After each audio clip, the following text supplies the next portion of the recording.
Good morning, chat. Hope y'all are doing awesome today. I didn't have enough time and brain cells last night to get things planned, so something I've been kind of dragging my feet on and needing to do is just plan out the next tasks for this massive feature of character customization. As like outline sprites, that's kind of done.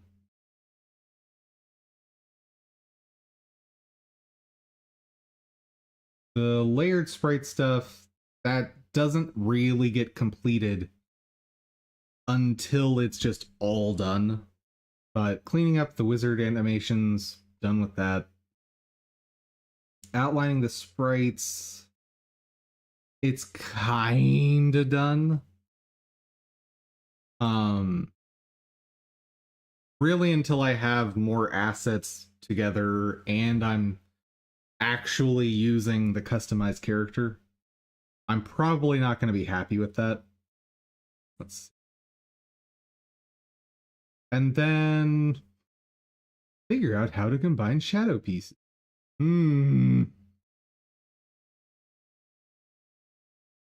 There's a question.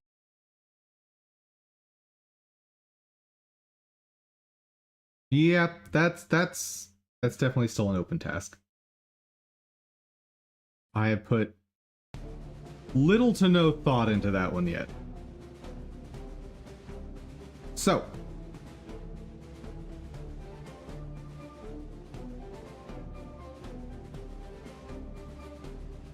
oh yeah.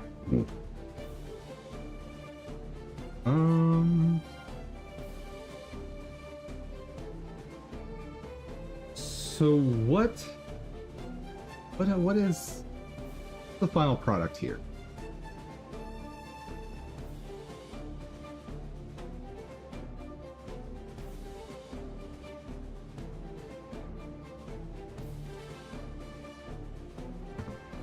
I think I want something that's basically a sprite that you can send it commands. Things like saying, attack in this direction.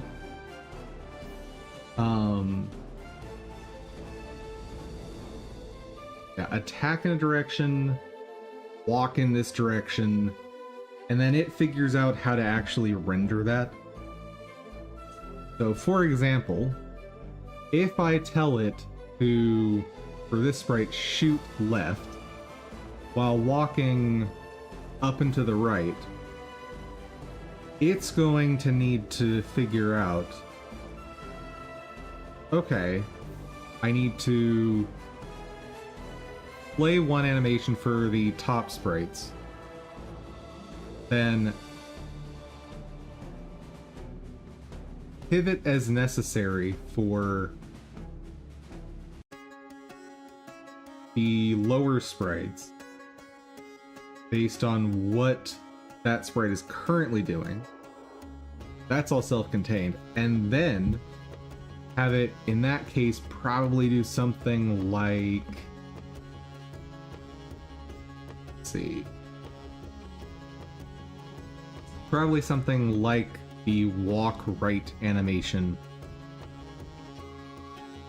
while facing something like top left.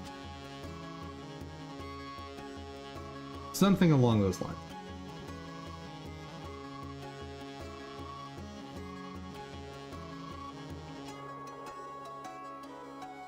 What are my inputs in that case? Hello, hello, hello, Nexus. How's it going?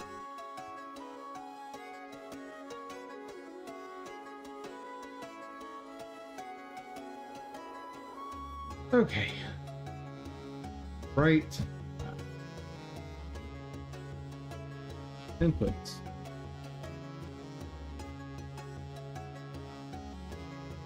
Look direction.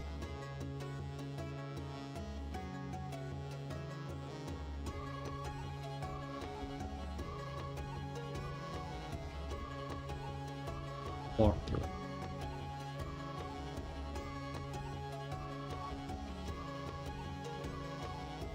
Now, does it need to know walk direction?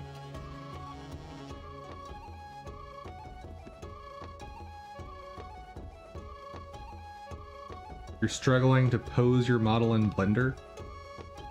Hey! We have that problem here all the time!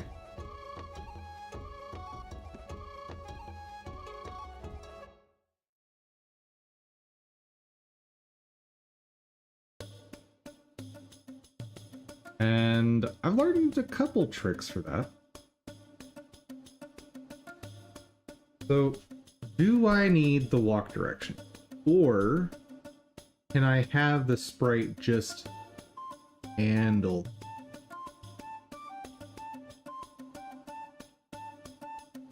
Do I mind you just hanging out and working on your stuff?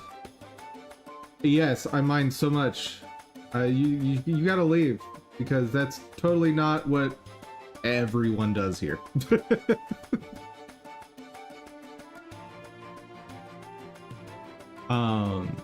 Yeah, no. Do what you gotta do, and if you hit roadblocks, ask questions. And just in case I can help, let me go ahead and get my Blender open.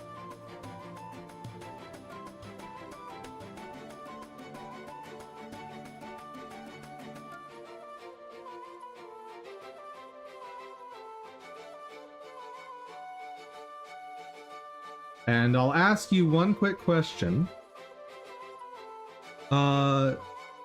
Have you tried using bone constraints rather than trying to pose every bone on your rig?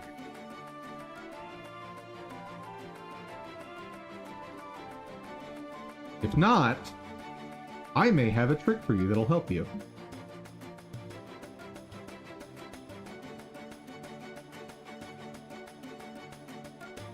Don't need to worry about that yet?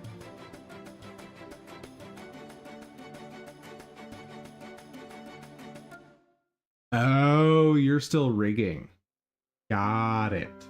Got it.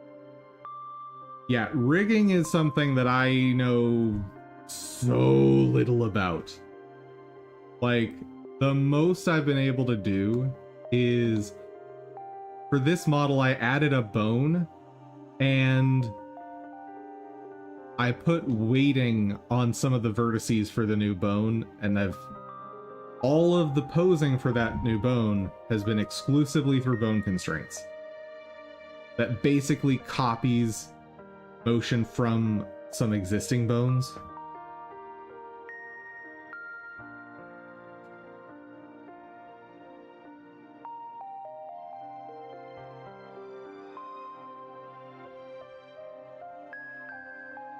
It does a bit more than that, but...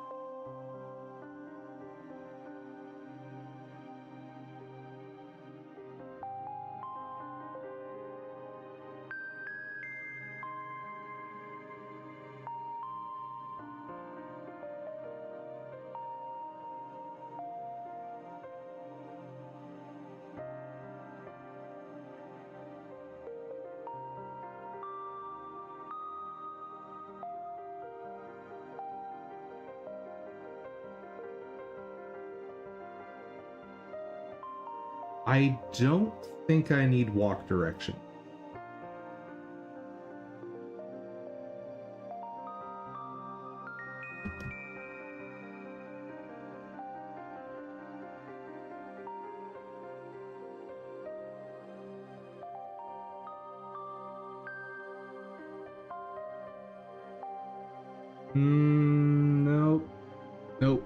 Nope. Because there are things that affect character motion that are not player input. So, for example, if you are walking to the right, an enemy runs into you from above, that knocks you downward. And so if I was just reacting based on holding the old frame data, then the character is going to appear to walk downward while you're being knocked downward. So that's not Nope, nope, nope. Okay, good. Got an answer there. So I have look direction and player input. Okay.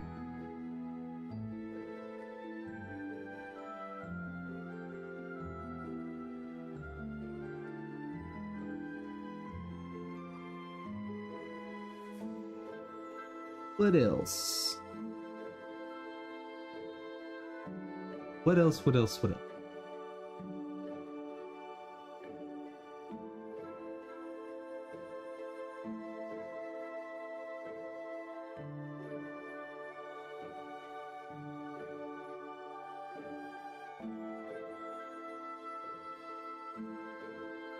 I do think I want this distinctly separated from the character scene. I think I just want a character sprite scene.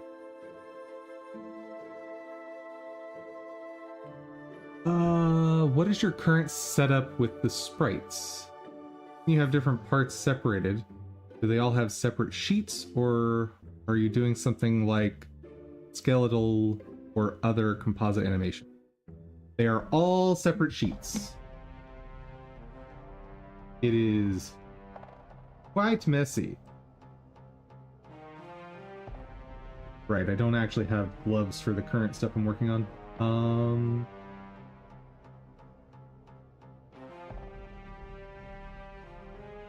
Yep, so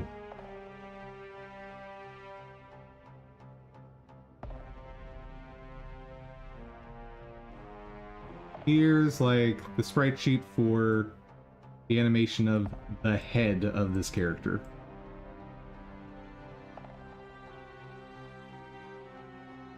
Then over here, got the left shoulder pad. Toot toot. And then over in Do is where I actually piece all of it together.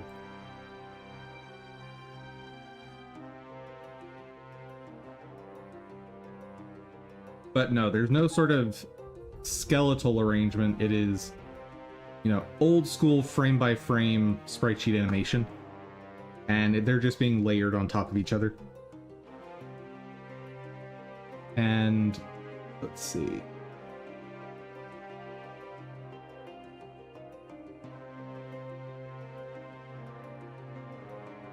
Yep, it's pixel art. I haven't actually pressed play on the game itself in a while. I don't remember what state the game is in.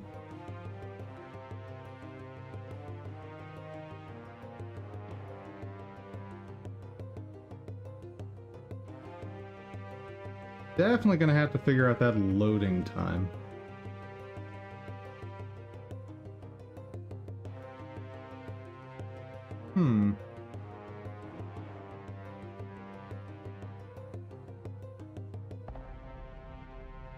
That doesn't make sense. Oh well. That's something to solve another day. Today we're planning. Aren't the sprites rendered 3D models? Yes, they are. So what I do is I have my 3D models in Blender. I have this add-on I created that renders them as sprite sheets. This way, I can have pretty good looking sprites that I can have do any number of animations that I want without having to do them all by hand. And at the same time, performance-wise, sprite sheets are way, way better than doing 3D rendering. So none of the 3D rendering is happening dynamically at runtime. So my game should be successfully run on most potatoes.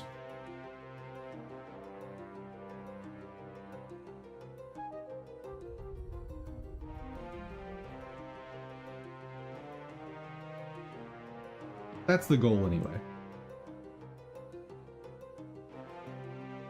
long as you have a potato and a single point of input for direction, the game should be playable. I guess for selecting things in menus, you'll need a second button. That's about it.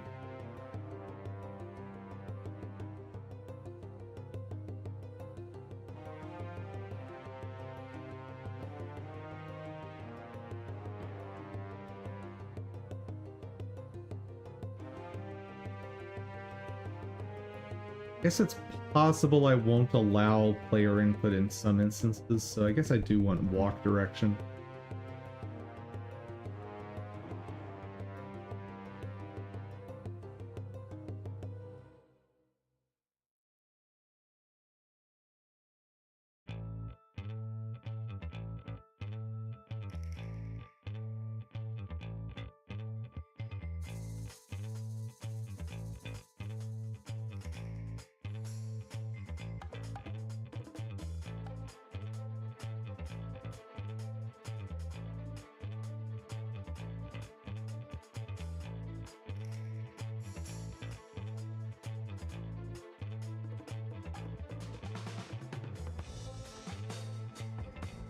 It's still player input direction, just sometimes I'll block input. Hey, what else? What else?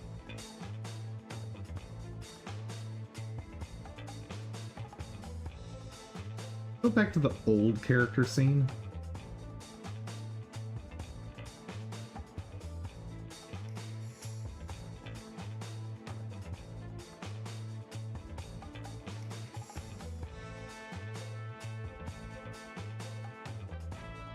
What else is going on here?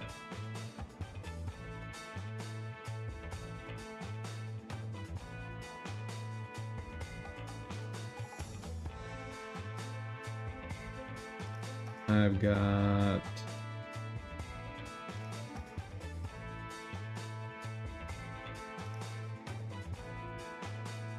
state. Alright, what were all my states? The old setup.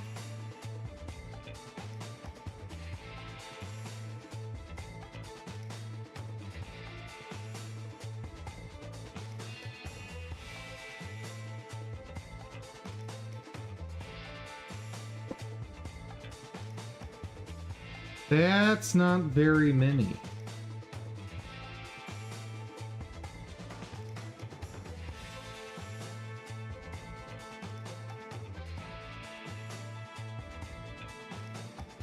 So in addition to inputs, I'm gonna need some sort of setup. I need to tell it what attack to be using.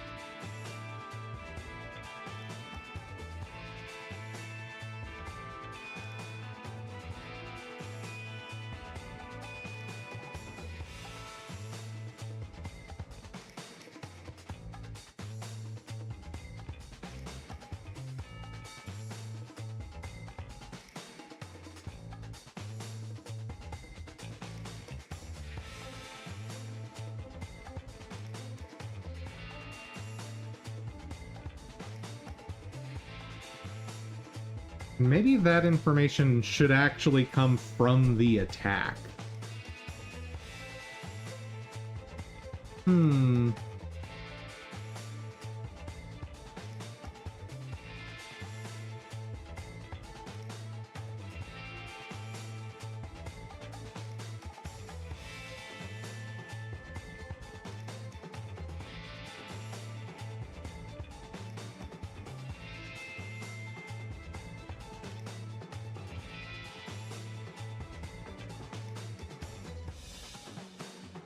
What are some things I need to get back from this?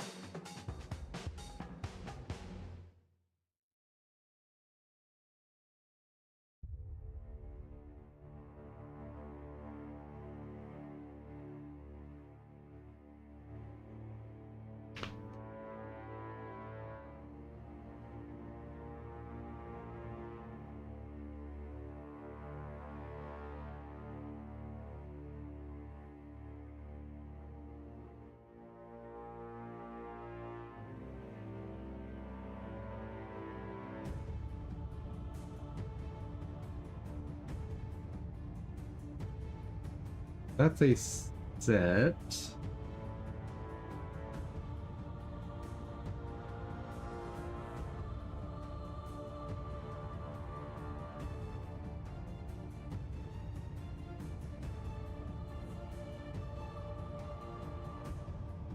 So I need an event that says, hey, this is when to spawn an attack.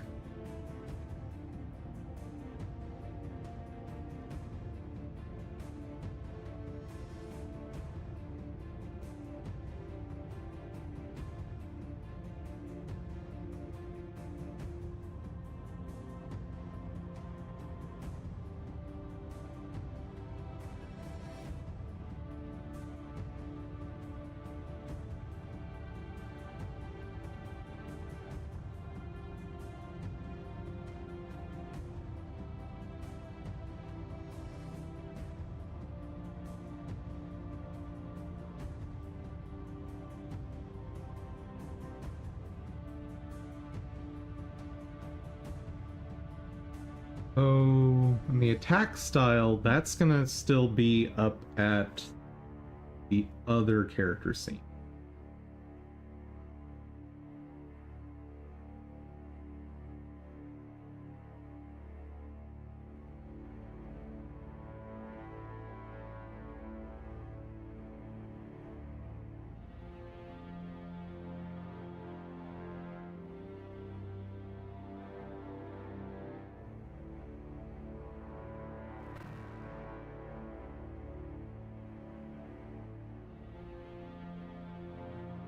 Edit the sprites.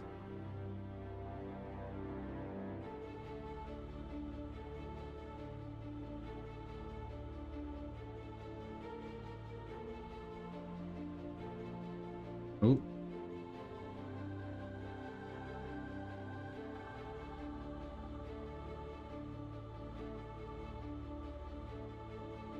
Initialize the recolors.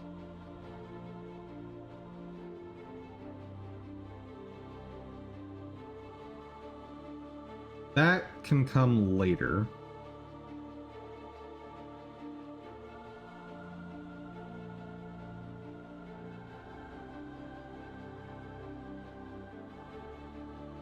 Are there any other dynamic inputs I need?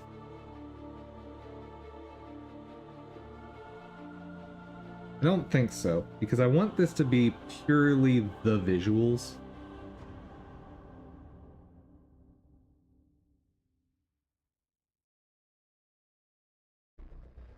Oh, crud. It occurs to me, I don't really have a concept right now of how to define attack spawn location.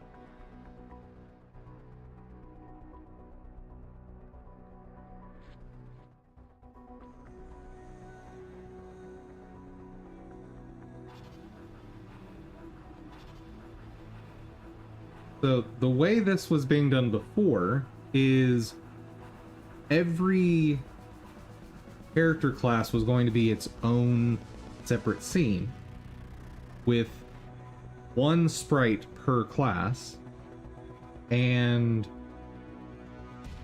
I had a node that was going to be in a different location on each one of those that would say, hey, I'm the location to spawn attacks at. But every single weapon in this case has a different location.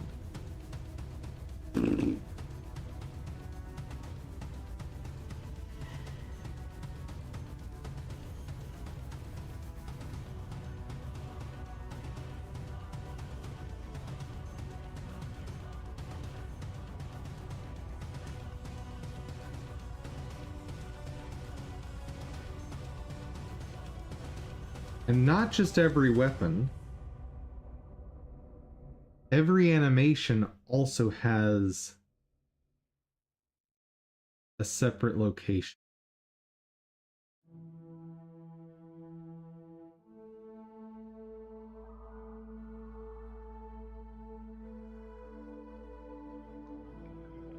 So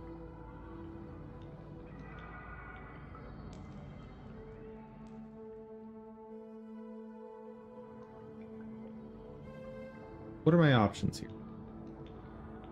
One, I could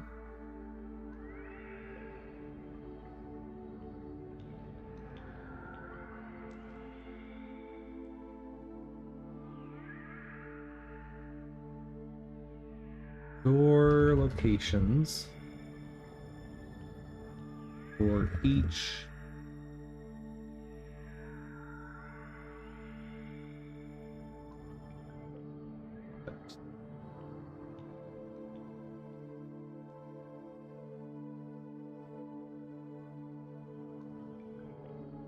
dance, hack, and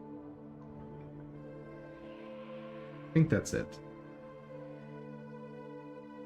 Oh, and direction. So I could actually store that location for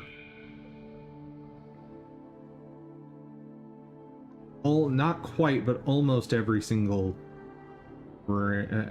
action or animation.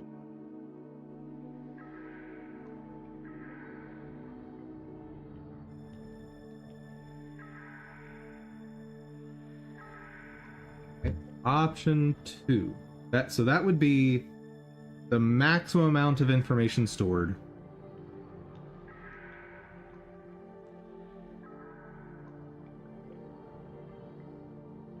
Is there a way to do that without storing that data in an...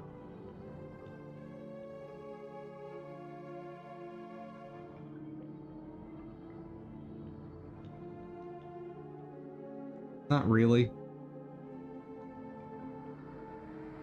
I could try to do something really hairy, like rendering a very small something at the attack location in Blender, then use that sprite sheet, the resulting sprite sheet, and write something that analyzes where that small object is in the sprite, and then calculate the positioning. But no, that's too much. So storing location is the most precise I want to do, or will even consider. Now, there's roughly 3 attacks per animation, 8 directions,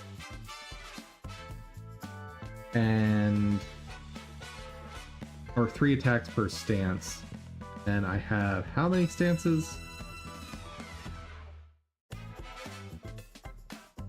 1, 5. So 6 times 3, 18 times 8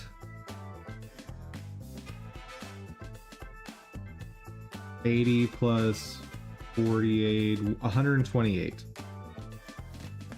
I don't think that's a good answer.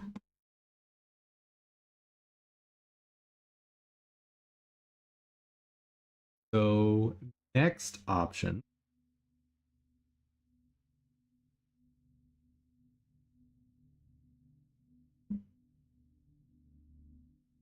Store position for each stance and act. Okay. So what is this going to do?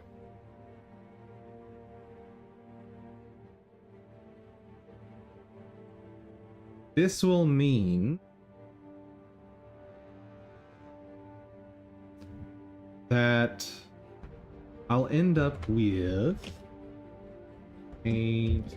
so I can show you what I'm trying to describe.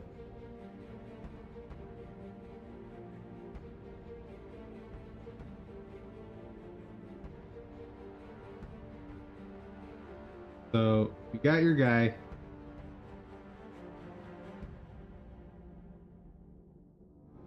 And he's attacking. Oh, long arm. Arrgh. That'll work. He's attacking this way, visually speaking. But let's say the like key punch will actually spawn over here, because where you're actually aiming is this way.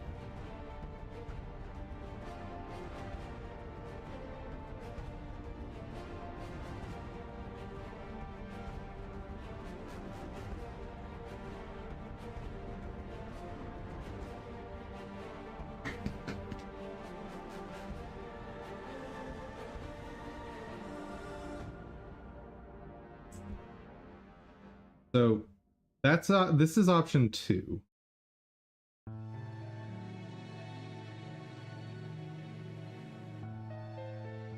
Okay. Option 1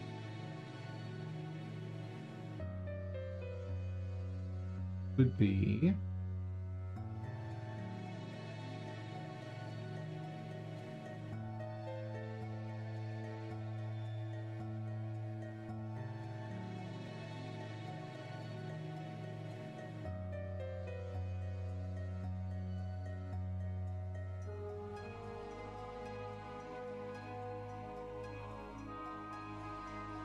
our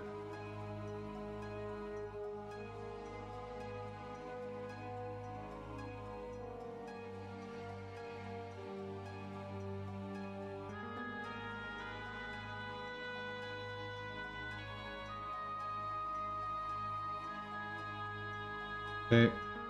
Let me go ahead and take another copy while I've got this version here that looks decent.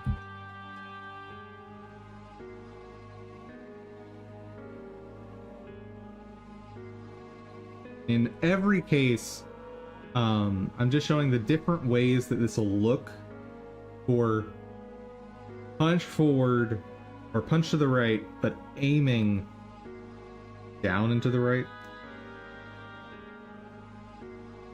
And it's worth noting, the amount of deviation here is not that big.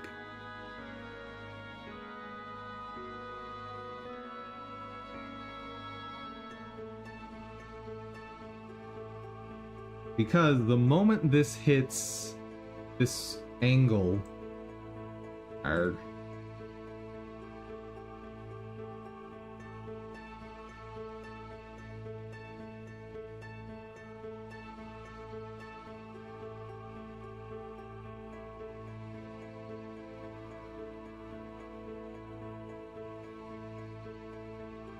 data, the moment this is equal to what? 90, 45.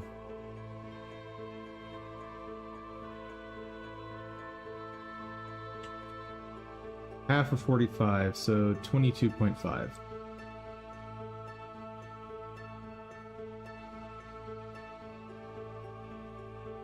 So the maximum separation here is an angle of 22.5 degrees.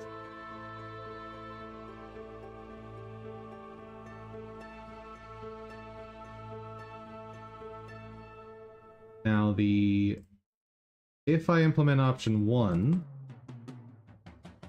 projectile starts here and then goes off this way.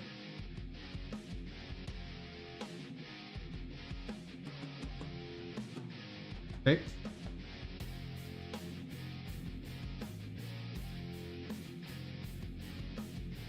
I kind of don't like this.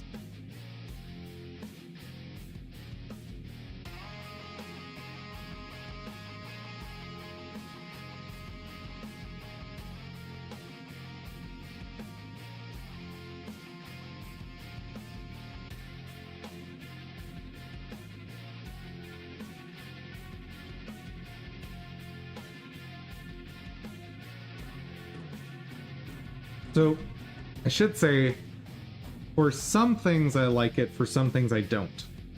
So, for something like shooting out a fireball, I don't necessarily like this.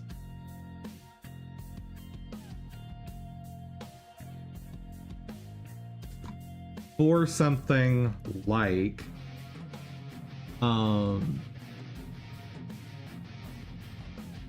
a flamethrower attack, maybe I do like it.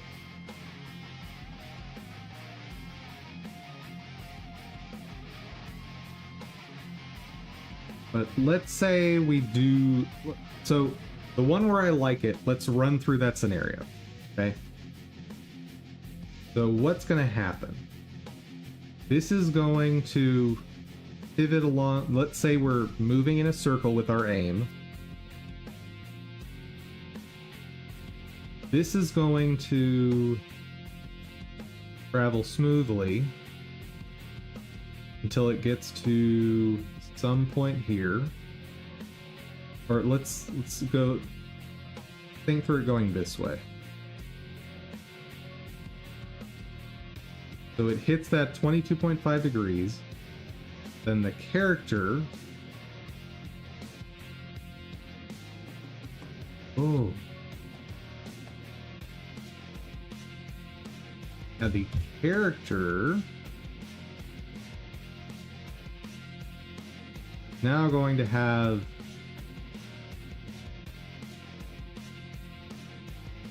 this extended that way.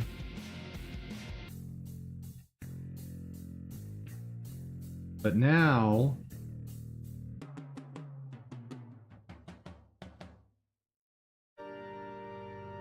the projectile is going to go that, so the angle of the projectile is going to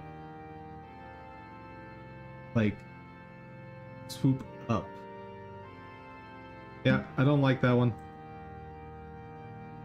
I don't like that. There's enough problems with it that I don't like it.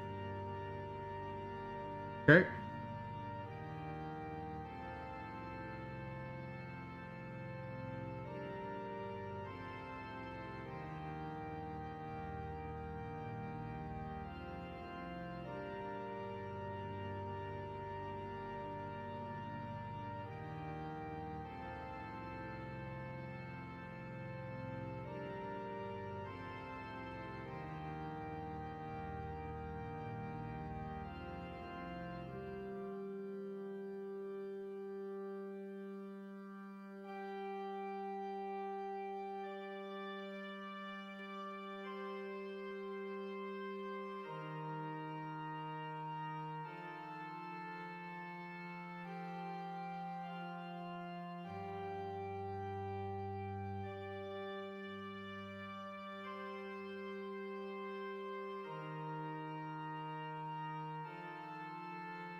Okay, now, what if I store a location for each stance?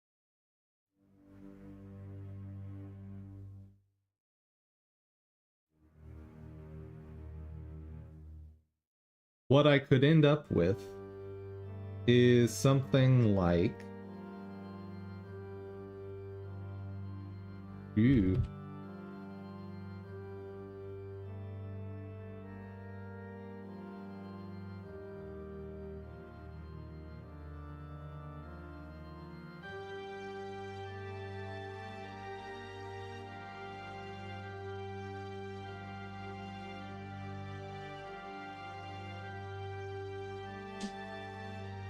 So what's happening here is the visual height that the attack starts at is lower than where the fist is. That animation.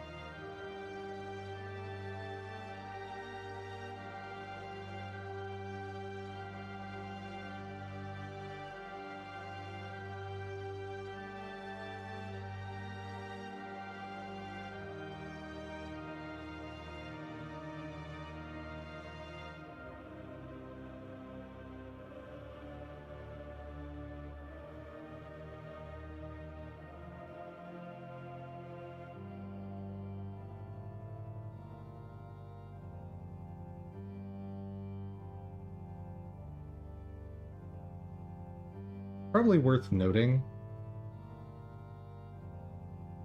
That one's out.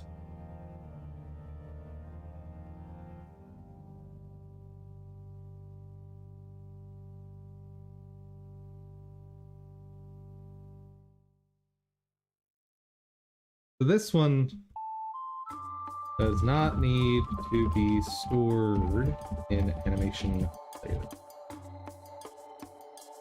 The first one did need to be in the animation player.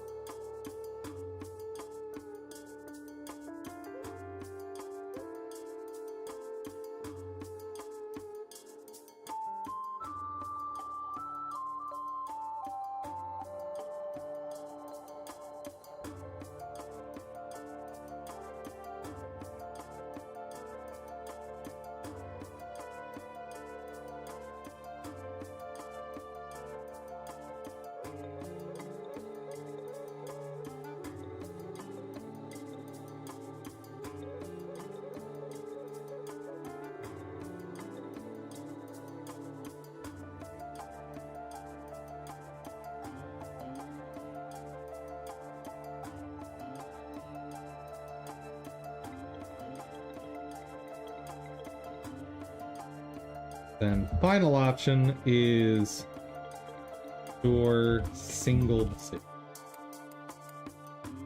Don't think I want to do that. I'm leaning toward option 2.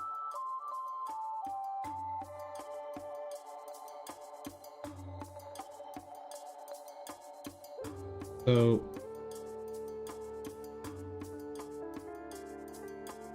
during a single position, I'm gonna end up with pretty wonky stuff. And the character's animation is gonna be just have no tie to where the attack appears.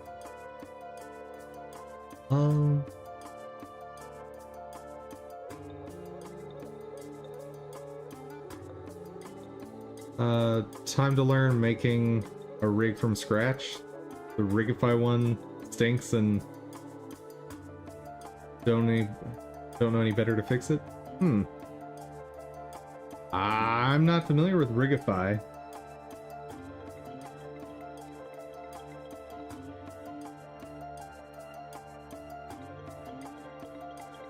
Based around a building block approach where you build complete rigs out of smaller rigs. Seems maybe useful.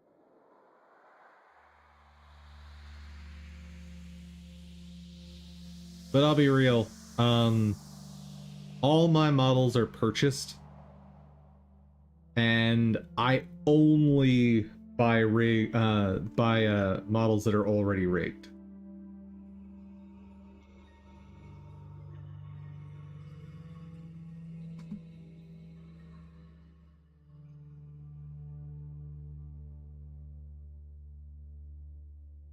Yeah, sorry. That's... I know some tricks. But as far as building a rig from scratch, that I'm not going to be much use for. Especially because there seems to be some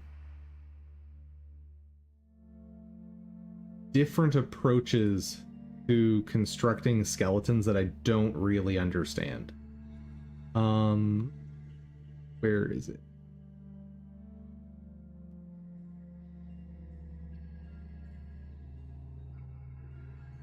So, as an example,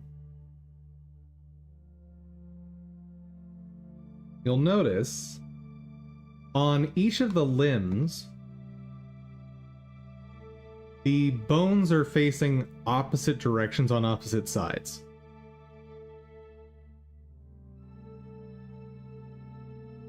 What do you mean? This is my skeleton. This is my rig for this model.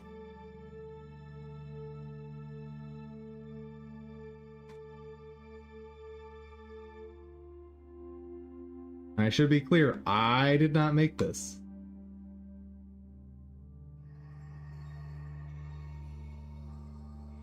What does the model look like? That? Well, I mean, there's several models that use this same rig.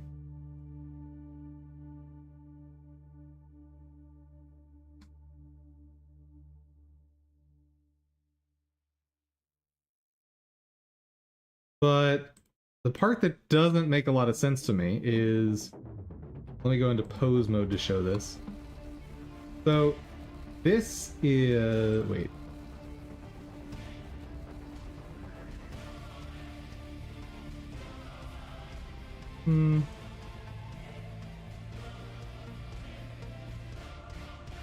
Oh yeah, this is a fine example. So, weapon position R and weapon position L.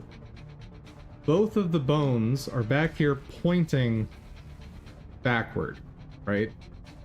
However, if I then look at upper arm R, right, and upper arm left, they're pointing generally in opposite directions. And if I show the default pose, you'll see exactly what I'm talking about, where everything's just like rotate. Most of this stuff is rotated 180 degrees. Like the legs have that same sort of construction. And then as an added confusing part, the ball of the foot is like not even treating the same up direction as the same, which just feels awkward. But I've seen other rigs where all the bones face forward in the default position.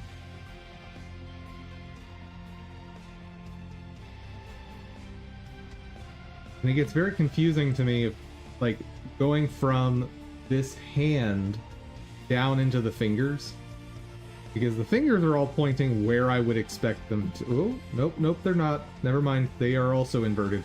I did not catch that before.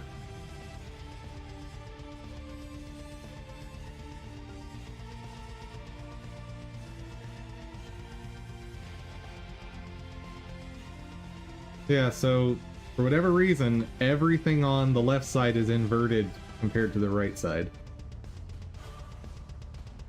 But I've seen plenty of rigs that don't do that. Have you seen a normal rig? I would not know if I've seen a normal rig. One that actually looks like a skeleton? I mean, this is what rigs look like in Blender, right?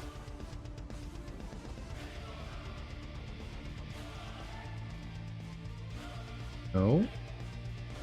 I mean, every single rig, or every single bone I've ever seen in Blender looks like this.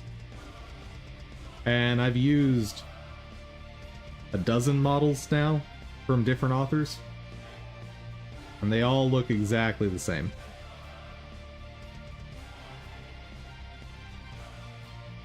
What's weird about this rig? So, its bones look normal, like... What do you mean it looks like a skeleton? The bones aren't supposed to look like that? What do you mean? Do you mean the fact that the tails are not connected to the heads of the next bone?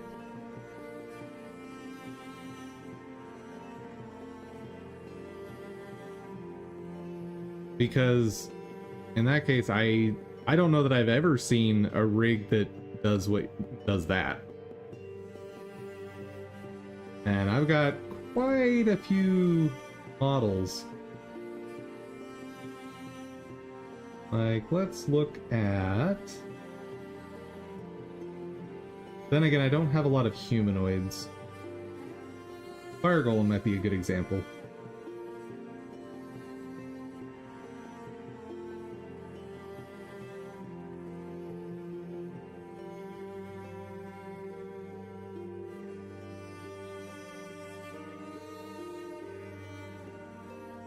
How do you give me a blend file? You don't.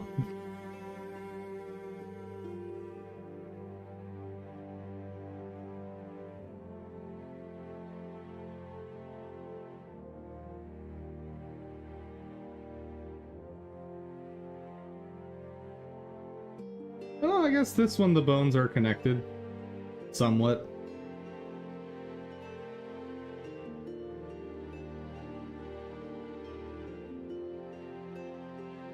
But not all of them. And especially these bones over here.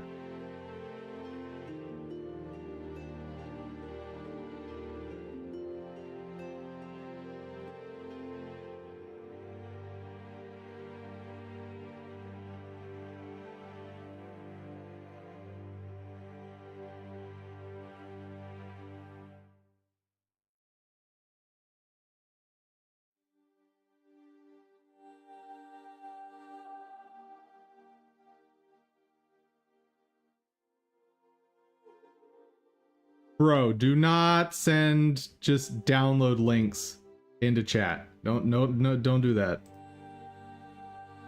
That's a big no-no.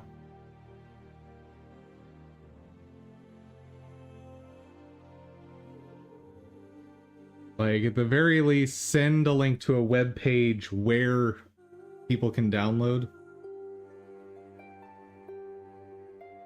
Because clicking on a link and getting an unexpected download is a very, very scary thing. Plus, I don't know where this is from.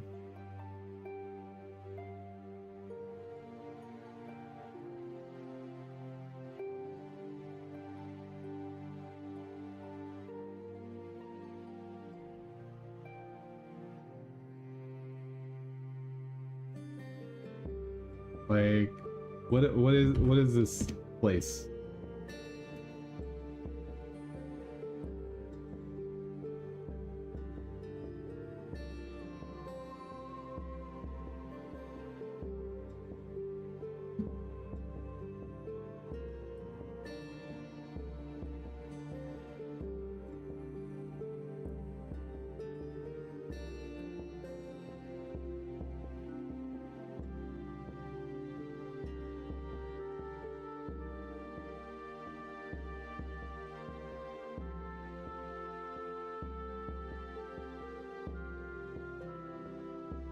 So first off, just so we're on the same page, you're not expecting Blender's representation to look like this, right?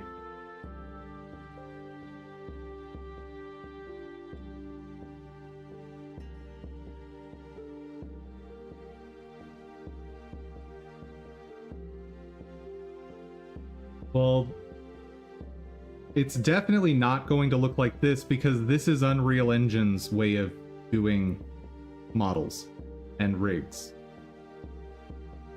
So Blender's absolutely never going to look like this.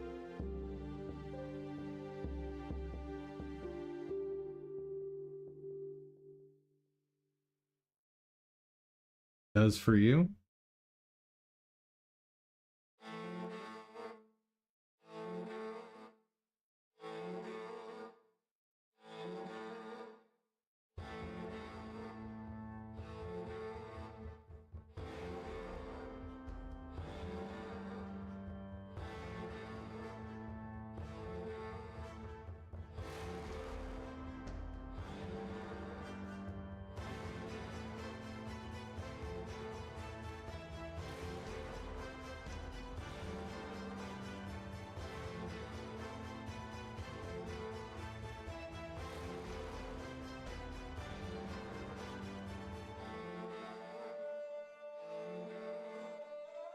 Import.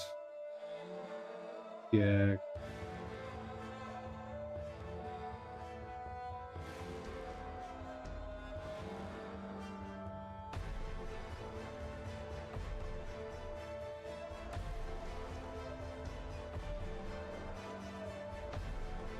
So that actually looks weird to me.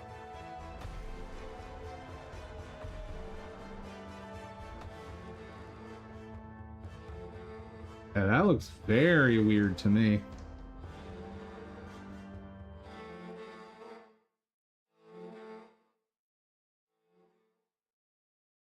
So I see what you mean, but it's probably worth noting. Functionally, So let's look at just the upper leg, right? The upper leg's probably one of the most different things in here. So here we've got the bone pointing downward in the Z direction, okay? Now if I go over to here, upper leg, this is the same thing, but we've just traded one axis for another. So this is still pointing up, but it's using... What axis is it using? Probably using the y-axis is pointing in the Z direction for this bone. That's it.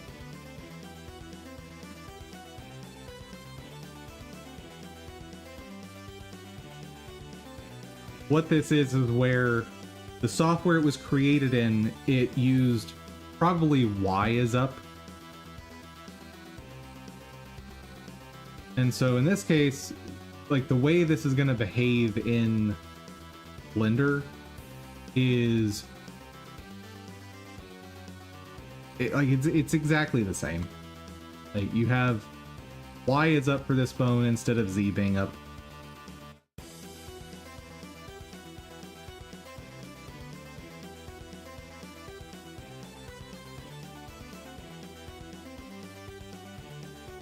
Yeah. And it might look a little funky, but a couple things to remember. The length of the bone is almost entirely irrelevant.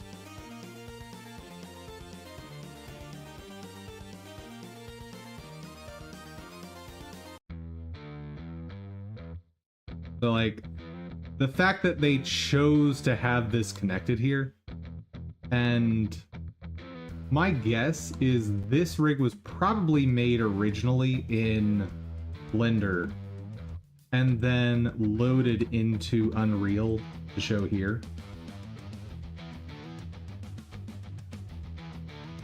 Looks more coherent to you? It looks more like a skeleton would intuitively look.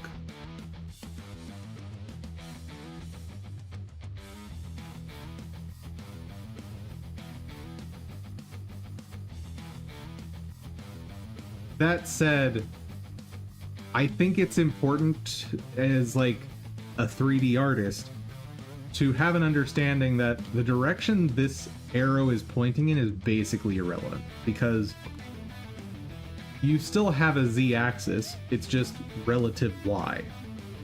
You still have your X-axis, you still have your Z-axis, it's just relative Y in this case. And probably negative Y if I had to guess.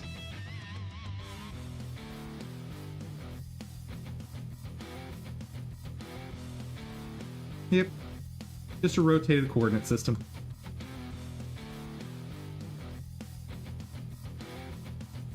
But, like for a spine, this is generally how I've seen spines done in various models. Where rather than having this, the bones point along the spine, I see most models have them point outward, representing the normal vector of the spine.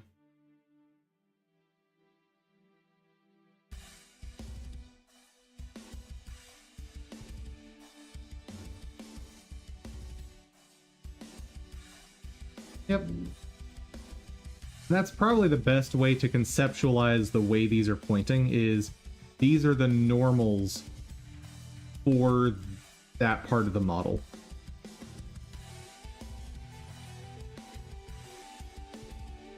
One thing you'd find difficult is changing it? Why?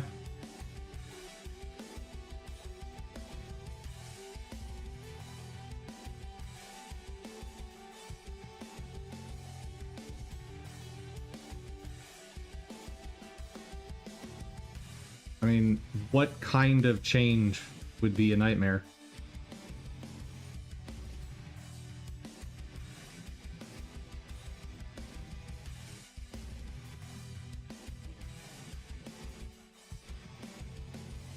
I mean, The bones start and end where they end. Like, it's worth noting, each of these is basically just a position and a rotation. And the relative position of a vertex to its position, combined with the rotations applied, is how you end up with the motion on the vertices. So the fact that these are pointing in any direction is irrelevant. Like,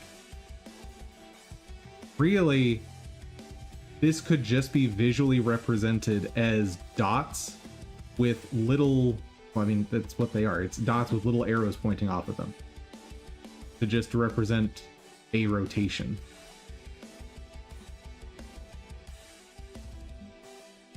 But there's no reason for these to be thought of as having any sort of dimension to them, because they don't. It is positions and rotations, and that's it. And that's what I was saying earlier, where the length isn't really a thing. Scale 2.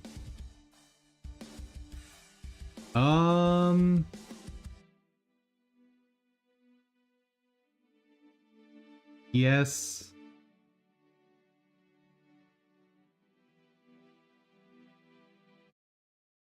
But so sort of just a 3D transform. So the bones don't really have a concept of scale,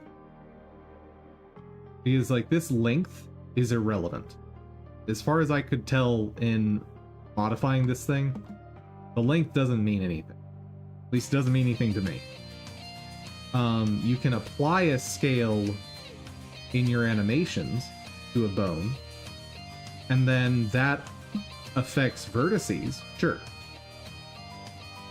But, and I think this length probably changes what the amplitude of your transform is going to be for scale. Talking under the hood? Yeah. But the thing I'm just really trying to hammer home is this could just as accurately be represented with a series of dots.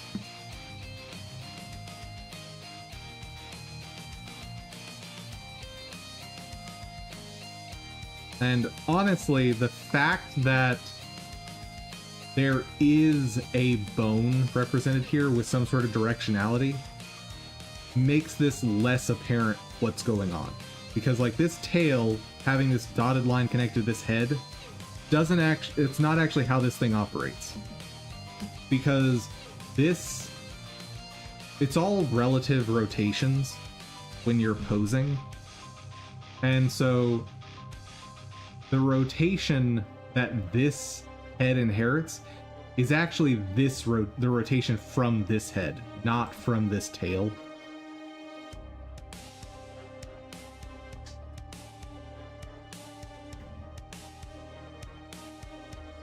So this dotted line, for me, it communicates that there's some sort of directionality here, and there's some actual vector in this direction, when there's definitely not. To me, this would be much more accurately represented with this dotted line coming from each head to each other head. But then, of course, you don't have a great way of representing who the parent is. But I think it would be much more accurate if you could show directionality from head to head. This would look so much more realistic to what's actually going on under the hood.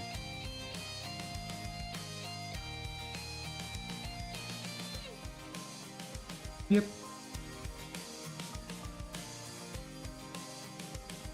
I did not realize that finger comes out quite a bit more. Oh.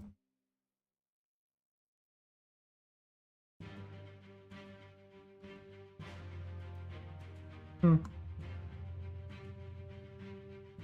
Okay. Anywho.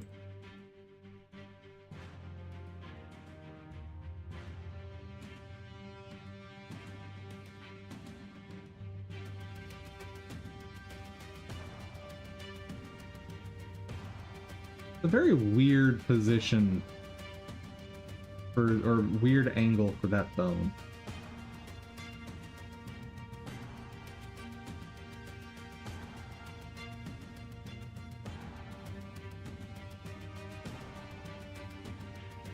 And it's also weird that the default position for all of this is not a true T-pose. Like, notice how it goes down, down, up here? That's strange to me. Whereas this is a true T-pose.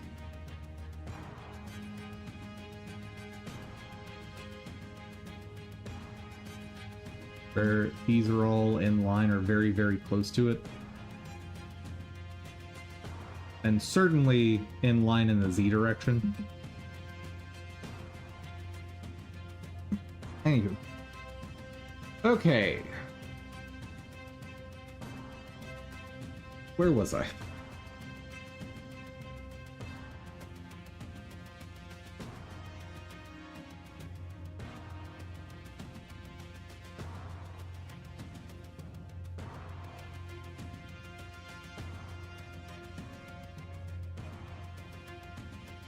I think I'm going to do option 2.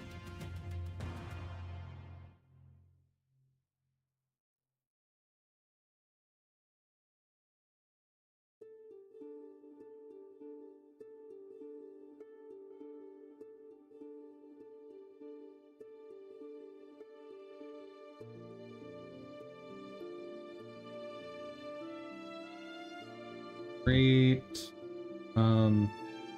back spawn location nodes, stance, and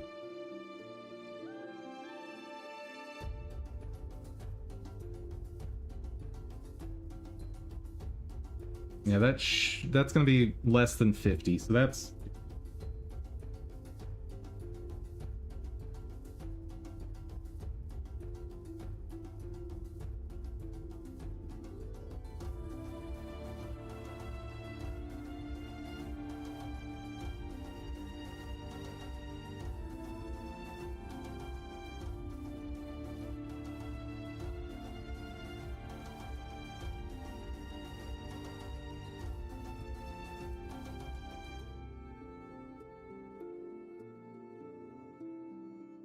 create signal for spawning. Good.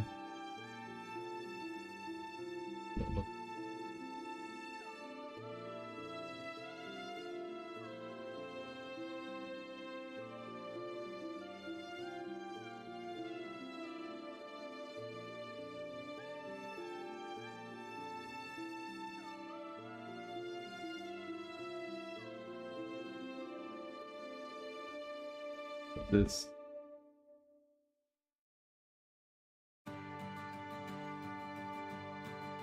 should send location. Consider creating resource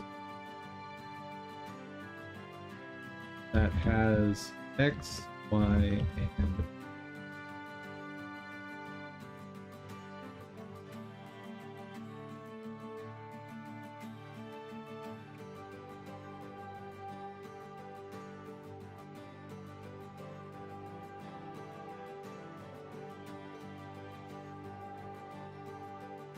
reference old character port over backlog it. Okay.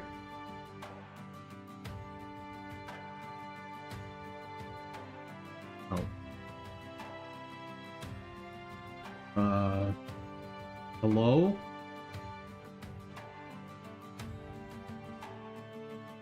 Son of a gun.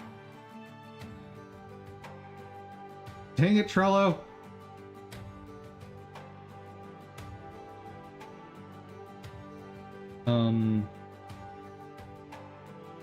Signal could send patient with X, Y, Z. Port functionality from standard. Yo.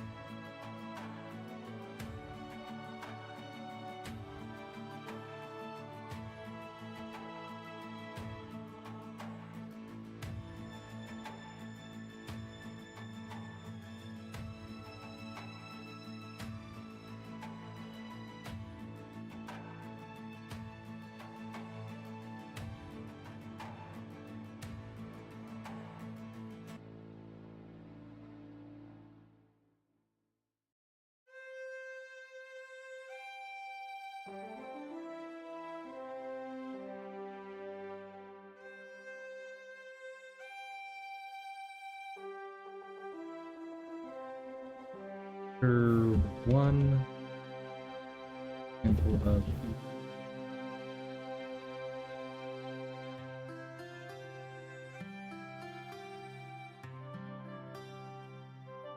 because I'm going to need that for setting up the spawn locations.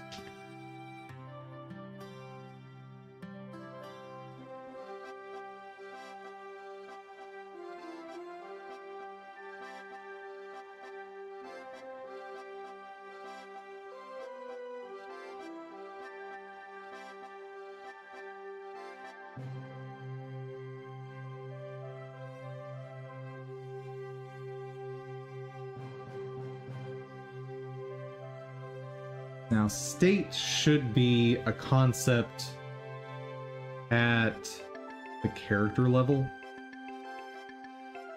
not at the sprite level.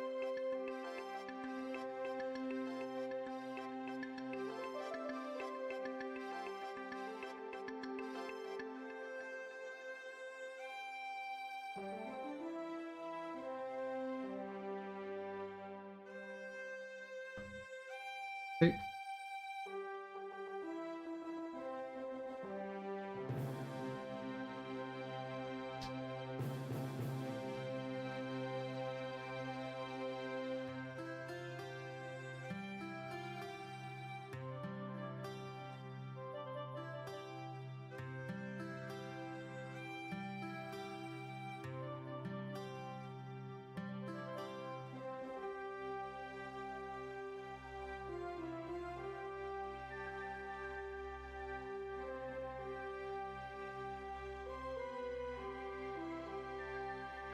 Three colors is going to be a whole thing, isn't it?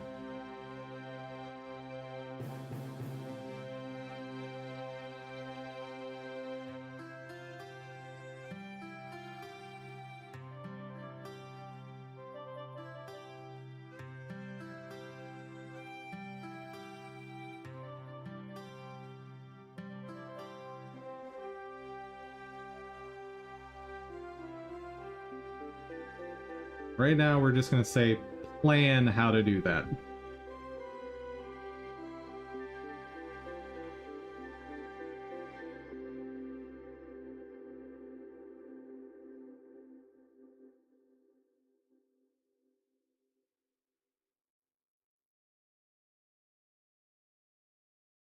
But I might need to think about part of that right now.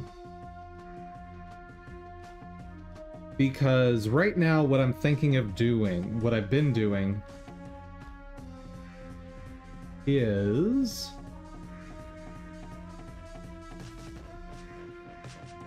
I'm just gonna update these textures.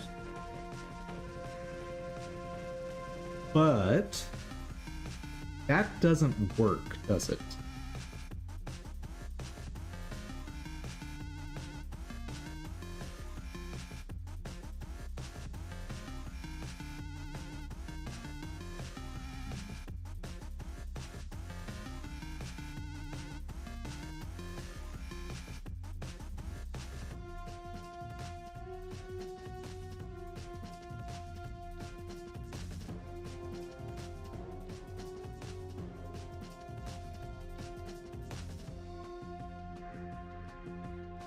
So what I instead need to do, I probably need a resource for each texture. Ooh, boy!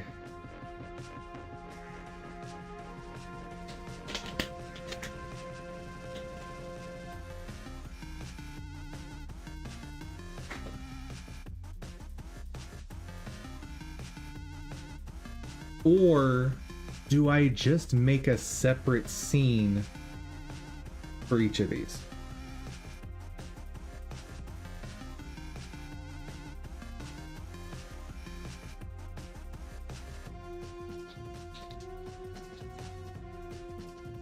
I don't know, man.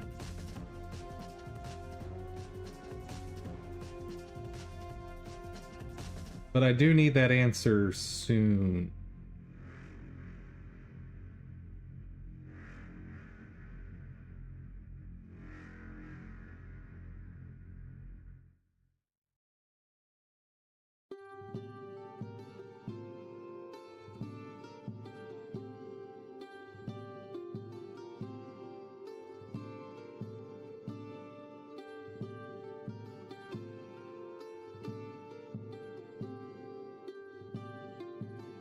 I think I actually need to figure out that answer today.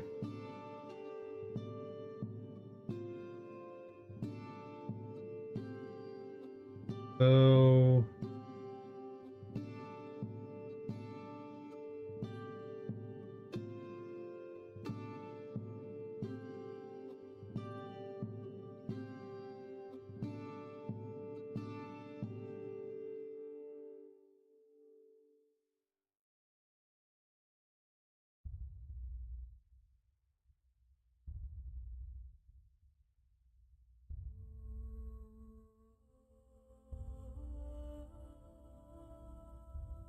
how the heck am I supposed to do this?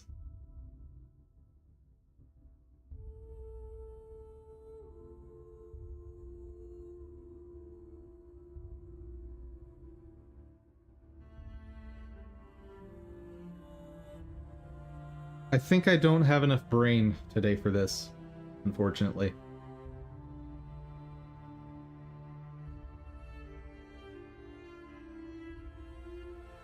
Let me just attempt to break this down, but I don't think I have brain for it. Okay. What all needs to happen? I need to have some association of each texture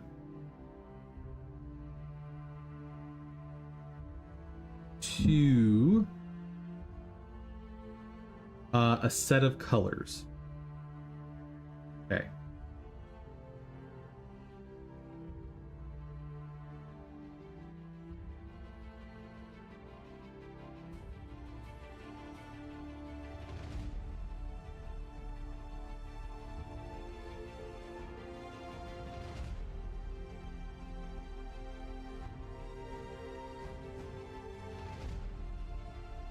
Now, where should that association exist?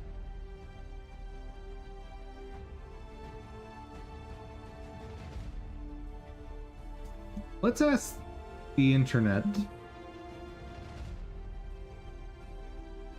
So, into instead of, what does the internet have an answer regarding this?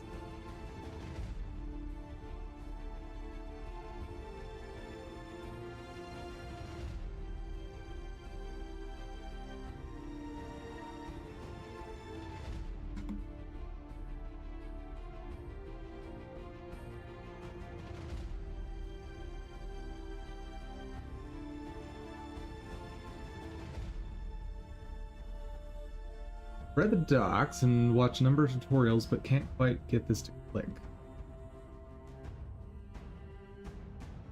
Say I'm making a standard top-down 2D RPG. There's a number of items that can level. Not a huge advantage to having the items as resources. My game, I use a single autoload scene as a faux database, and it has a child node for each item. When I need an item's data, I just pull it out of that database by the item name.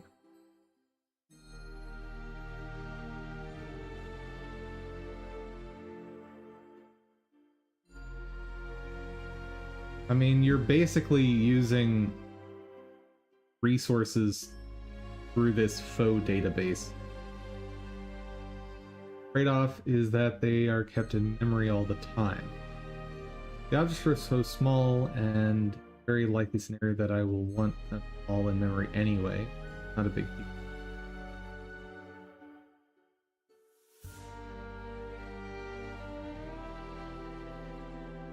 If you're going to do that, initialize everything at startup. Yeah. If I'm following correctly, you're using data to see that thread. Resources are very awkward to use, and I generally find them unnecessary. Resources can be used quite effectively when they only store data.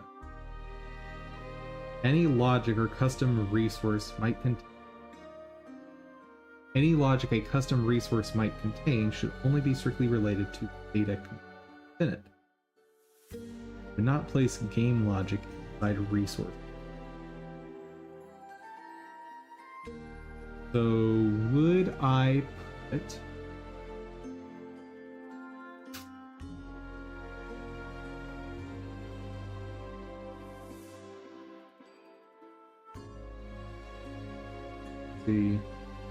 for example, you might use a custom resource to define the various I don't need this. With all that said, certainly accomplish what you need to accomplish using scenes. I think that's valid. There isn't really a right way of doing things. It's all about what makes a project.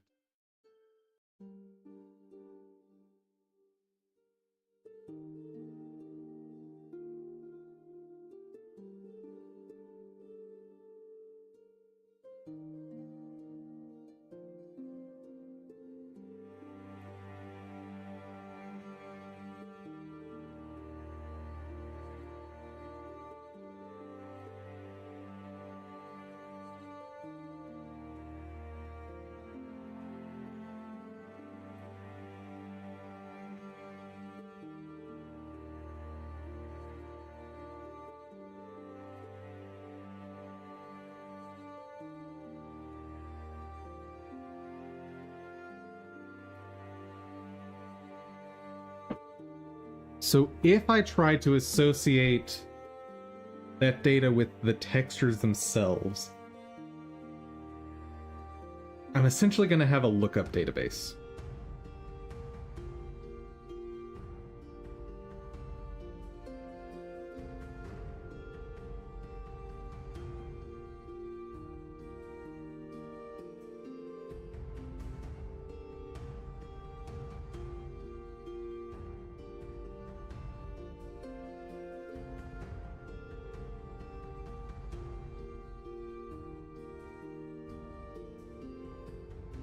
Yeah, I think I should do separate scenes per what?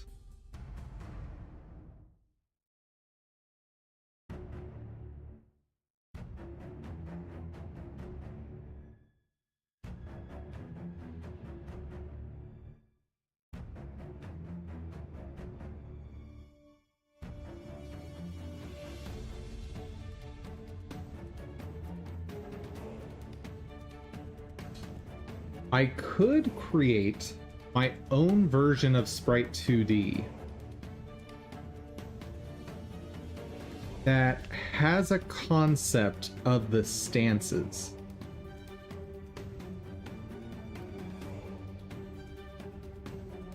Then, what I would do is tell it, hey, like I'd have a scene in here that is Shoulder Wizard R.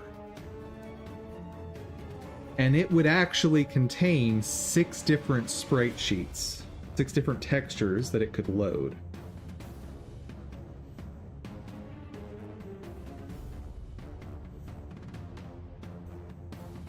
I kind of like that.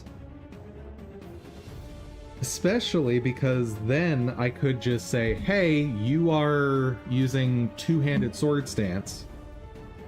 It has some method on it.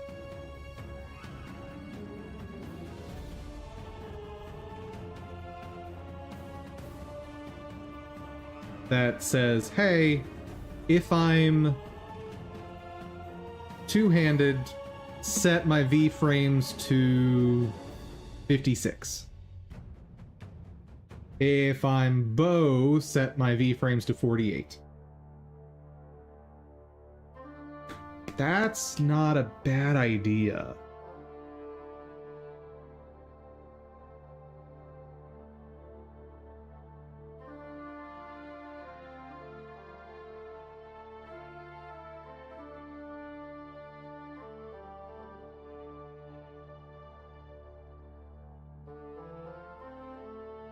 And it would mean I'm only storing the color values on a per asset basis rather than on a per sprite sheet basis.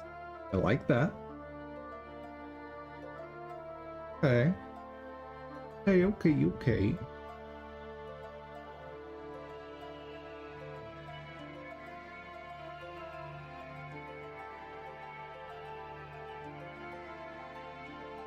Create custom sprite 2D that can change stances.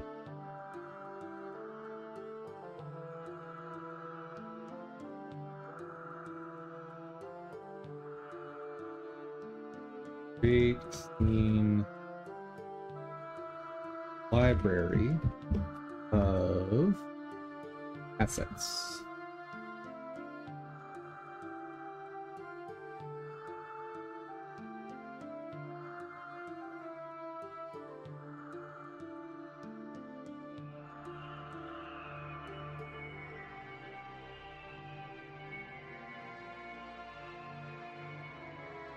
Render one example of each stance or one set of assets. Probably use with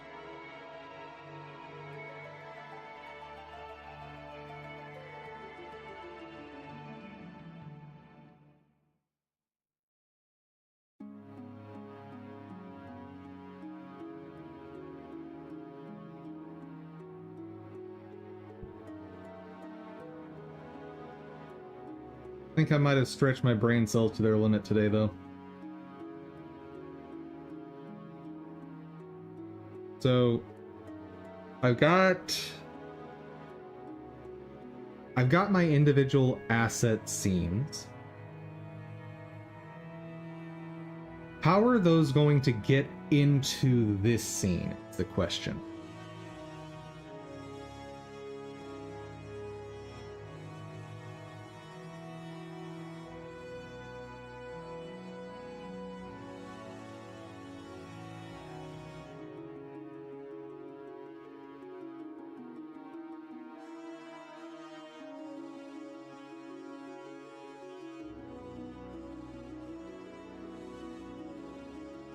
I have no idea.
How? All their own scene.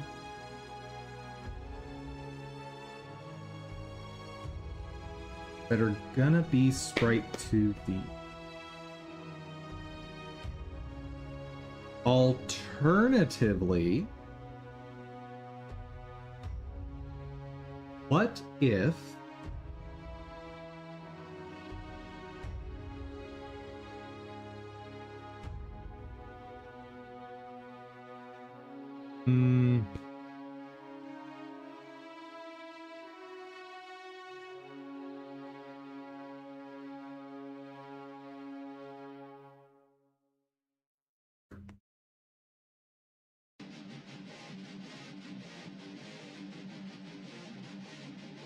what if I create like a global scene that contains all of the assets as Sprite 2D nodes?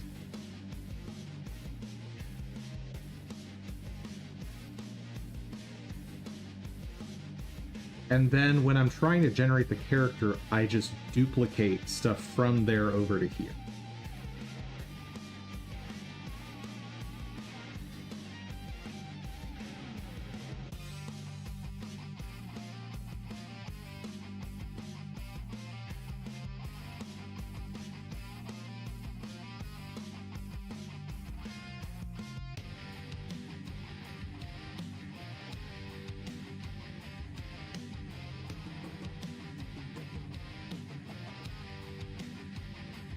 There's a lot of work to do for this.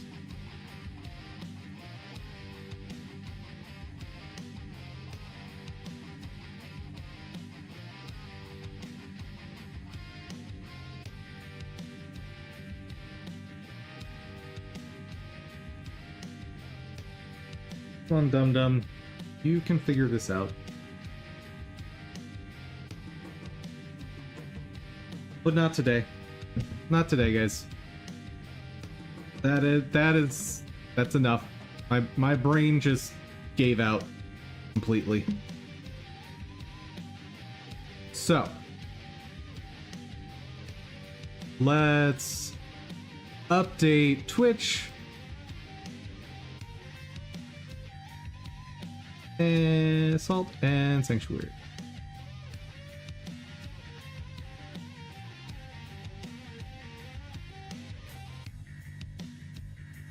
Okay.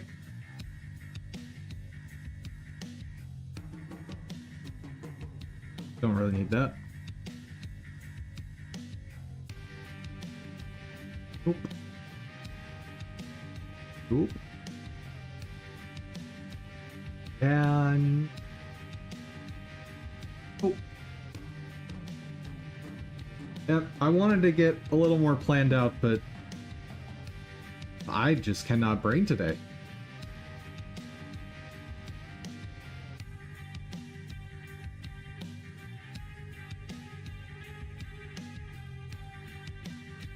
So, Salt and Sanctuary it is.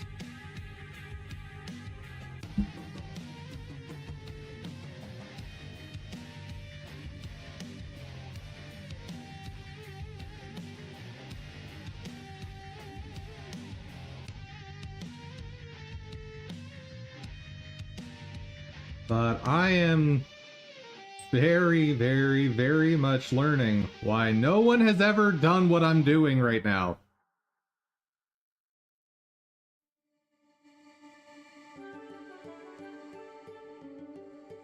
Uh-oh.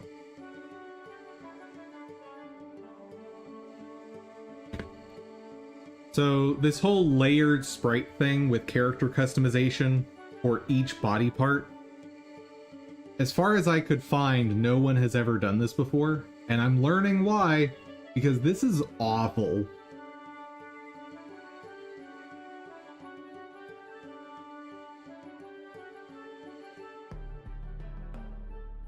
Like, it's gonna be awesome once it's done. But, so you said you're planning to do it, but are you going to be rendering your sprites in engine, or are you pre-rendering them like I am?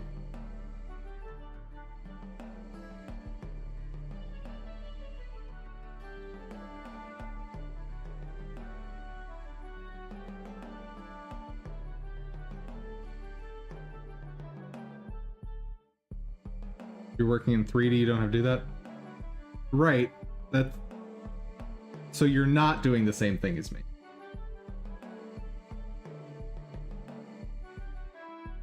Why does it keep doing this?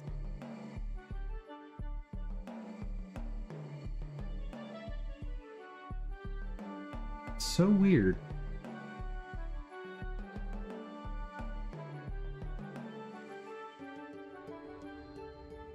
What are we doing? Oh, yeah.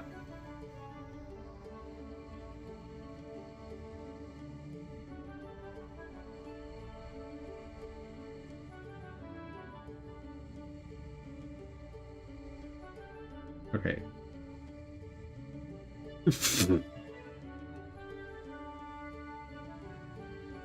So doing this in 3D, what I'm trying to accomplish is like infinitely easier than doing it in 2D.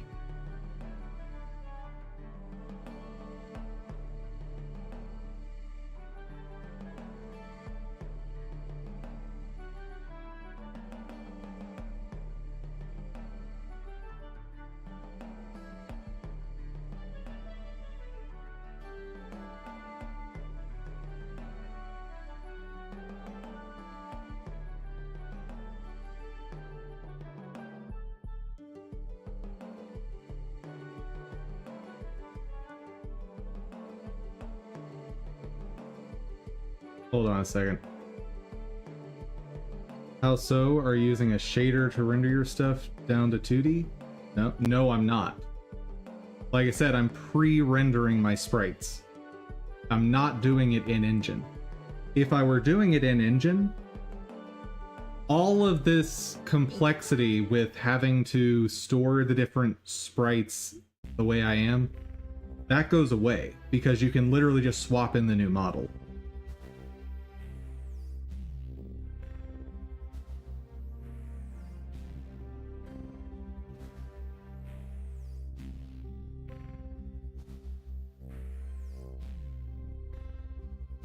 Why not do it that way? Because then you don't get the performance improvements that I'm doing.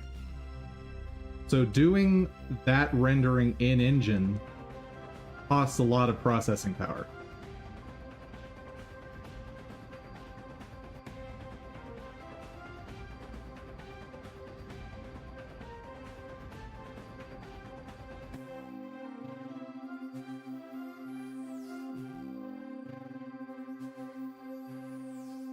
And if I want to have the 300 plus enemies on screen at once that I'm trying to accomplish, I can't do this in 3D.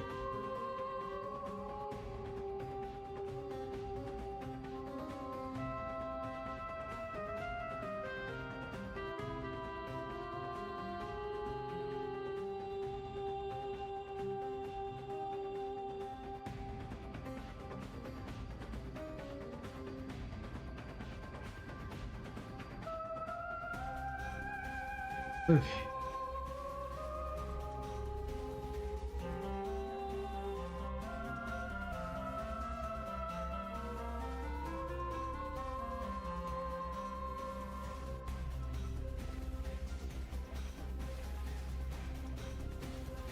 Oh, they're still chasing me. That's not great.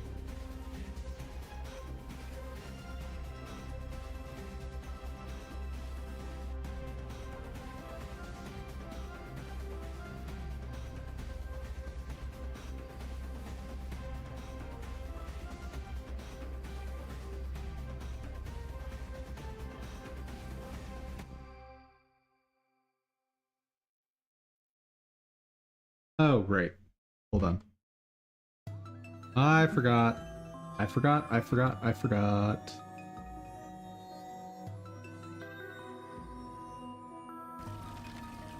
There we are.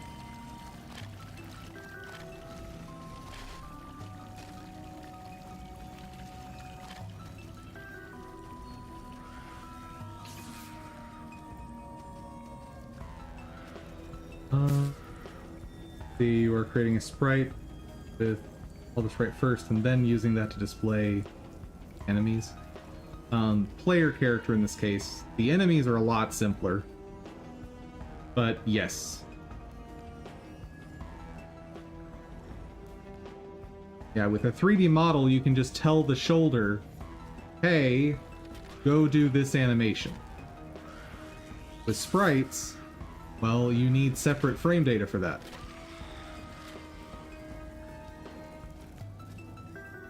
You have 300 players? So the enemies are going to be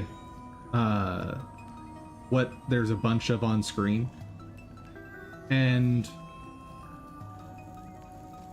in order to render a 3D model as a 2D sprite, one, I already tried doing this and I can't get all of the nice rendering stuff that I'm having in Blender into Godot. As far as I can tell, it's just not possible. Like, I have a whole bunch of logic in my compositor. Let me actually just show that off real quick.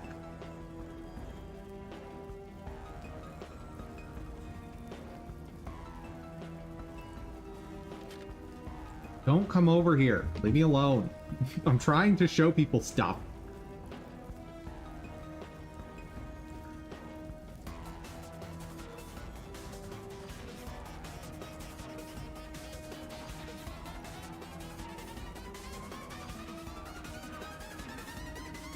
So in order to make those sprites look as good as they do, I have this thing I've called Pixelization Magic. Has a whole bunch of inputs, and then it does a whole bunch of data processing. And this is all part of rendering. And it's worth noting, there's a whole bunch of custom nodes in here as well that also do a whole bunch of computing.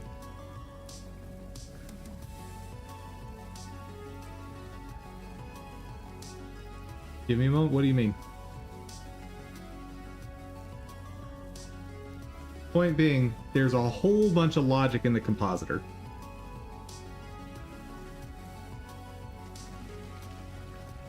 Hello, disemboweled husk.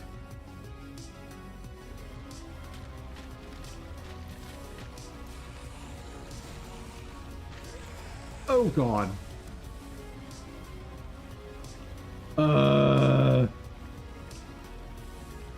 That's a lot of damage.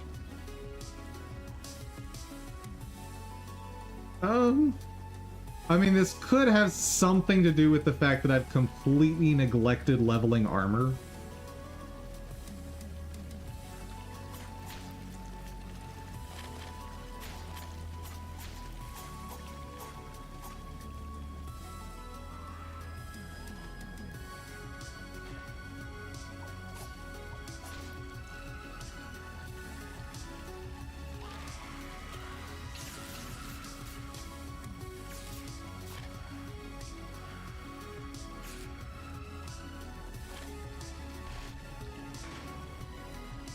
You don't know GLSL, right? So Godot's stuff is based on GLSL.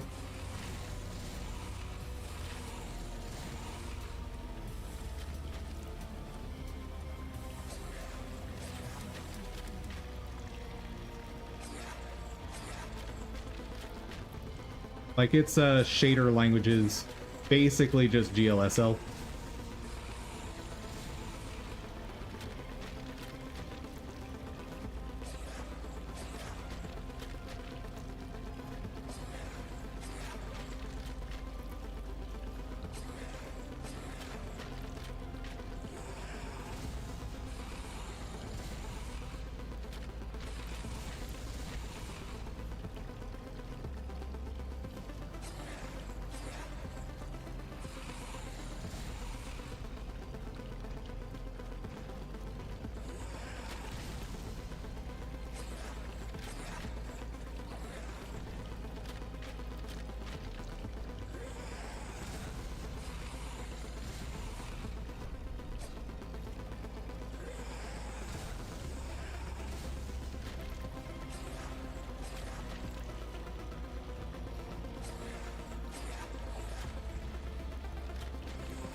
Okay, I'm out of heals.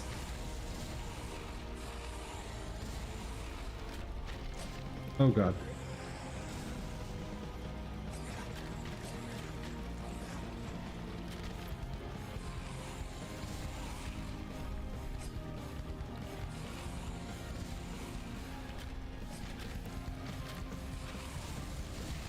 Oh, there we go.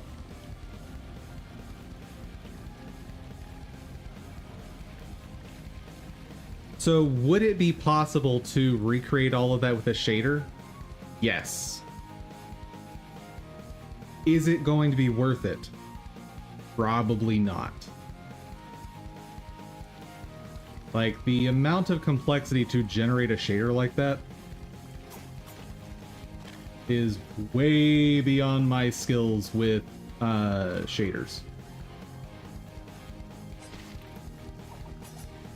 And I'm not trying to become an expert in everything game dev, right?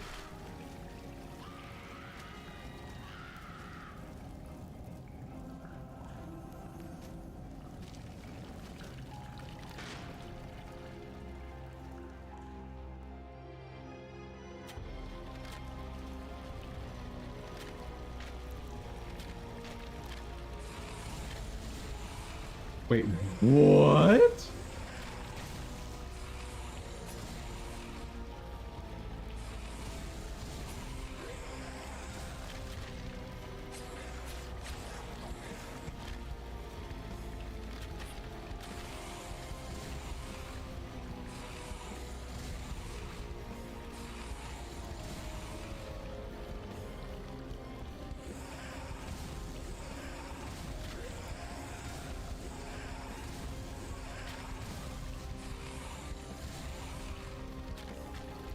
Just make sure to get my salt back.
Okay, you being over in that corner is nonsense.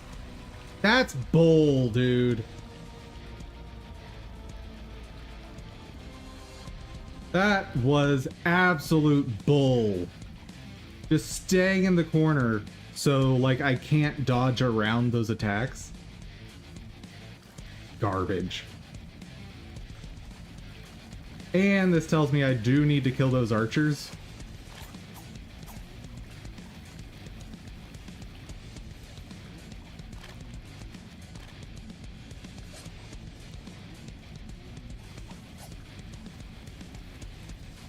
Or that archer, I should say.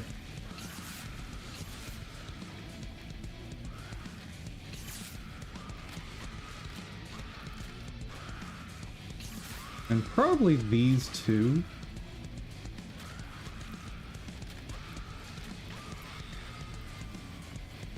Because I could see them trying to get over there. The archer is not aggro, so I think I'm okay?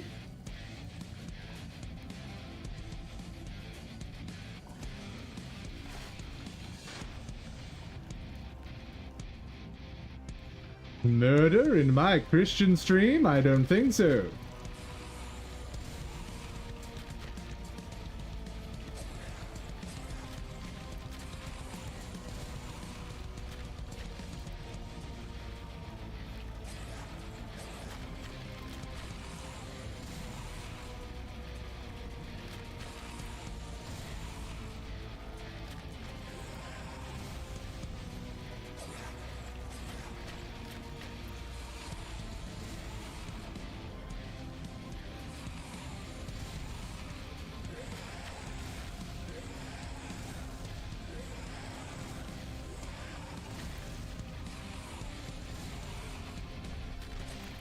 Yarg.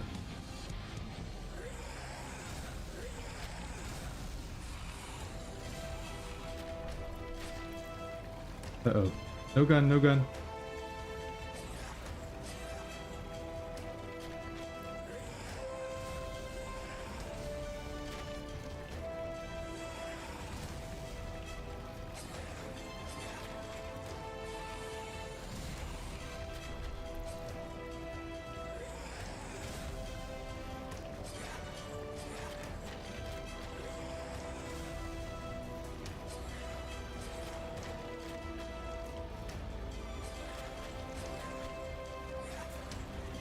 We're almost there. Woo!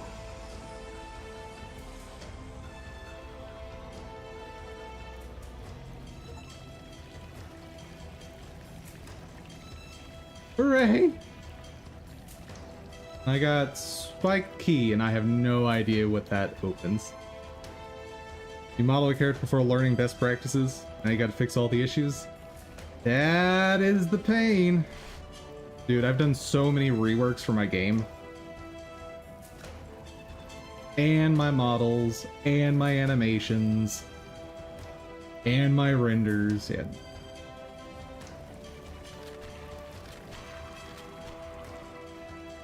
I've got most of it in a place that I'm happy with, though, so I shouldn't...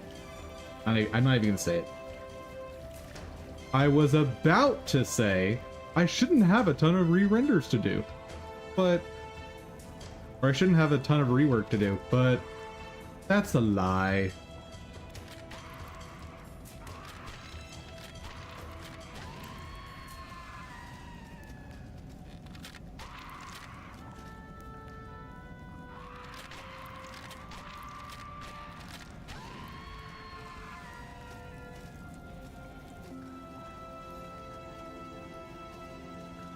The one constant, the one thing that you always know you're going to have more of is reworks.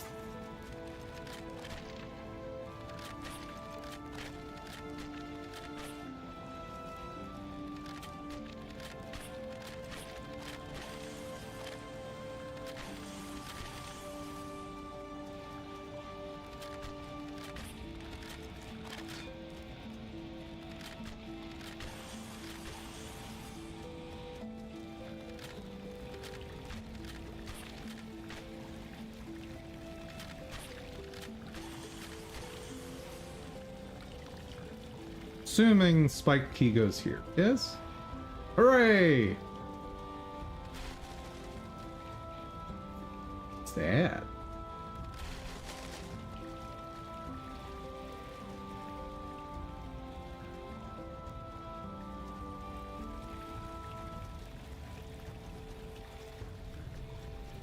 Fire of stench? Oh no. First off, what is Silverleaf?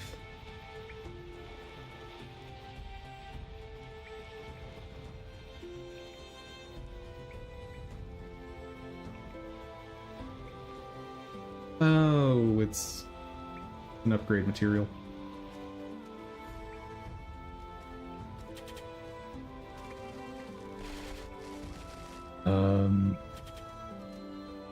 Well, this looks awful.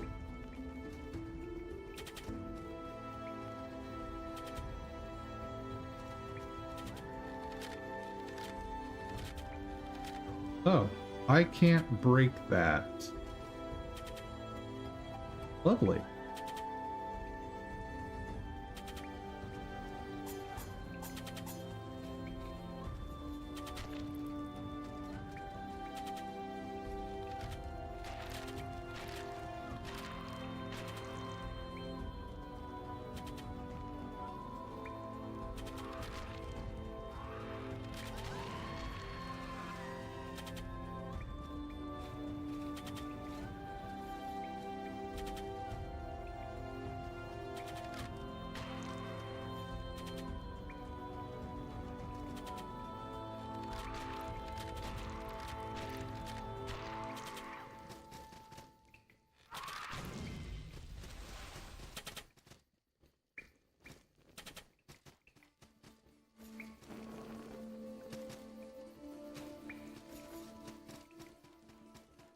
Oh, thank goodness.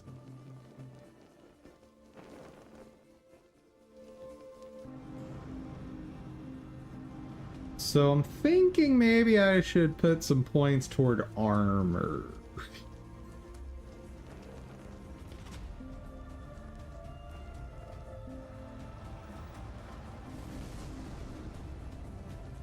The question is, do I want light or heavy armor? And what's the difference?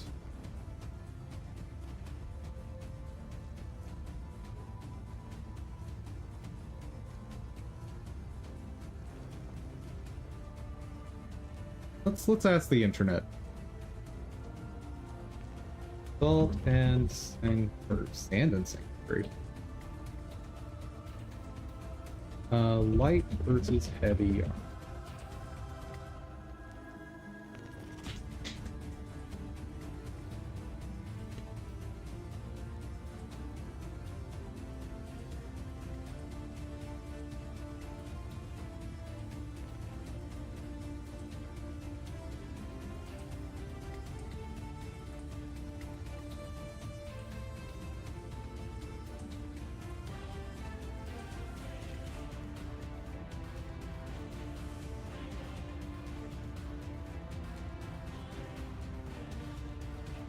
I had trouble on some of the more girthy bosses.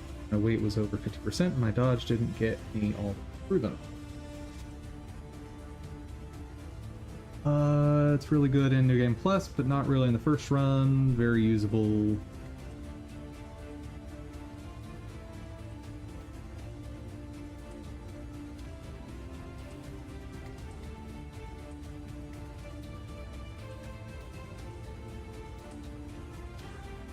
Heavy armor in first playthrough, switch from light, wasn't a big difference.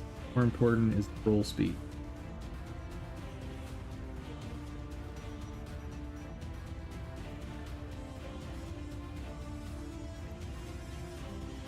Every point of endurance because I think the session with light roll is silly.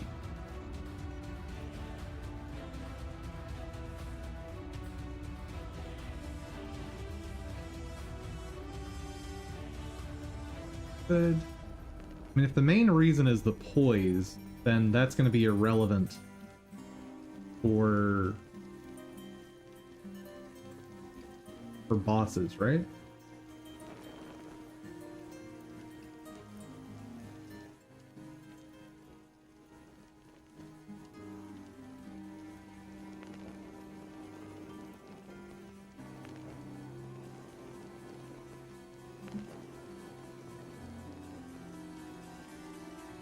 I want to just know the key difference.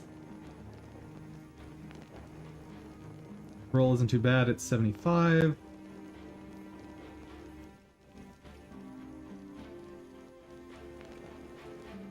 Only 2 types of armor. Subtypes. You know what?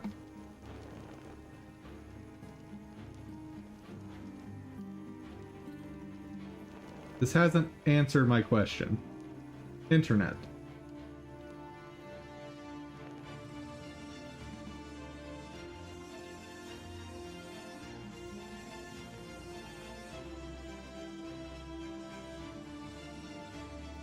Light armor upgrading is pretty noted.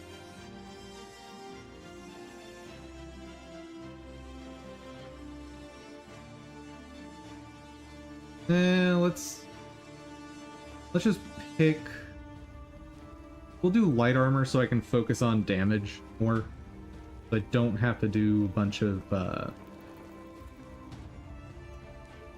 I don't have to do a bunch of points into endurance for the carry weight for equip load. Now where? Oh, where? Light armor.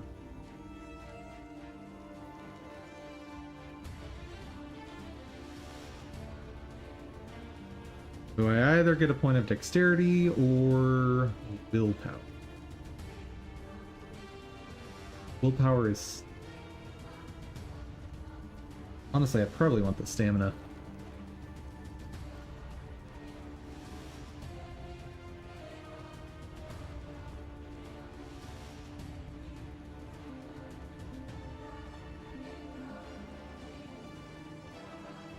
Alright.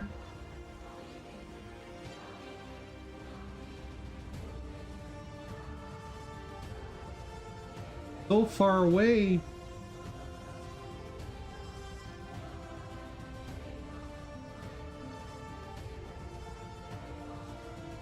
Something that I haven't tried before, because it's going to be silly if this works.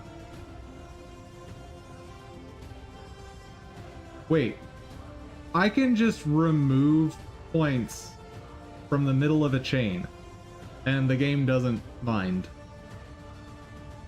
Huh. All right. Well, in that case, I'm just gonna enjoy my extra points.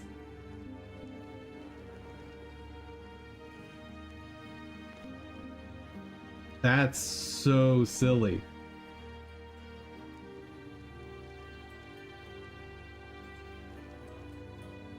It's very silly.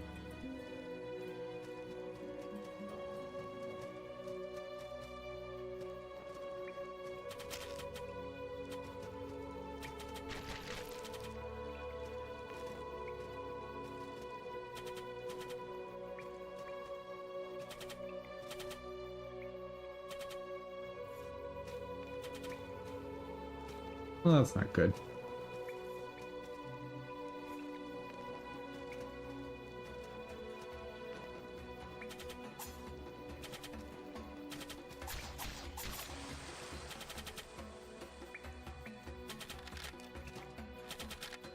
I thought you could break these.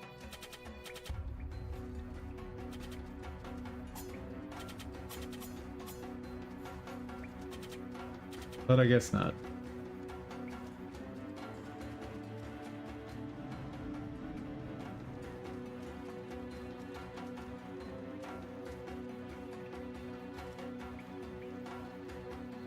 I am sitting on a lot of money right now. No stone guide.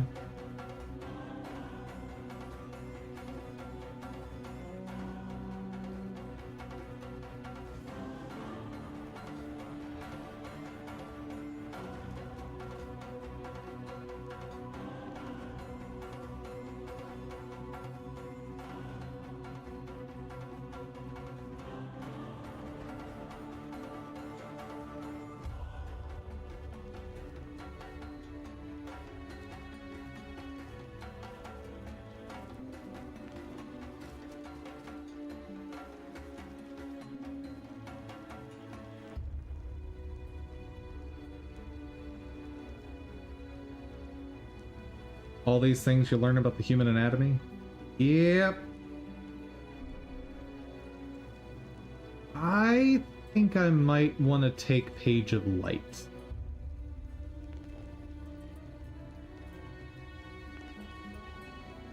Now, hold on.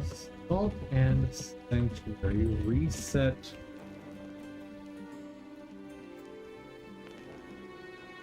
Wait.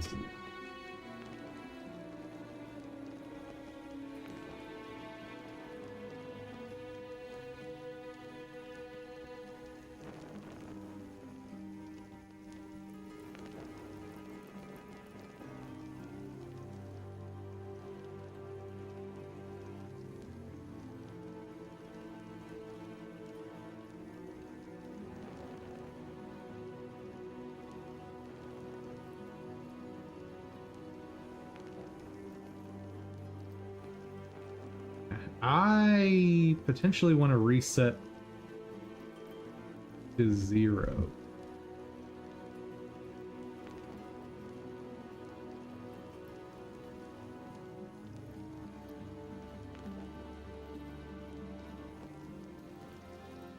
Devotion that creed will be reset to 1, and you will not be able to rejoin that creed unless cleanse your sin by giving salt Candlelit Lady.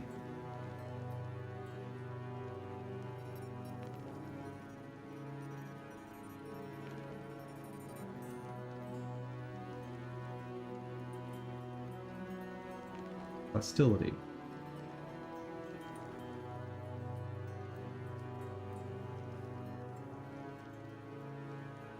Note that taking over a sanctuary via desecration require the player to permanently kill all its existing NPC.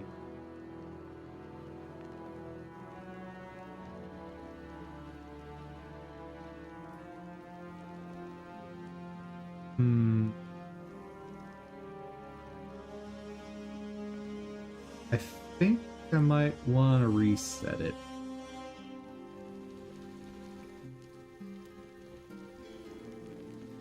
Because those pages of light are really useful.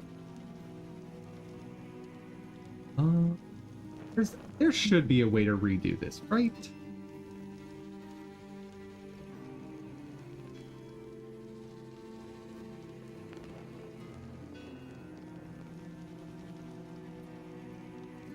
Alright, Nexus. You have a good one.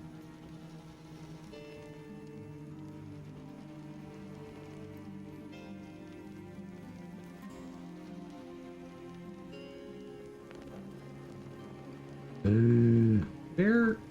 How do I ask this?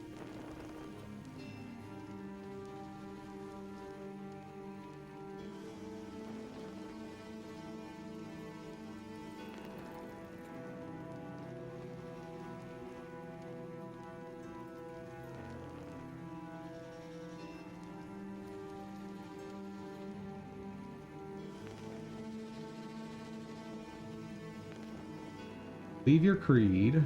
Reset your sins with salt for that creed you left, and your devotion will be level 1 once.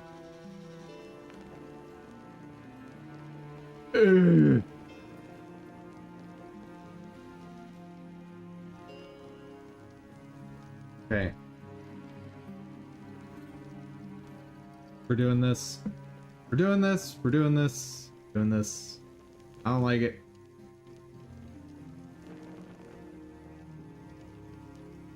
But having a... Wait, hold on. Let me ask one other thing before I make this decision.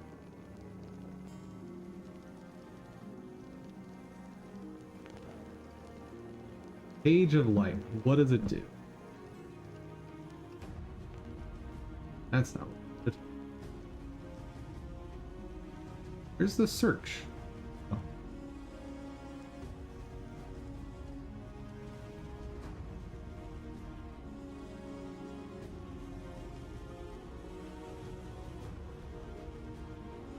Yay.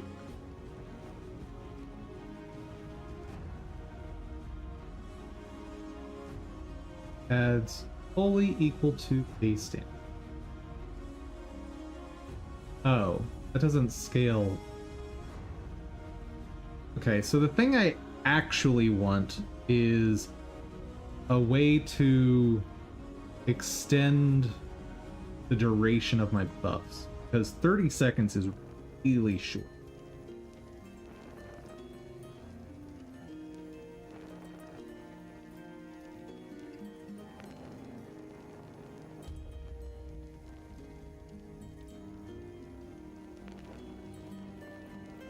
Salt and sink.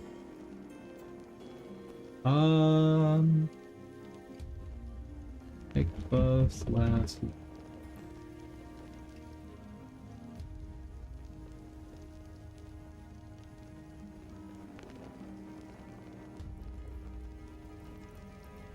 Wait.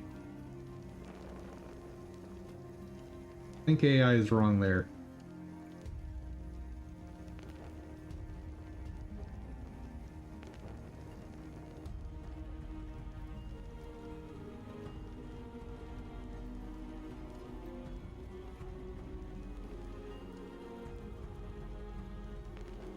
Maybe this is just not a thing.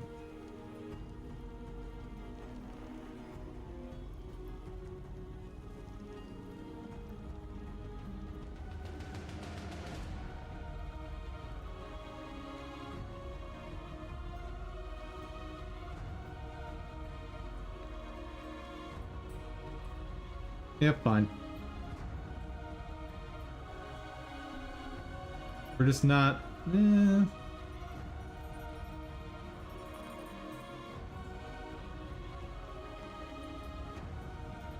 Would be double damage, though.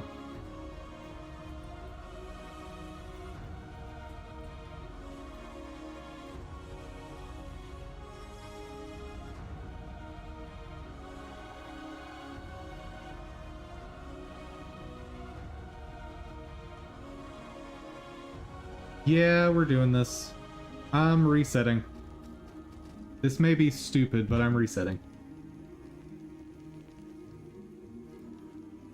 So where is the candlelit lady? She is in Village of Smiles. From the Sanctuary, go right, down, left, cave. Okay. Cleanse all sin for 1,000 per sin. Okay.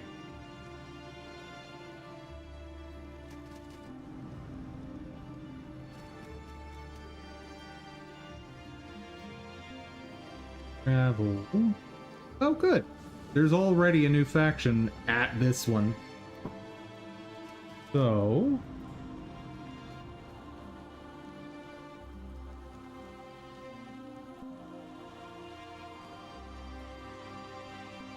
become an apostate. Awesome.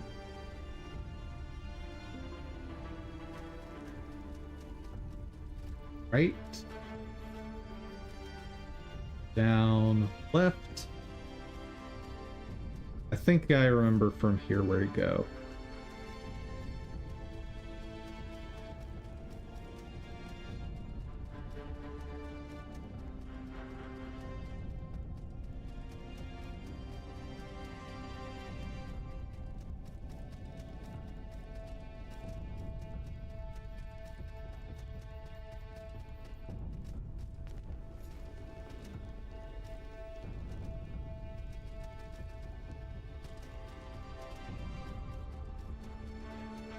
Hooray! We have found it.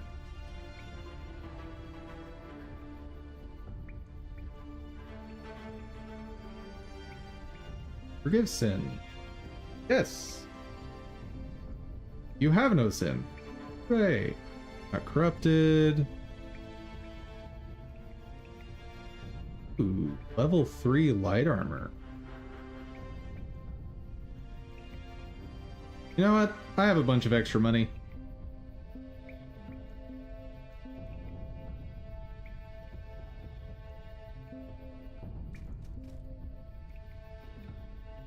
Oh, and I'm not even wearing headgear. That's not great.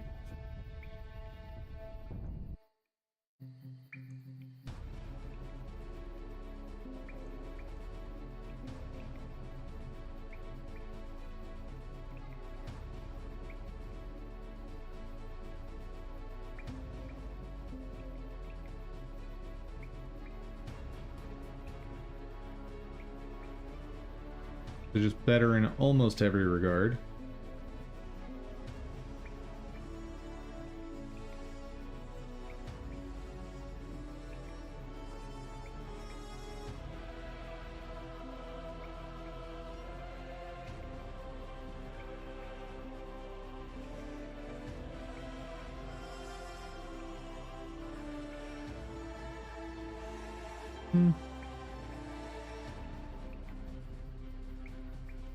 I think I'll stick with those though.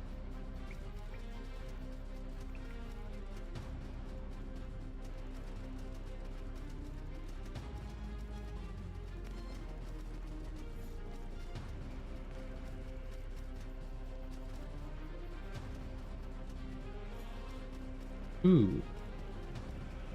It occurs to me.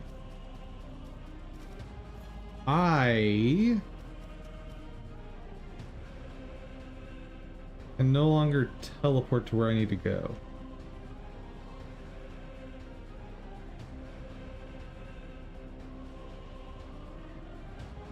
Ooh, that.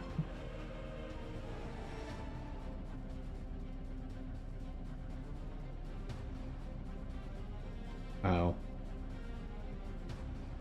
It's really good. It's just too heavy.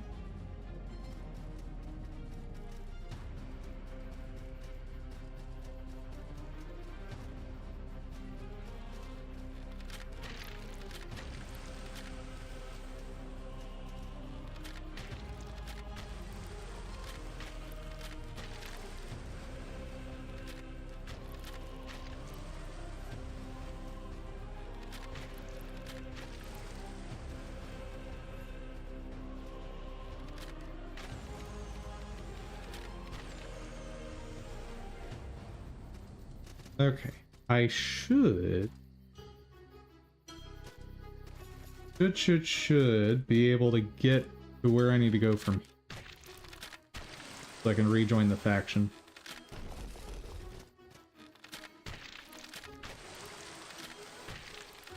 But that does mean I'm also going to need to re-grind all of this.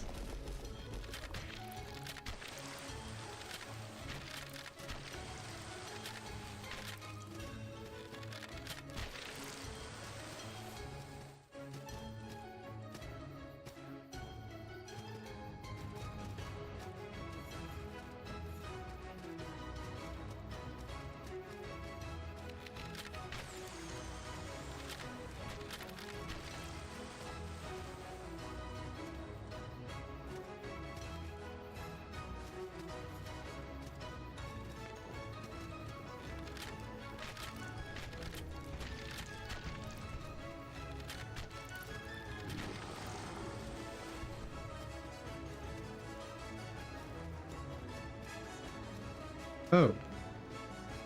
Oh, shoot. I never converted this one. That's not good. I am in a dilly of a pickle.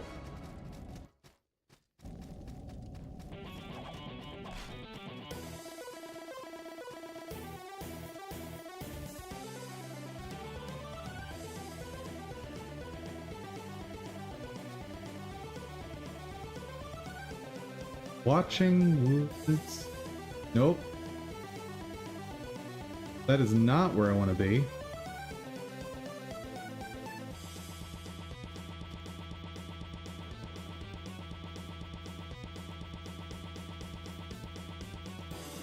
Hold on. If I use this... Oh, I can just go back to any of the ones that have it regardless of faction. Okay. Whew. I was worried there was going to be tons of backtracking there. Take oath. Yes, I am happy to be an apostate. Work. There goes all my progress. But I want those pages of light. Okay. So 1 Vilehawk, 1 Poison Cytoplasm. Or 3... 2 Cytoplasm. 3 Drowned Berserker. Do I have anything to increase drop rate? Assault.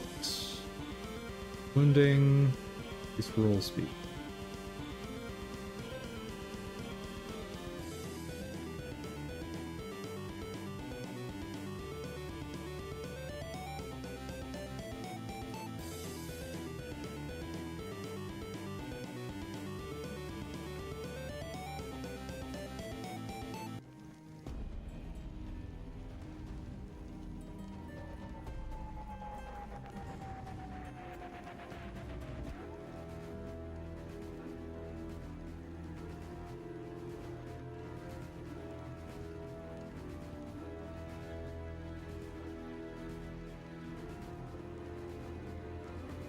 There's got to be a ring that increases drop rate. There's got to be, right?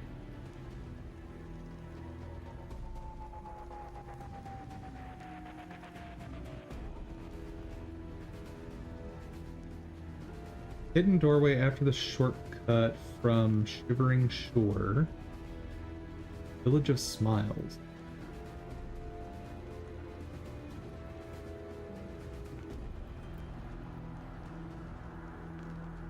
First area you will encounter after the shipwreck. Hmm? Alright. Travel. Shivering Shore.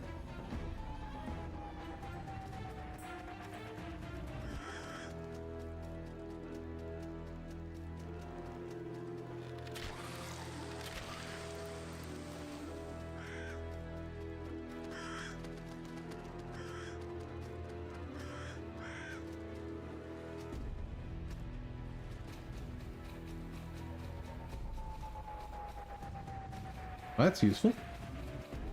Take that.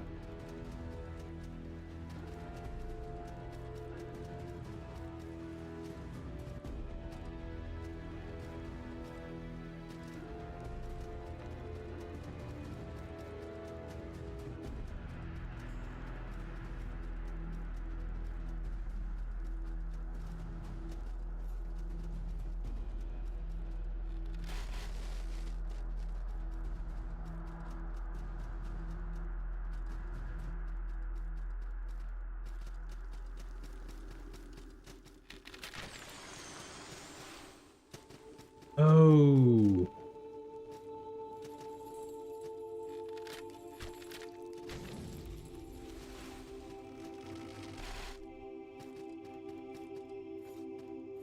Is it right? This is it. This has got to be it.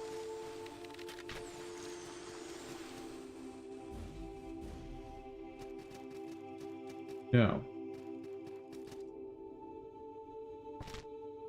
What?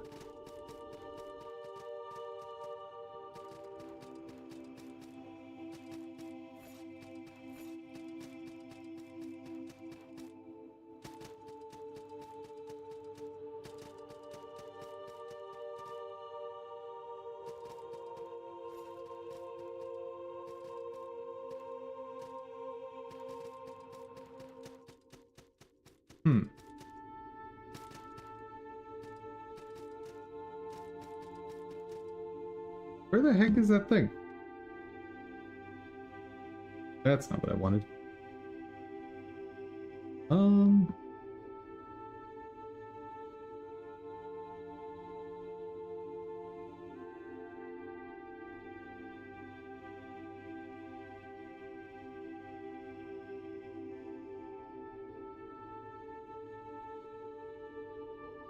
Starting from Shivering Shore Sanctuary, take the first shortcut you encounter below the first set of stairs. Cave down, you fight 3 vampire vat. Passage.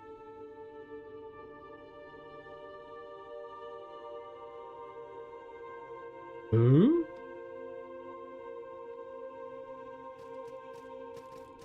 Right. Pretty sure this was the hidden passage.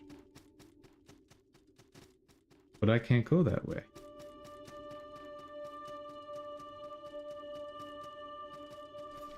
Oh! Oh. Alright.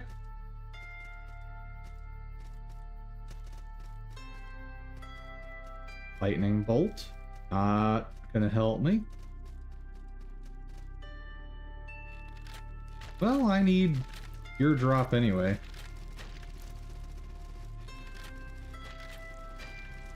Ooh. This is actually a good time to test this guy.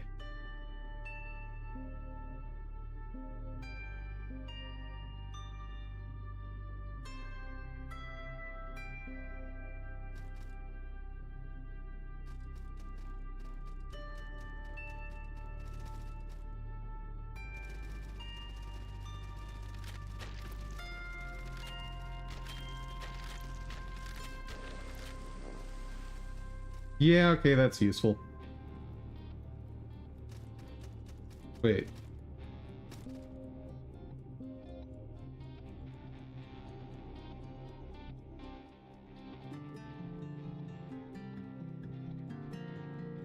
What? You'll fight 3 vampire bats. Take the cave down.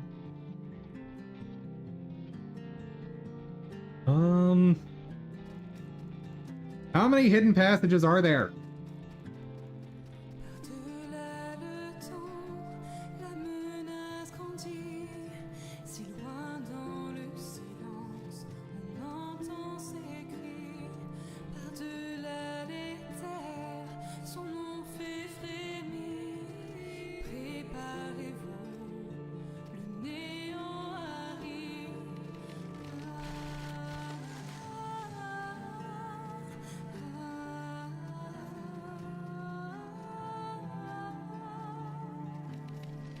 Okay, that's gotta be it. Yes? Pretty please?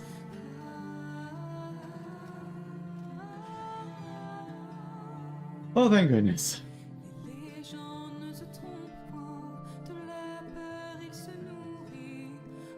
There we go. Now.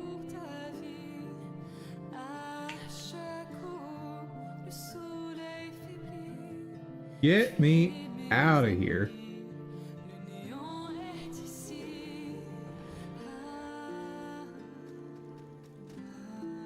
And let's travel. Bill just smiles, and they're going to be very unhappy with me. Think.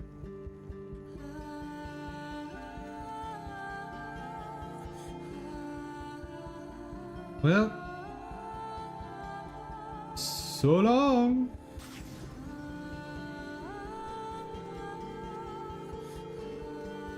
It's worth noting, because I've done that. Well, actually, since I took an oath to them, I can join their faction theoretically.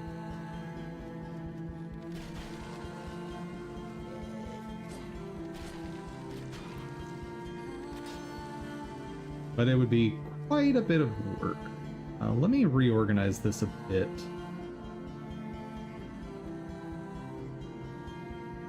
There.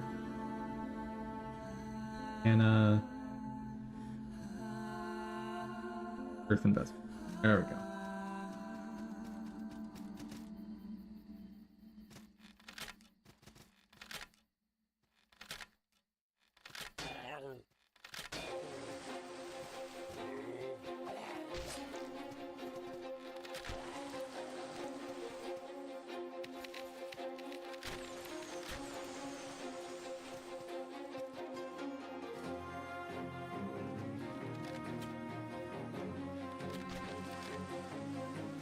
Nice.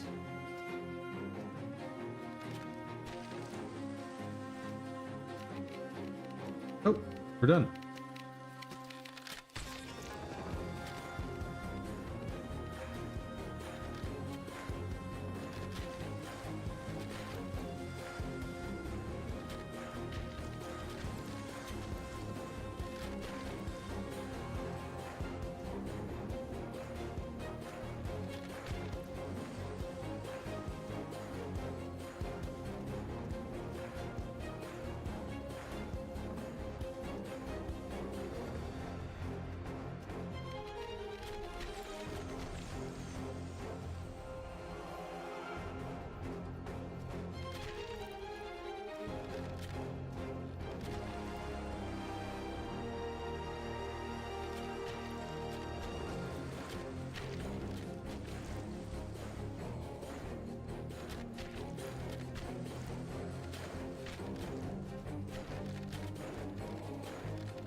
Okay, I only need one of those now.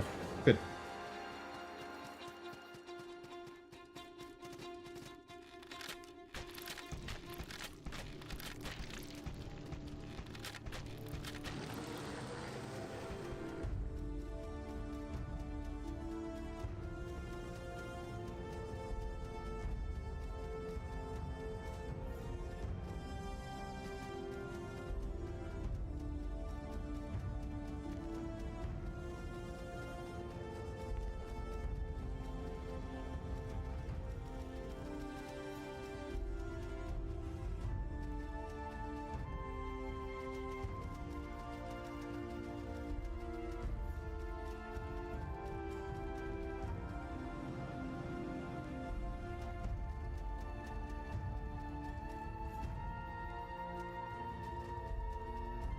Yeah, definitely should have gotten these buffs first time around.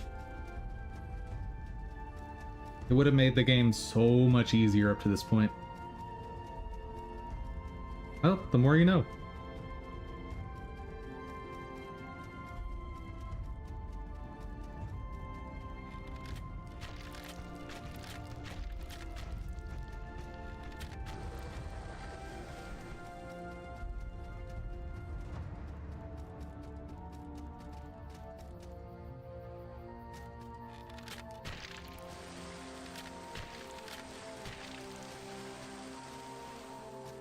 And we're done with that. Nice.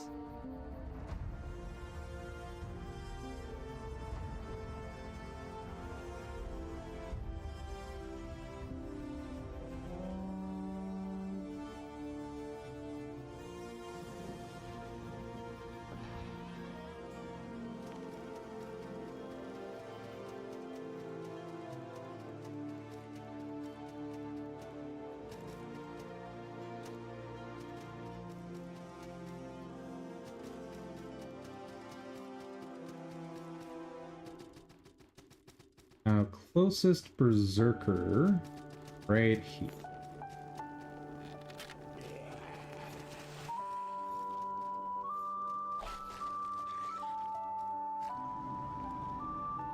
And I think I need 3 of them.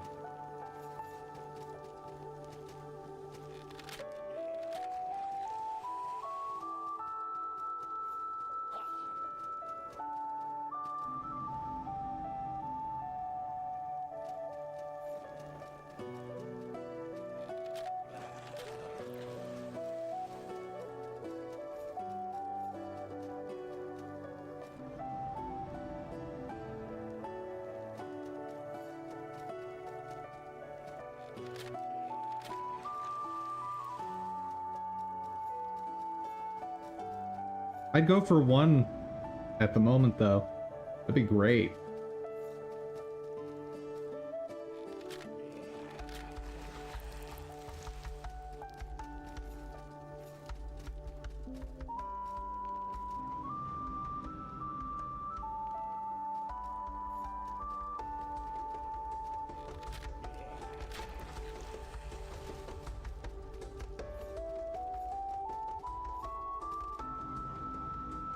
You have that ring on, right? Yes.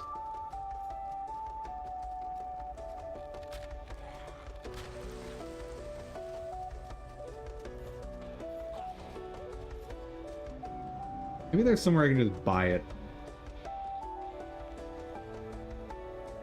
Round Berserker.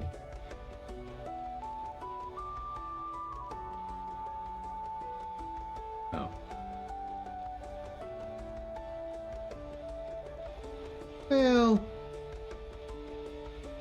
that's not super useful.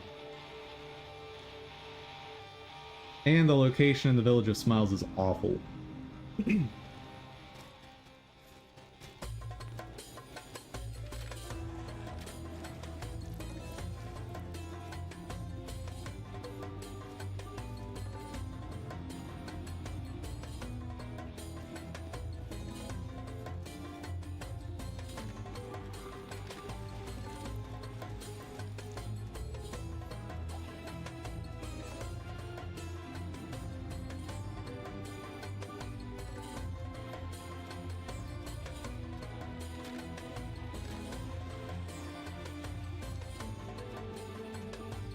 Okay, just 1, please.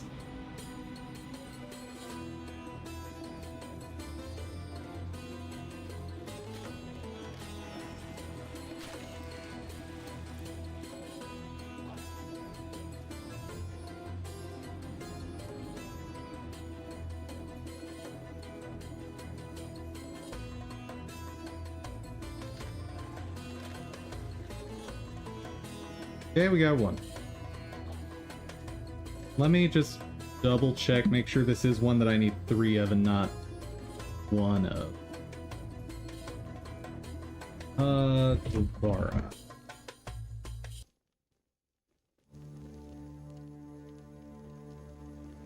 Yeah, I need 3. Okay. So I don't keep opening that.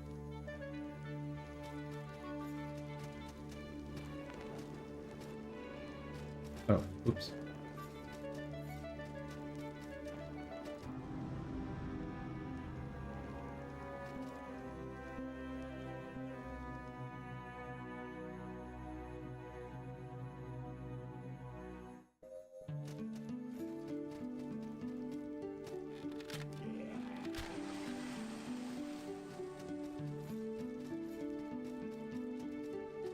Someday we'll be done, chat. Someday.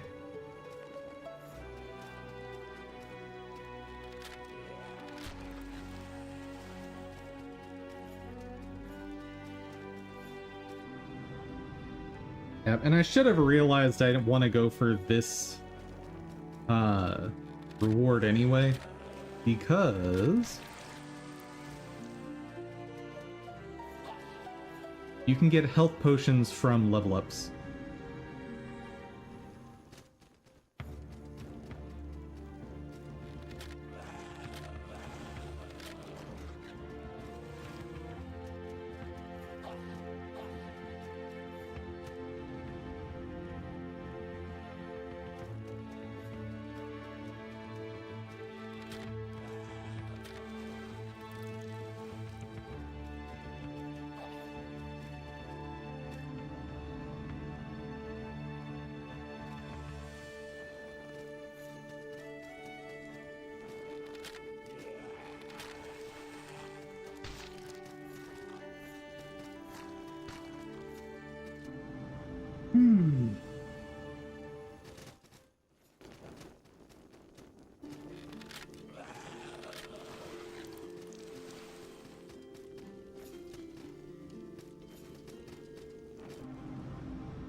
Hooray, Stone Cleric.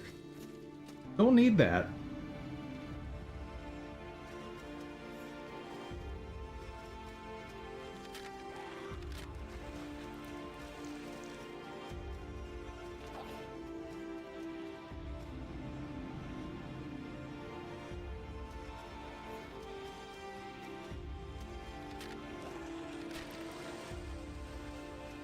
Okay, just one more.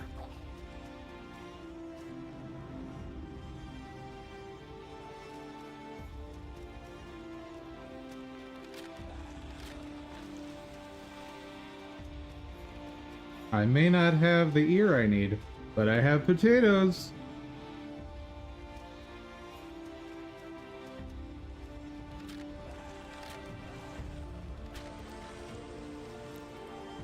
And apparently a surplus of stone clerics. Which, for reference, guys, you only need one stone cleric. I guess because I'm doing a wisdom build and I'll be using blessed weapon, it might be worth.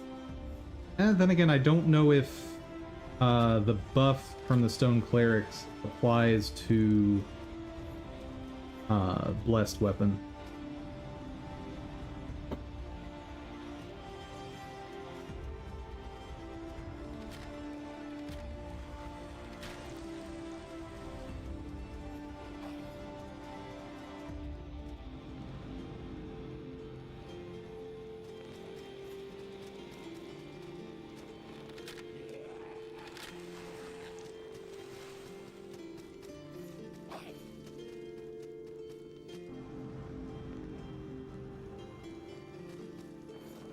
RNG, please.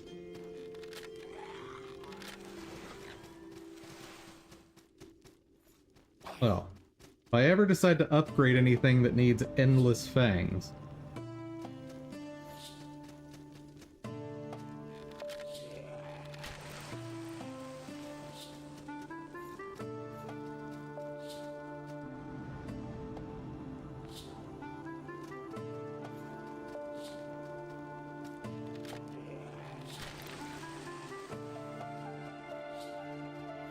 stone sellsword.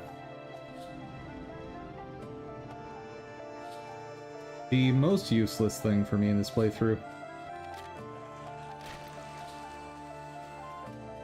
For those who aren't familiar, sellsword is how you do multiplayer in this game. And yes, you could theoretically do the whole campaign co-op. I think you do need to progress each other's worlds separately, though. So, like, you'd effectively be playing through the game twice.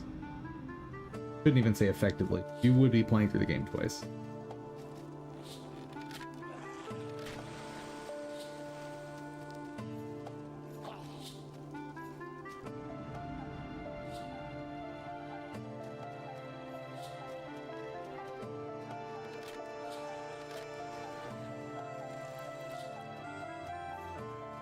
Is there another one that I can be hitting?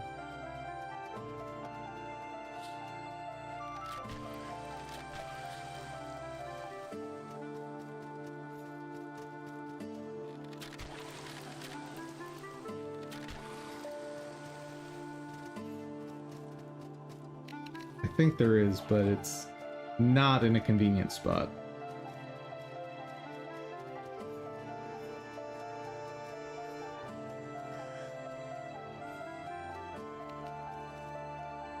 Nope.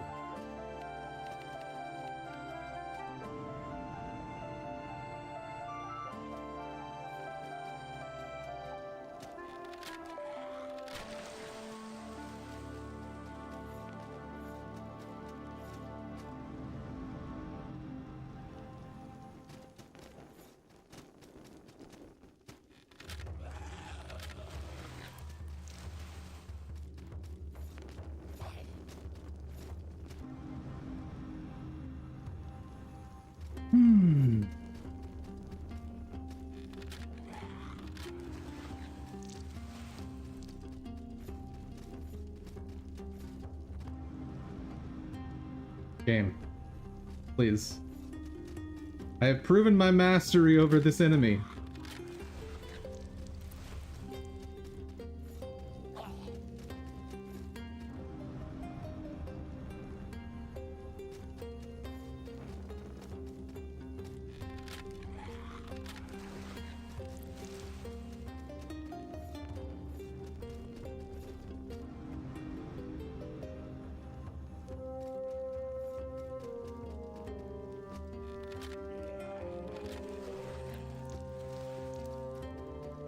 Just never happening.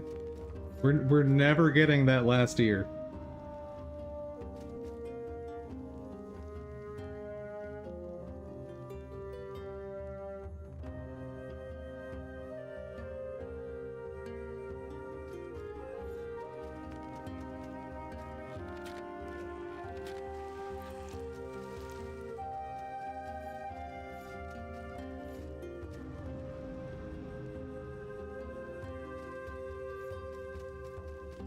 I'll be here 20 years from now. Finally get the ear.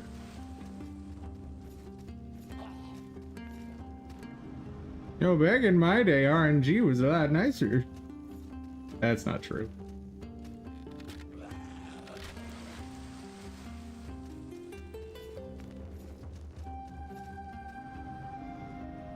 God, I'm gonna have, like, a surplus of rare drops from these guys before I get the regular loot.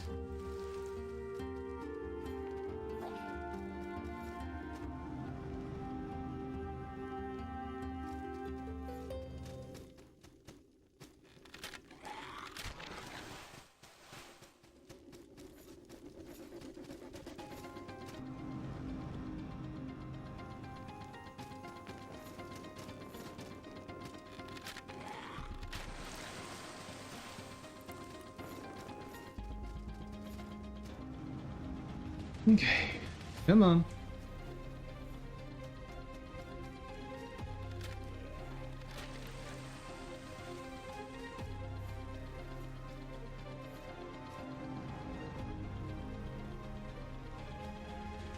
Five more and then it might be time for a change of scenery.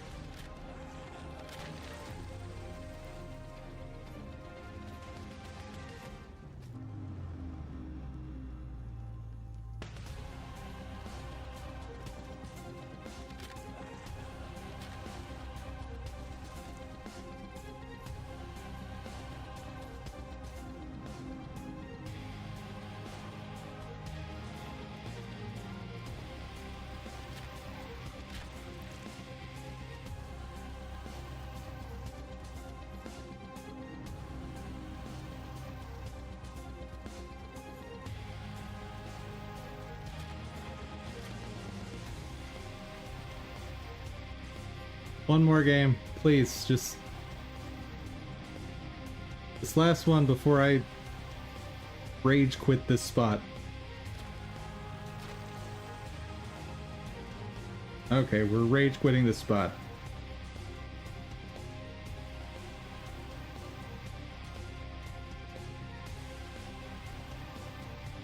Village of Smiles will at least be a change of pace.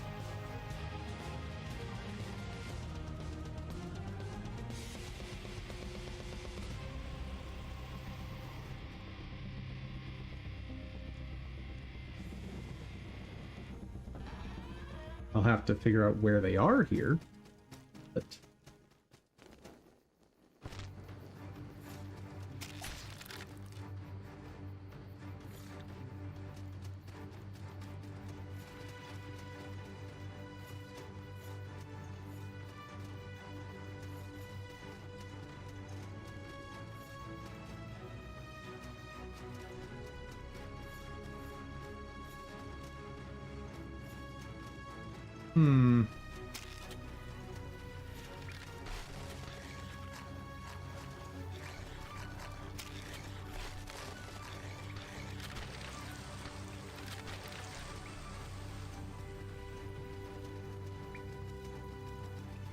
here's one.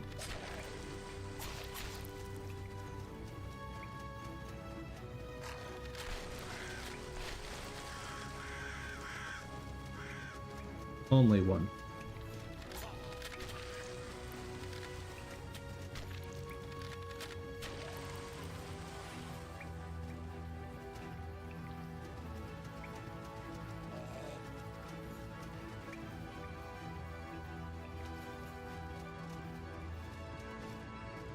Nope.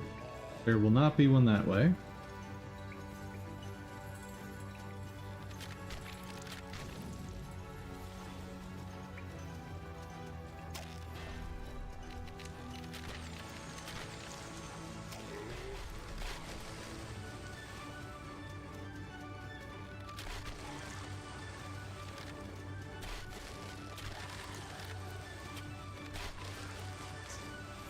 Yeah, this is not better.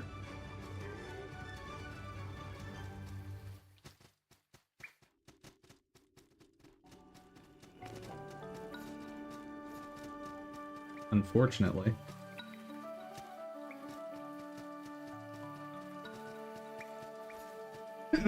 Woo!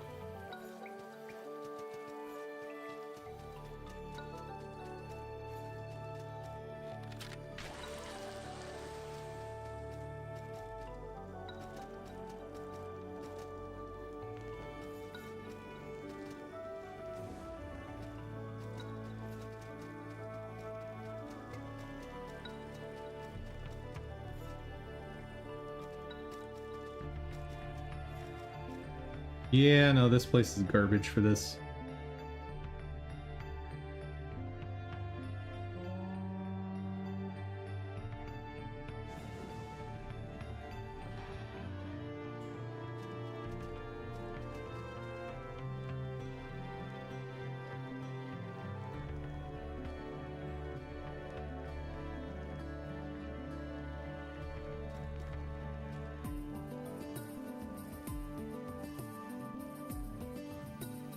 Give me... That was... your poison. Yeah. I have miracles for poison.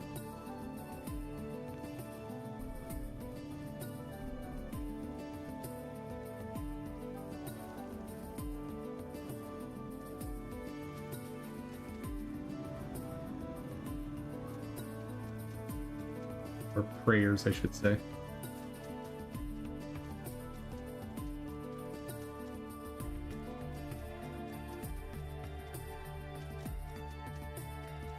One ear. Gimme, gimme.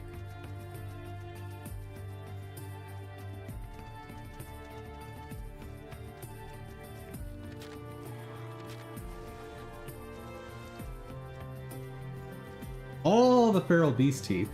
All of them. I'll be able to craft a full set of dentures. And we're done. Huzzah.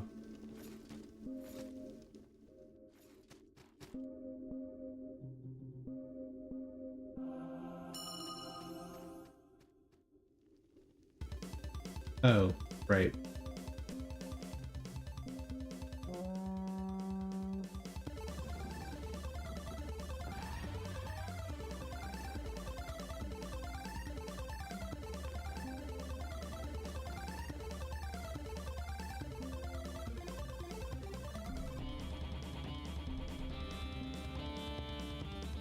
Okay, I want Cage Man's ear. two of them. Just refresh my memory on what the cage meant like.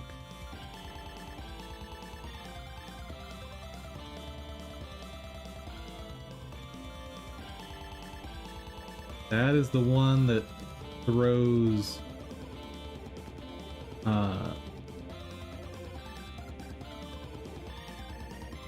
they throw the flaming bones? Pieces of metal? I don't know.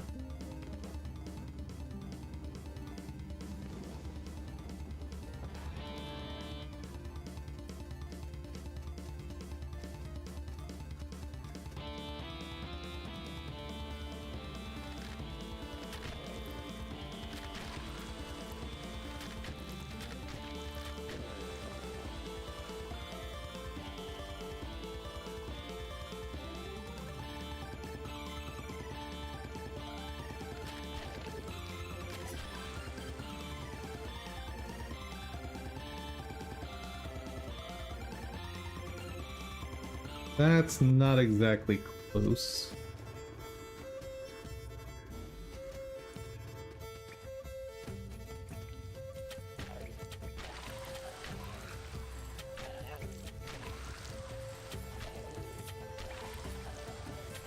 This one's not bad.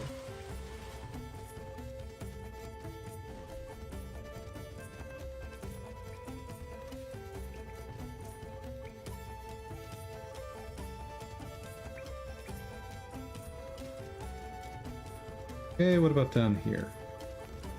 Nope. Upside down room is the best so far.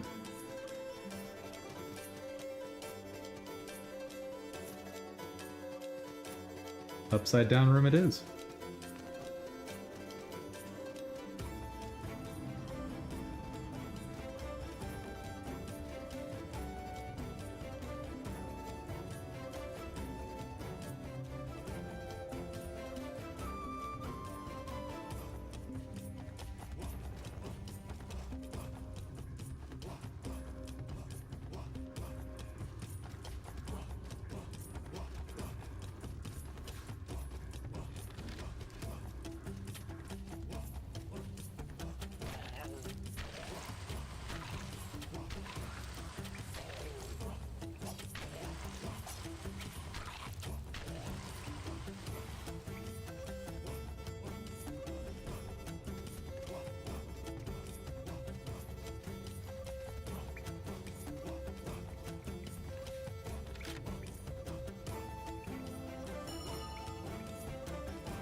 It's a shame I can't just jump up and grab them.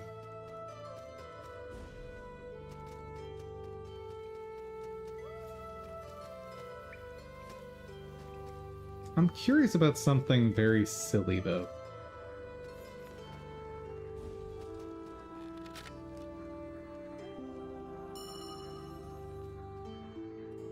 Nope, Dev thought of that.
Oh.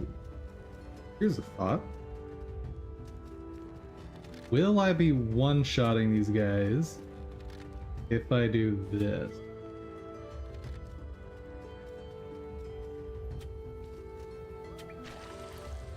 Yes. Nice.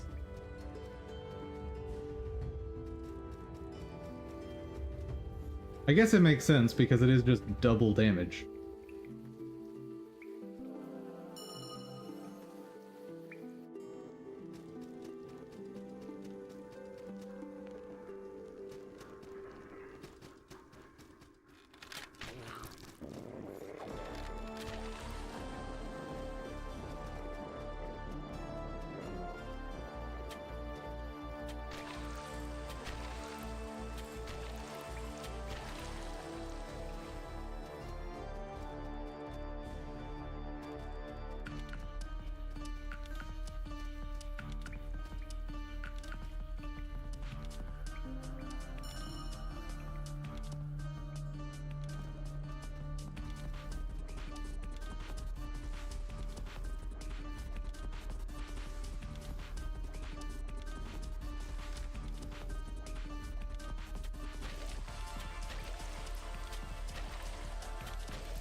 Game.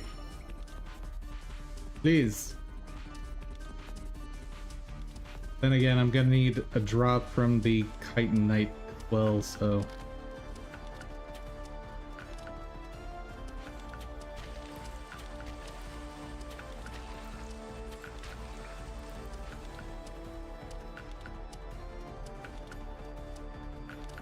Here.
It's always the last one.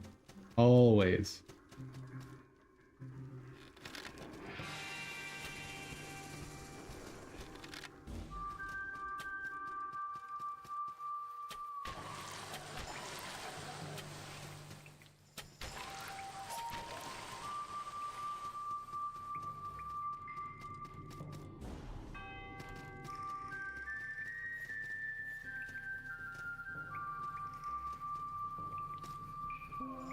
Light vessel.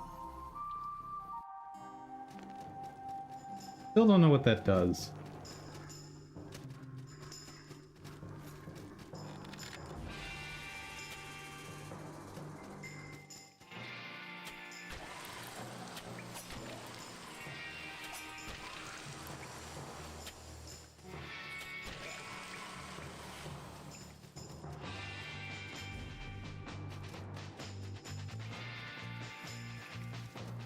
And we're done.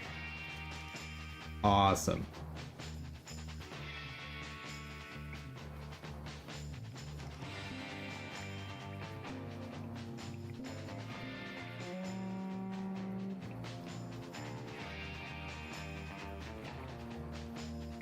Hands pass. Nope. Guess it doesn't actually matter which one I pick, does it?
But 7 hits?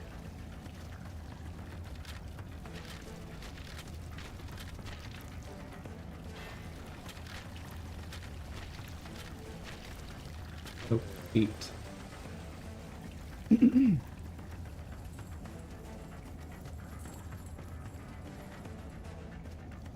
Almost certainly the best spot for this. Because this.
During Skull. Don't. I don't remember that item.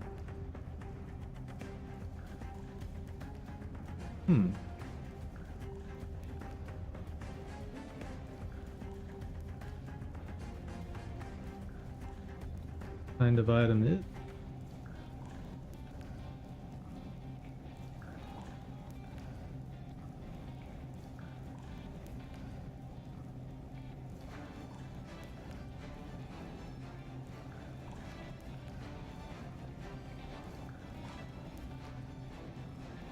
Wait, what?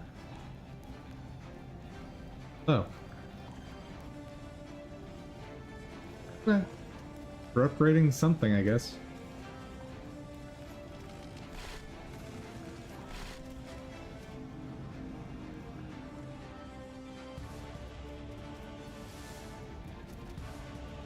Oh, that's not right. There we go.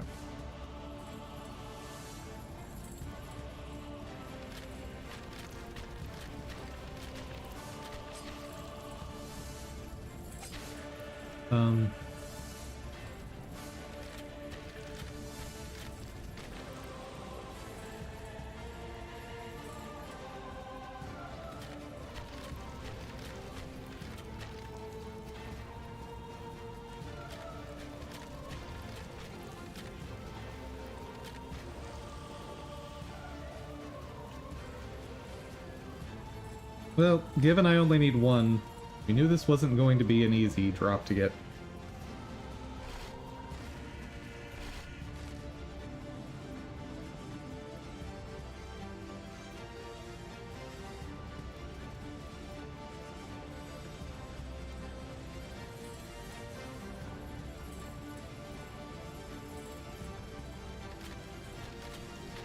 That's 27. What? I'm curious, how does this damage compare? It is better, but not by a lot.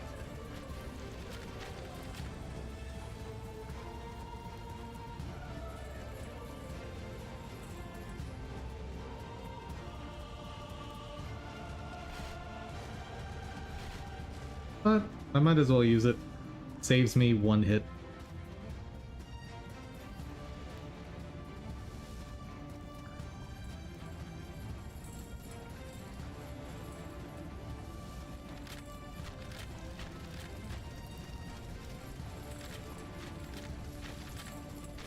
Oh, 2 hits.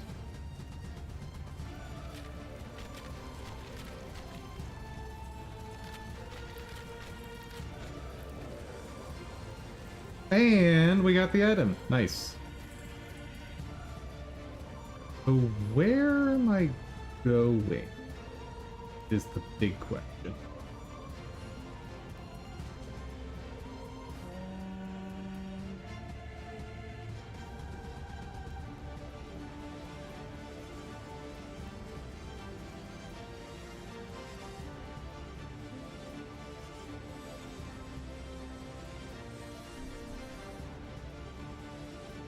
No, sure. Page of Light. Do it. Stop second guessing yourself, dum-dum.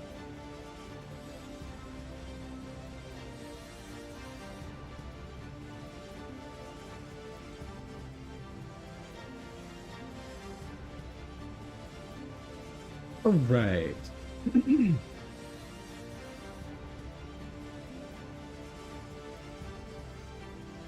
Where did that open up? Oh, right, Mire of Stench.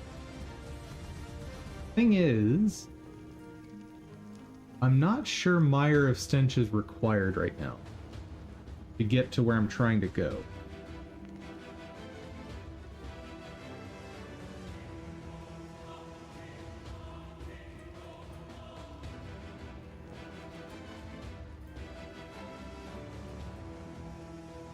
Alchemy?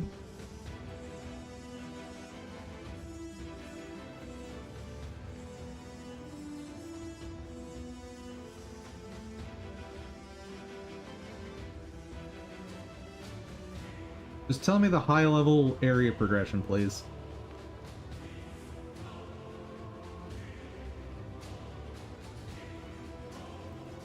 That says I need to do Mire of Stench. I don't think that's true.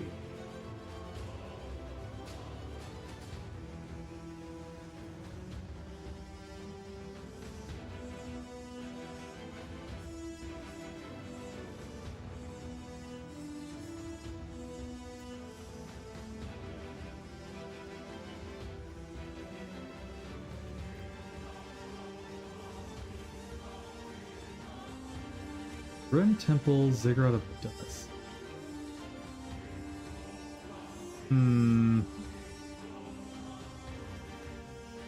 I didn't really explore Ziggurat of Dust yet.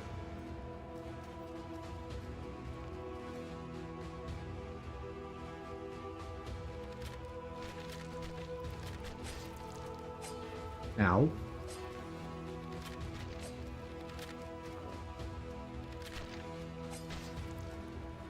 Sir.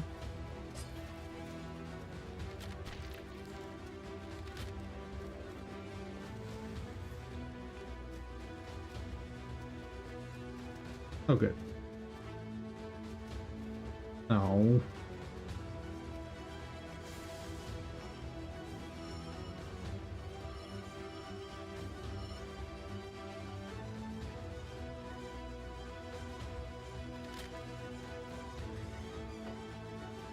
Never trust a chest. Ever.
Nice.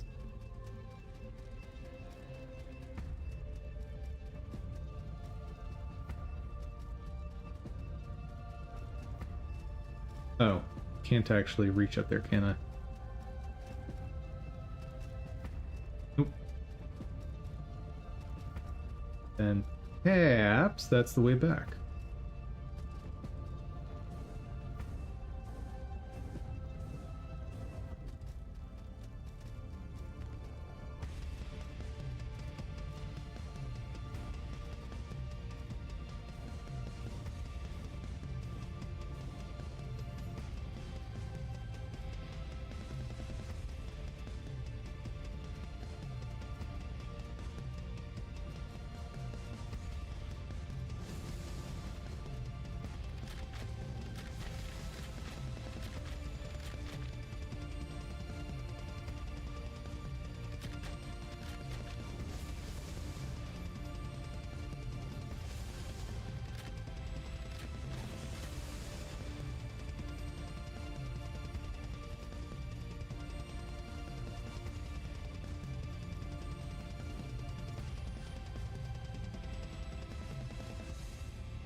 Hold on.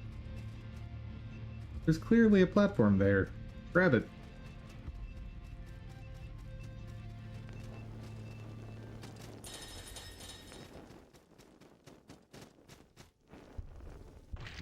Oh no.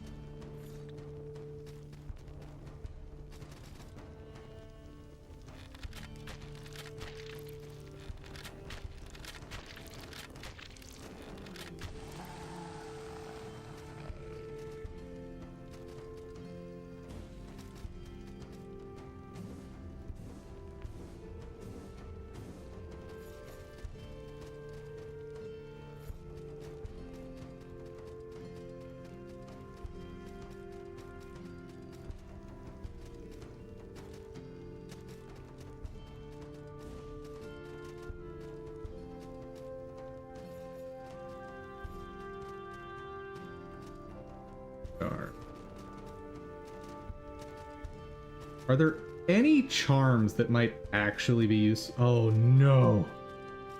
Dang it, dum-dum.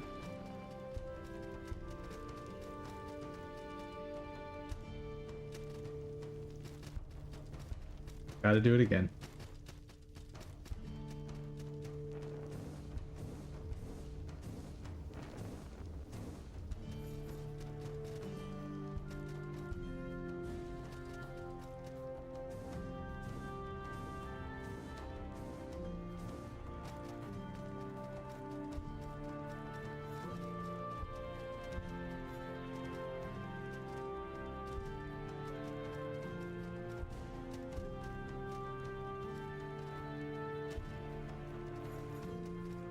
Okay. And got a stone guide out of it. That was worth.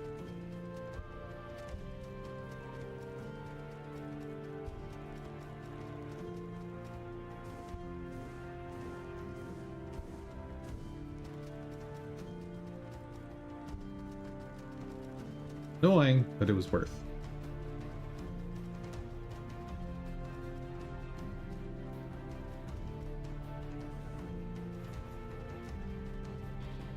Oh.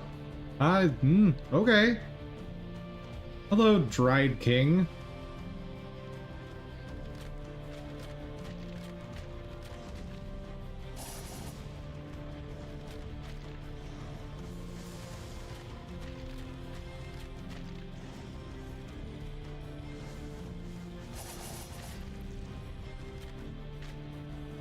I have no health left.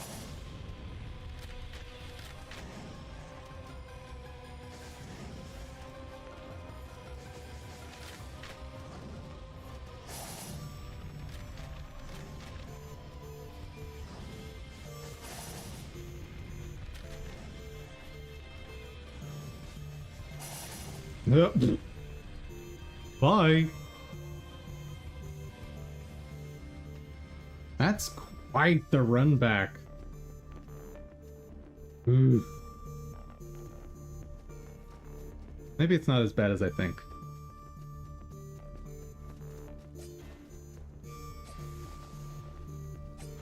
Well, the fact that I have to burn some torch to get back, that's already not great. Come on.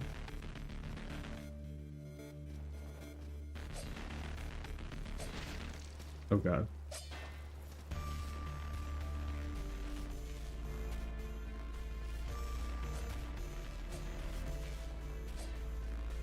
Bro, what are you doing?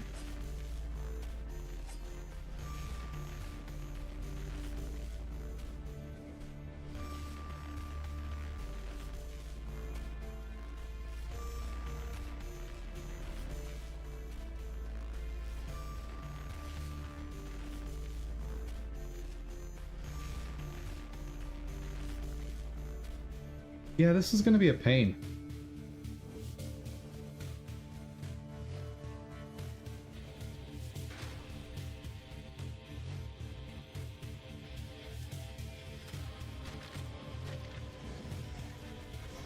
Whoa.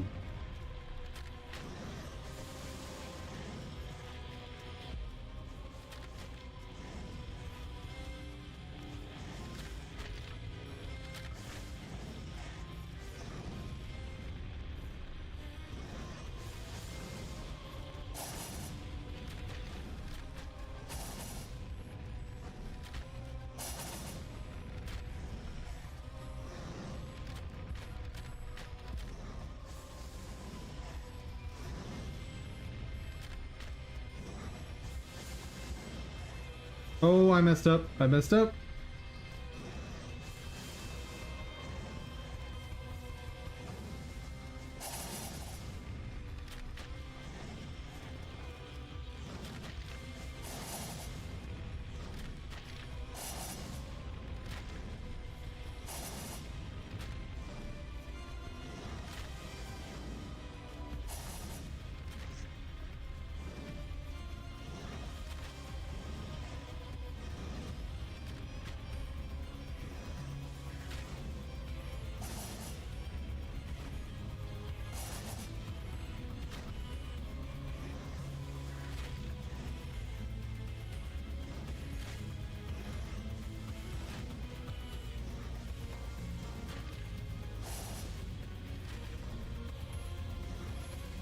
Apparently, if I just stay right here, I'm safe-ish.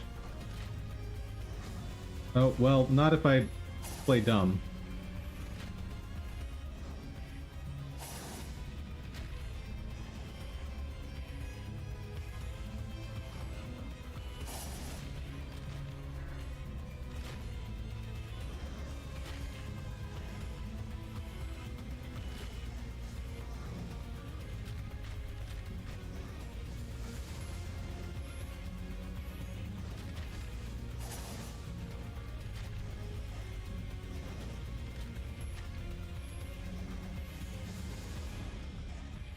Holy.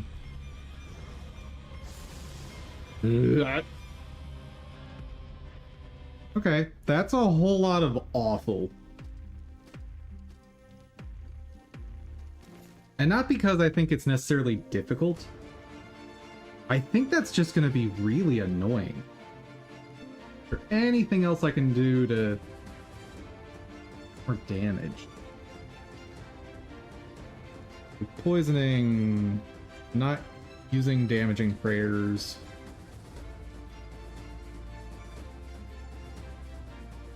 I could increase defense. That doesn't last very long.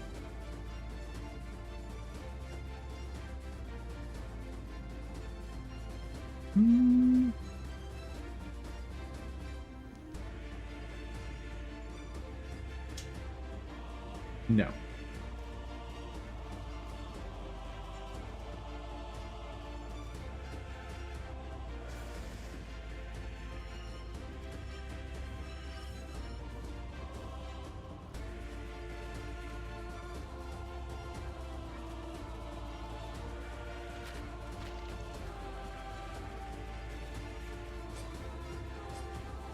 Much better that time.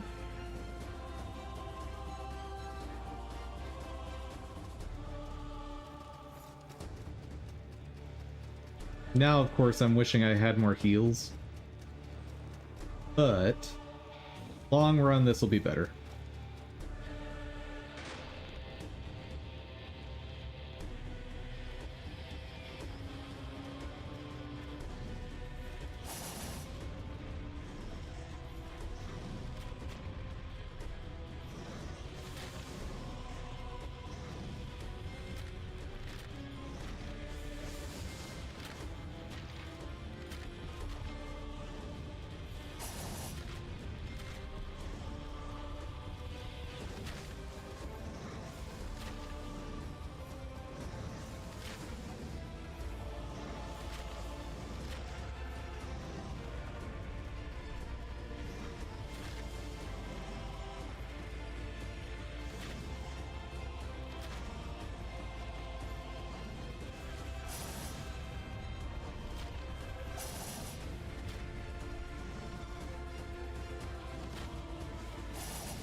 Shoot. Bad.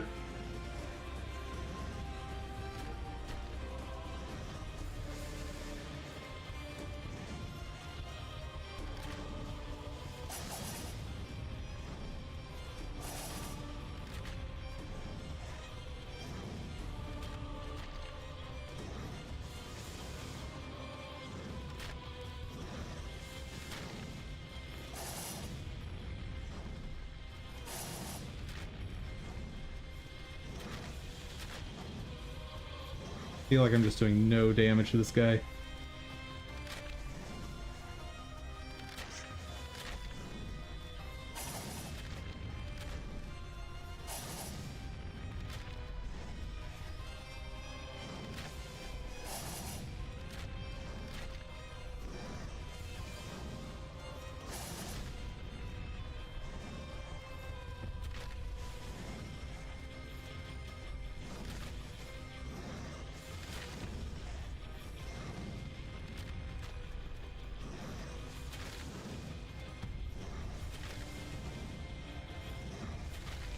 Just slow and steady.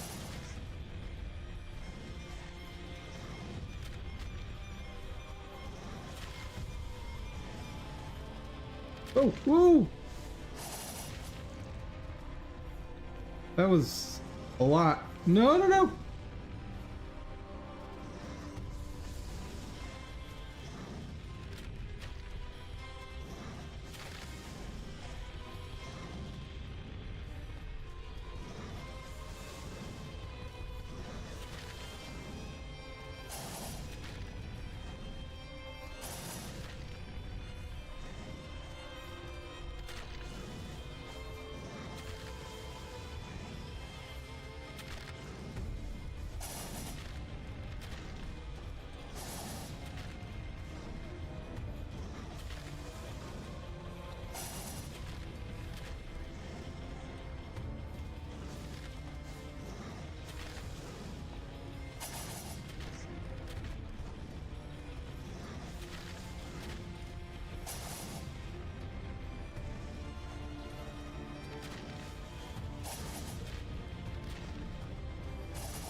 One.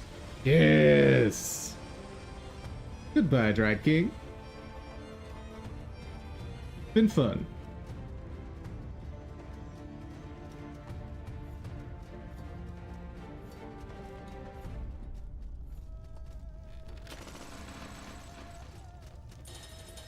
Okay, what brand am I getting here?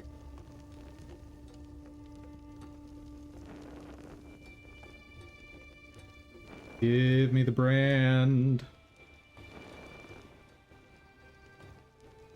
I got it. Can I please have the brand? Thank you. One is this. Ah, double jump.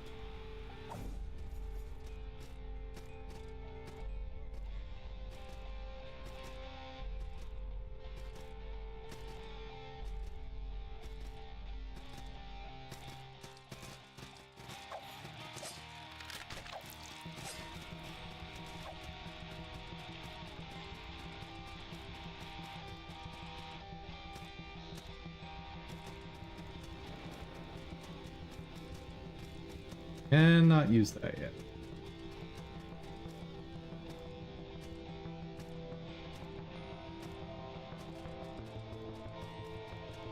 Oh, but I can go this way. First off, hello. Where do you connect to?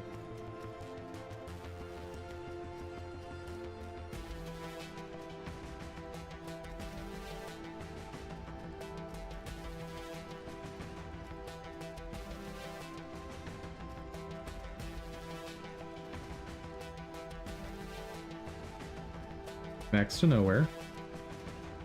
And I'm pretty sure on the right side it just goes to a room that I can't unlock the door yet. I think.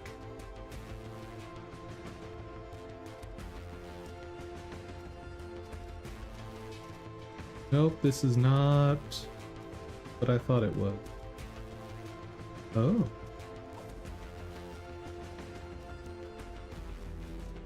But this is a way forward. Oh yeah, and I can climb up walls like crazy now.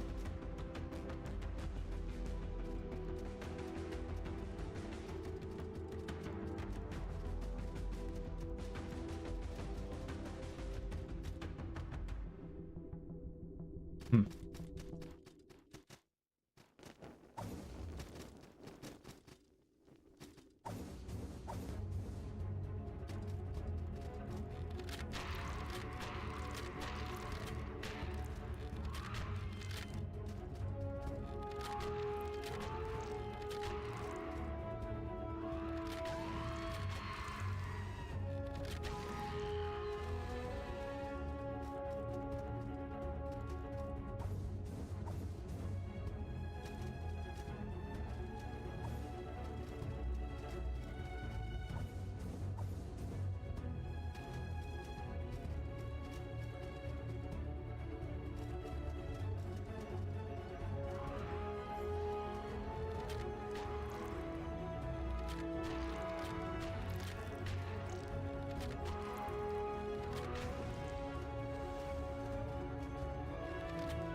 Oh dear.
How much further we gotta go?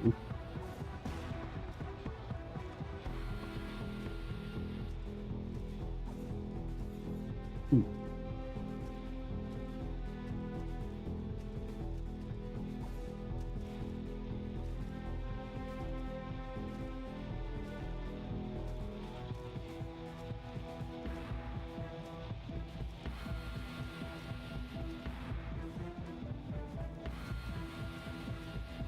Oh, God.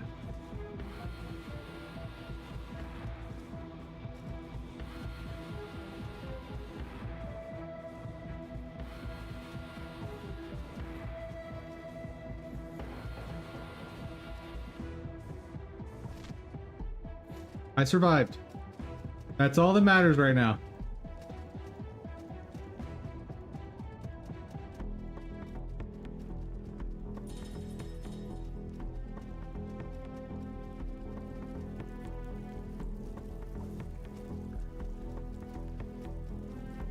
I want to say that's actually a place to drop.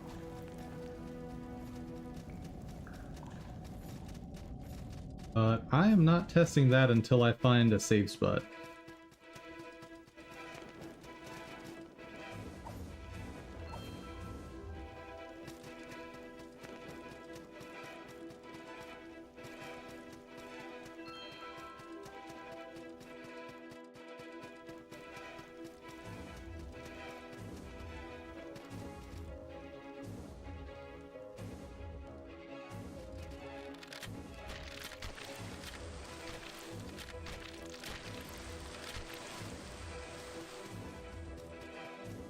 Cool.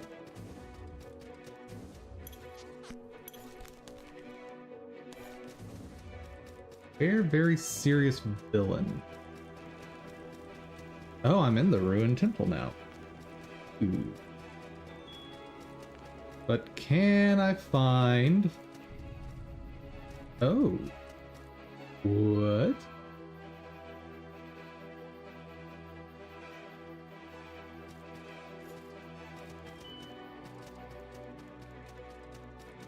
Bruh! Game is being so nice right now.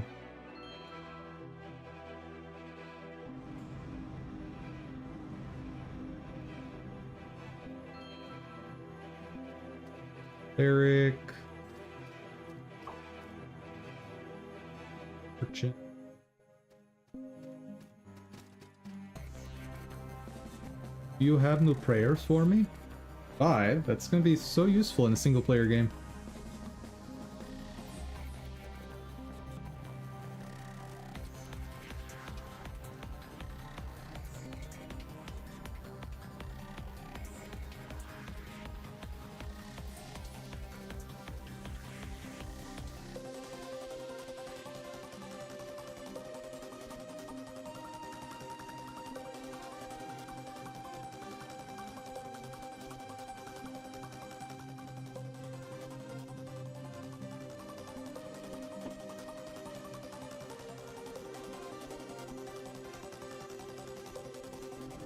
Definitely level up.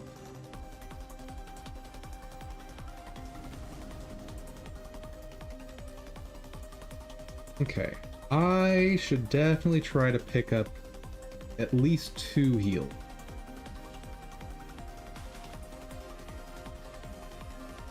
And done.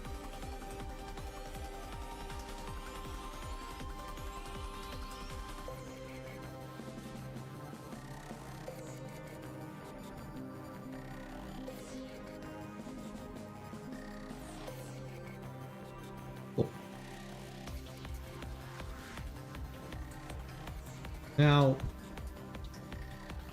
here's a question. Okay, you cannot remove these until you remove the stronger version. Alright. That makes more sense.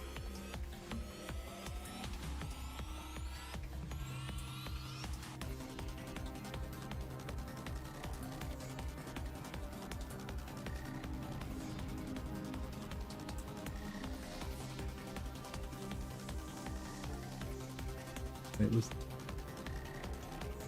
Oh. What's over here, good sir?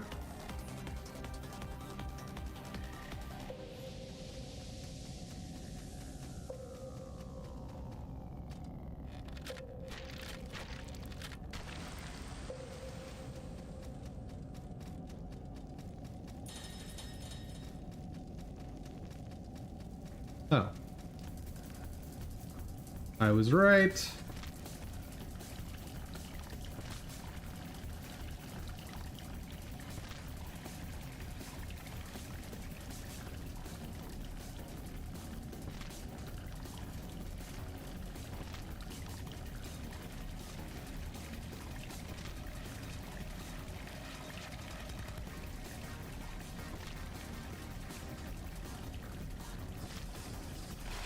Oh.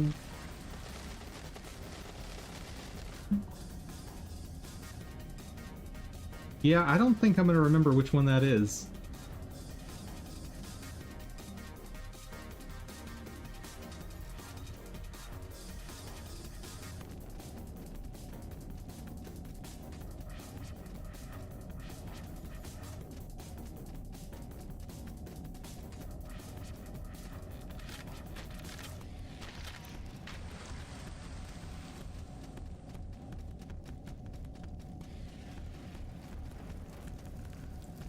One, two, three,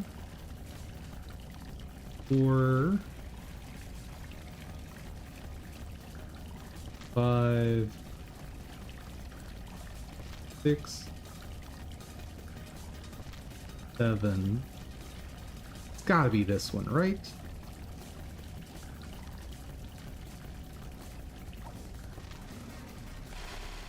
It was not that one. But I survived. Now we gotta go back. I magically survived that with 1 health.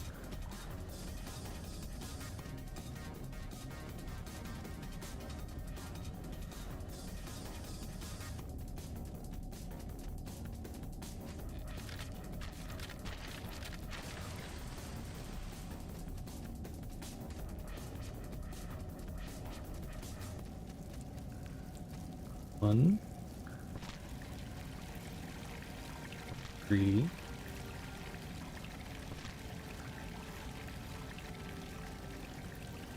five, six, seven. Okay. Here is the one where Evil Bat is.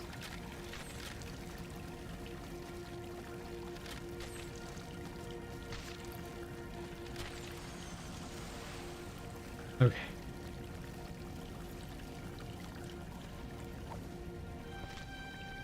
Got it. Do you have a mark? No. Oh, I'm not even allowed down here unless I have the mark.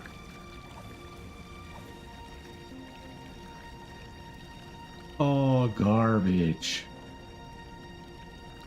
Okay.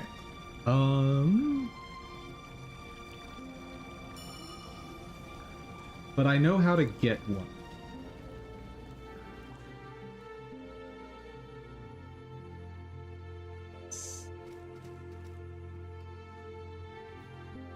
I know how to get one without angering my faction. I think.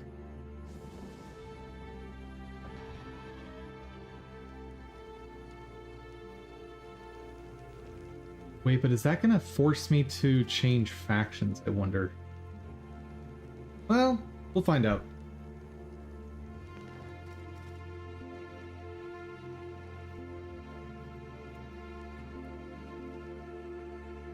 Oh, that's not... That's not the item I thought it was. Whoops.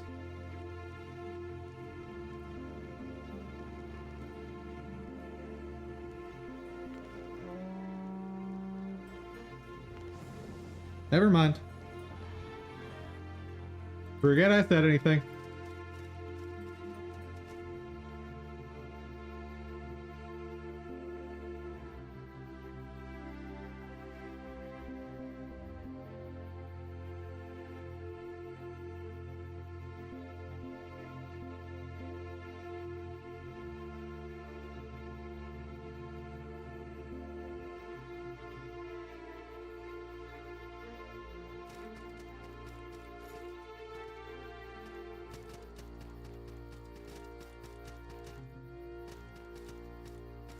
Yep.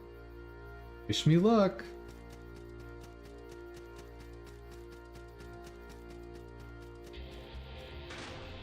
Hello, Witch of the Lake.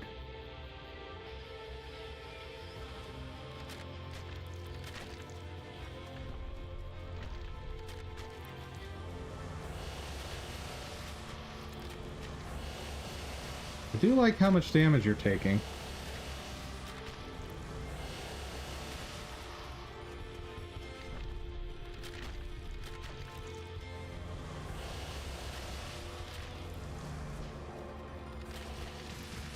Oh! Hi! I just got one shot.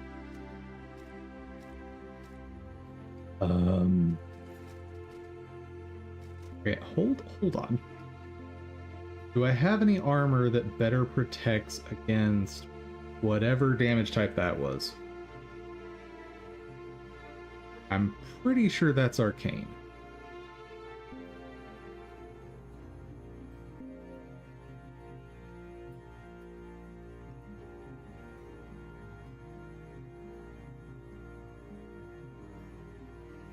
Oh, nice. Well, we might look a little silly for a while.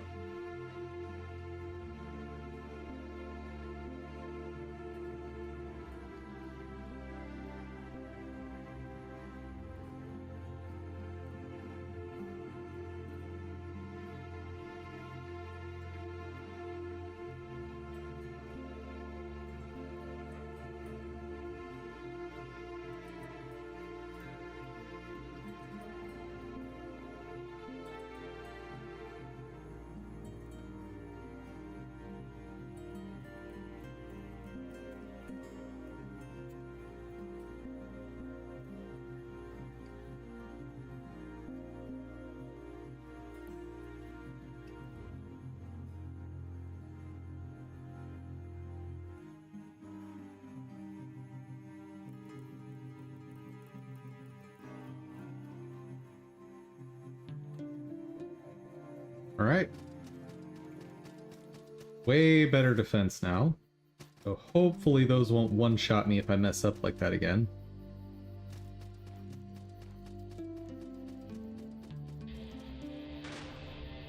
Hello, witch.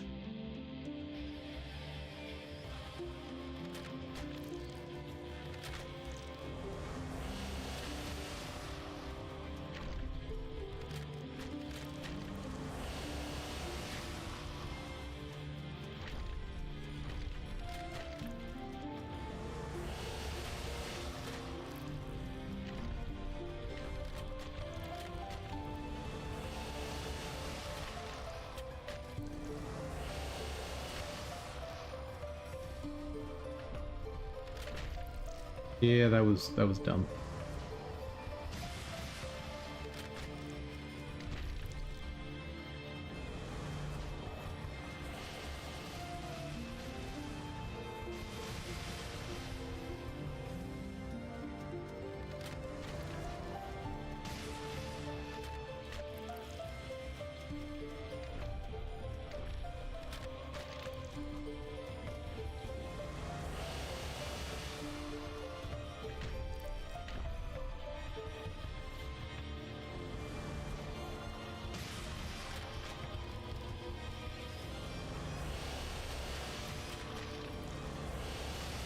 Whoa!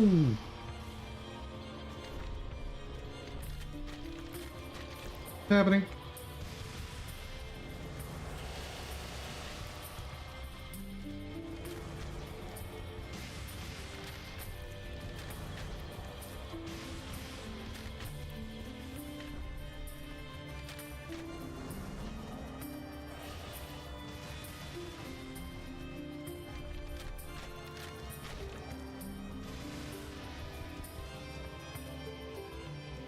What are you doing?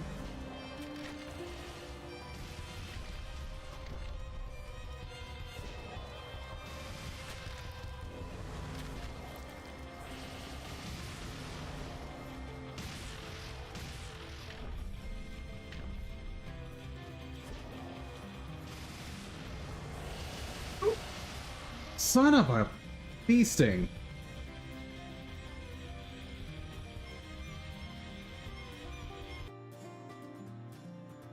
Okay, so I can definitely beat her. It's just gonna be a little painful. Let's see, reduce wounding. Wounding hasn't been an issue for me. Maybe that's because I'm wearing that.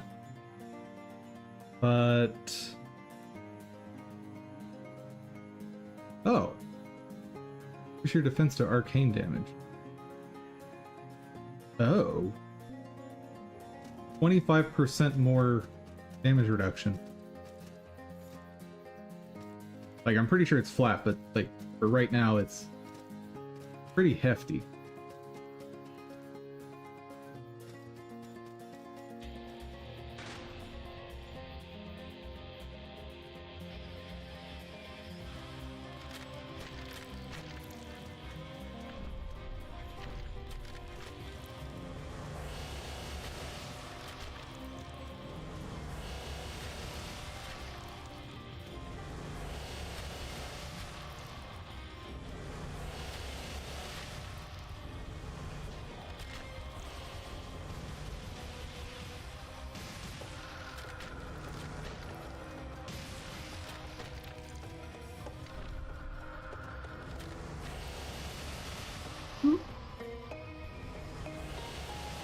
That could have gone better.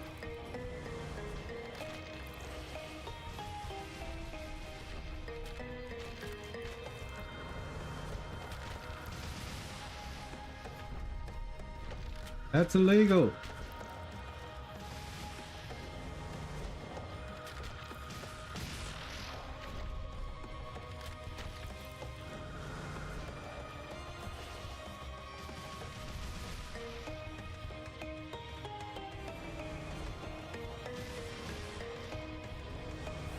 Oh. Well.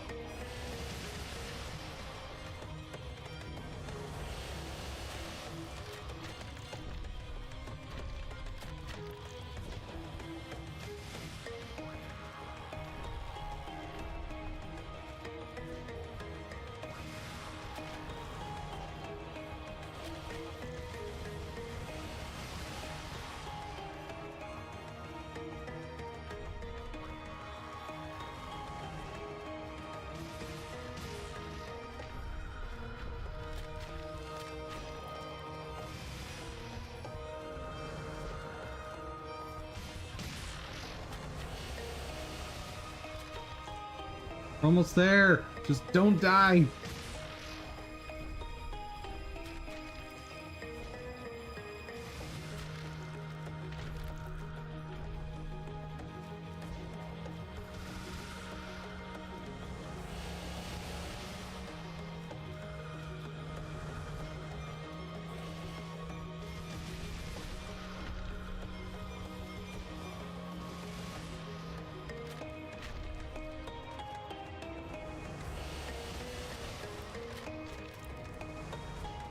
Oh god.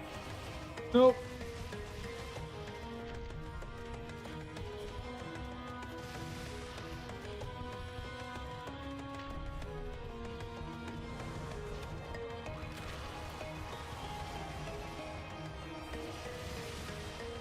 Okay, there was just nothing to do there.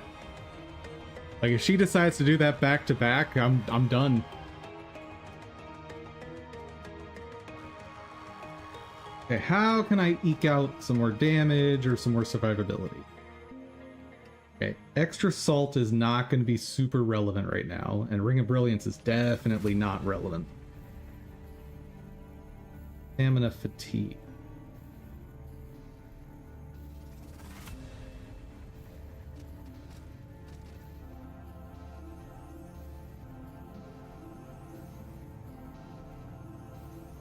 Boom. Okay, maybe not that approach.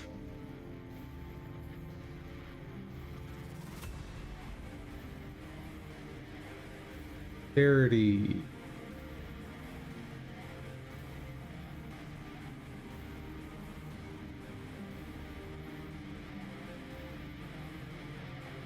Regenerate HP. That sounds like survivability.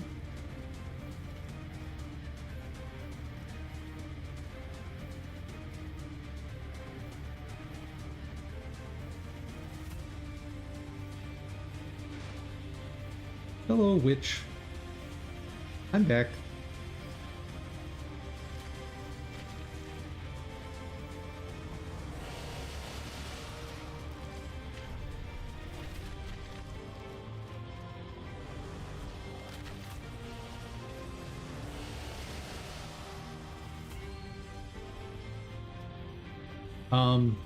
Sure. Sure, game. Absolutely. Thank you so much.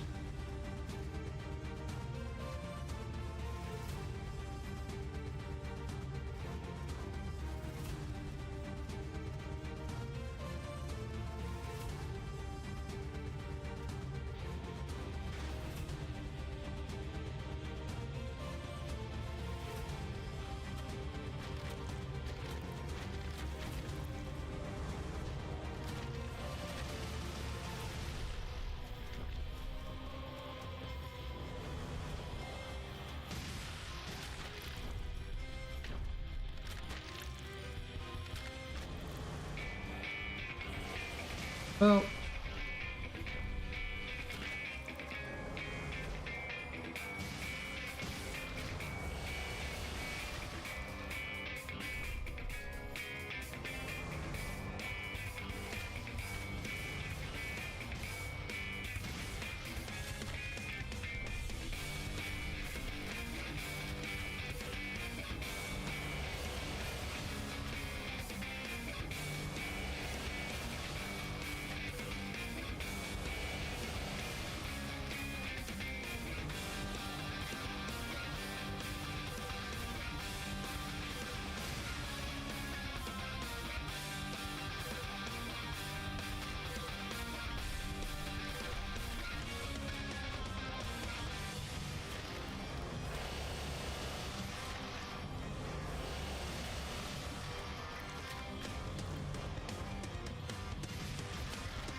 oop. Yep, that was...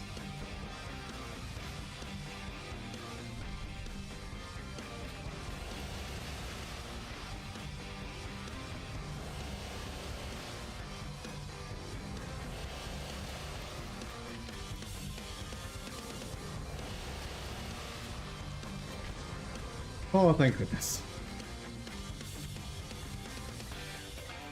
Bye, witch.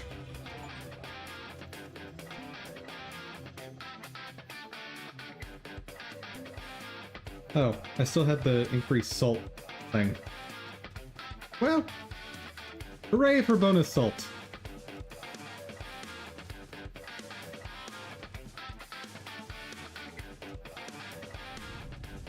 Salt Alchemastery.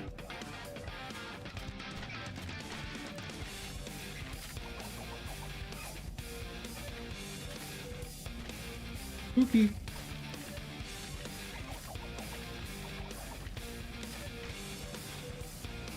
Hey there, doggo. It does work! I promise!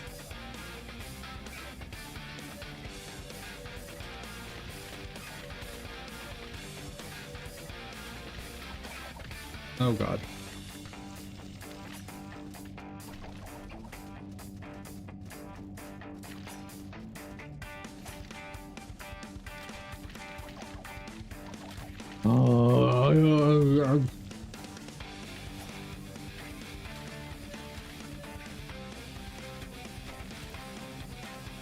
Things are the worst.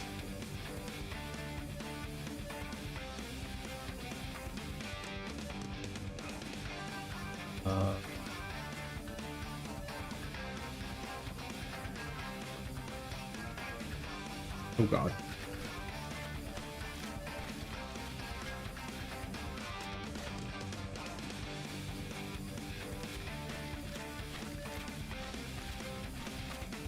Uh, did he just get sucked into that thing?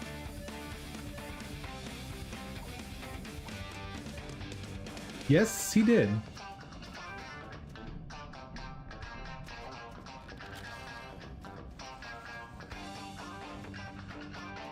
Nice.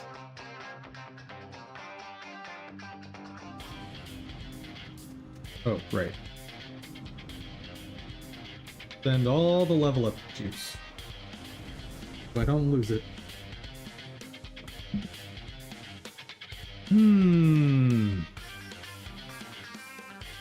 Getting a heal would be nice. Yeah.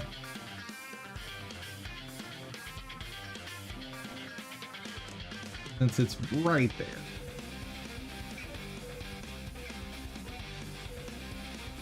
And back to pumping wisdom.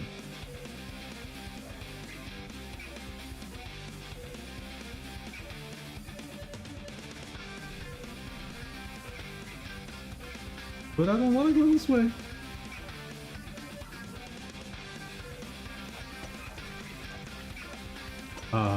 Excuse you? I'm not into you that way.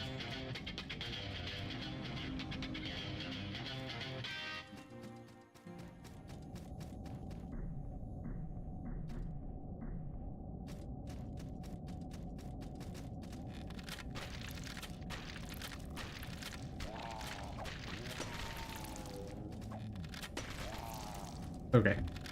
That's enough of that.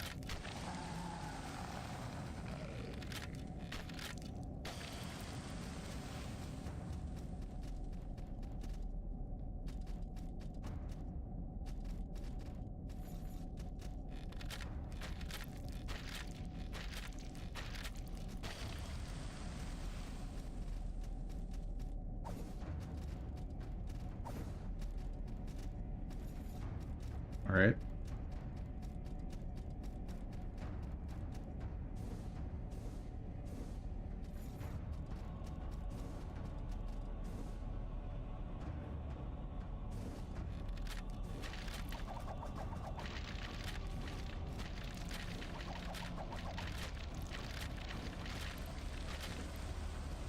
Much better.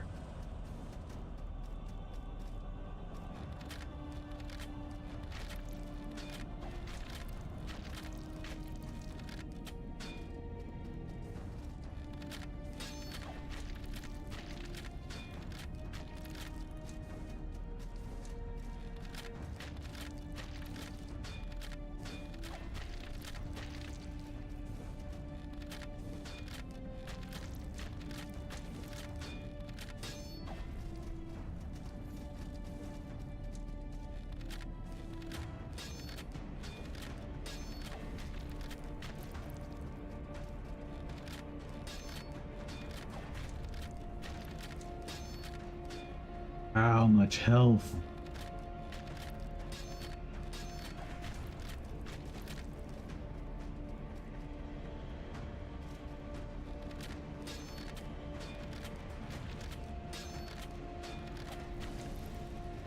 That much. Holy cow. Can I grab that? No. It's not a real ladder yet until I kick it down.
Where does this go?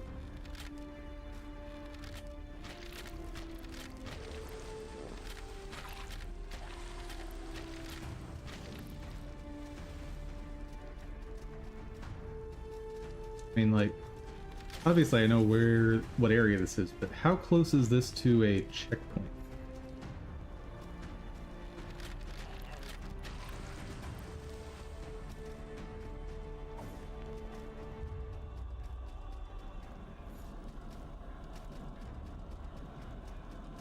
Oh, right here. Nice. Let's see, where are we on stream time? Well, I got a bit more time in the day.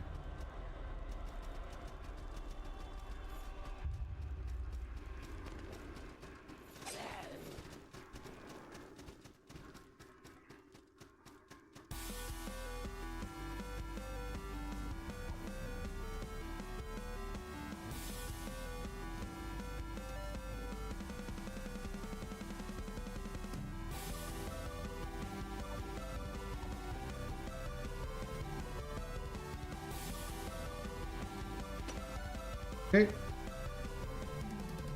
Away we go! Oh my.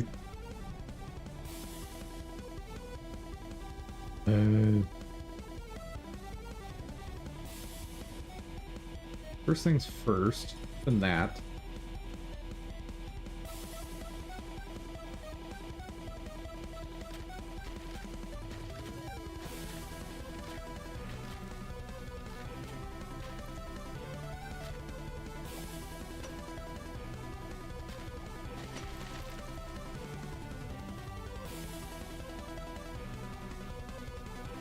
Oh, hello, big boy.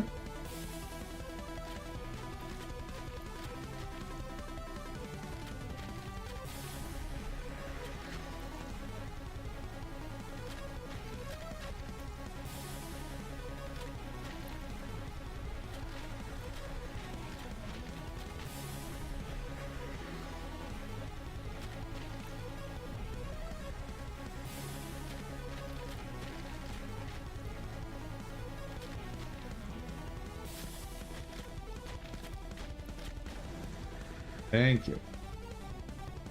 Ooh, a King's Order. I imagine that'll be useful at some point.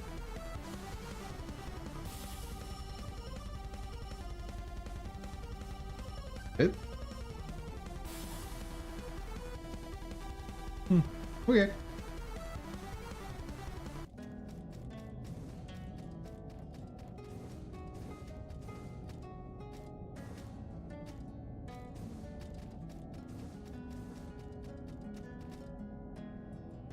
Oh.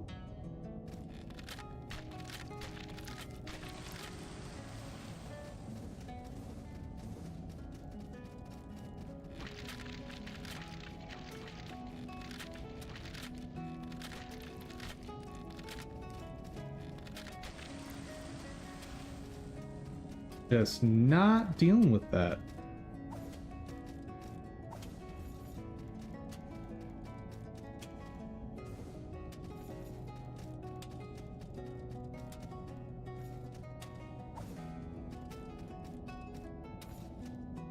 That's a start to the area. You can't fool me this time, Mimic.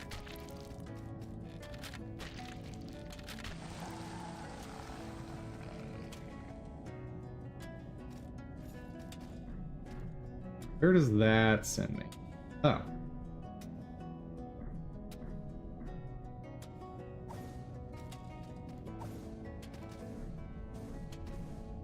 Oh, good.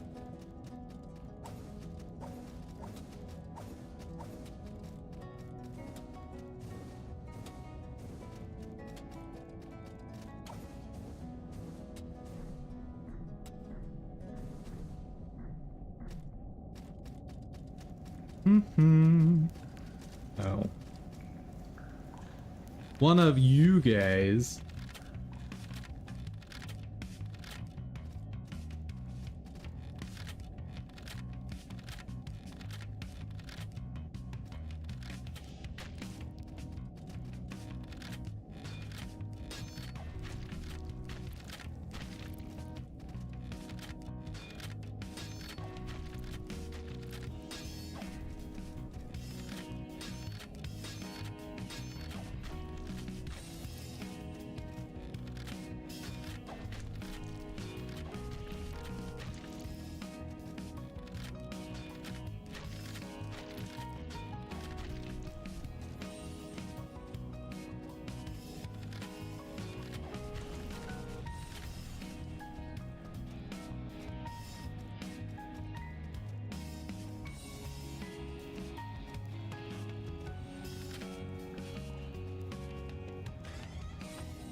Oh my god.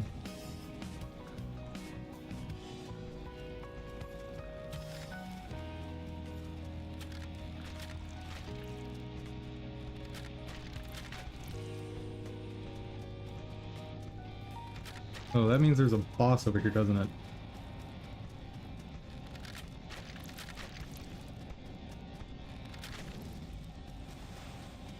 Okay.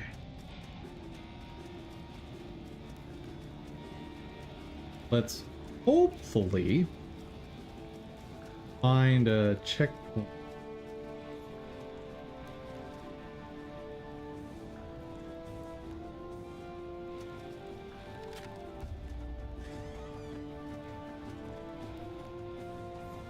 That is not a checkpoint.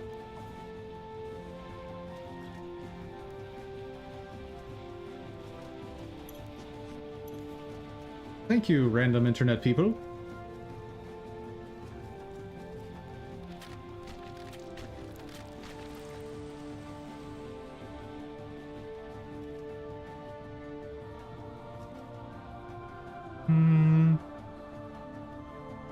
Don't really need that right now.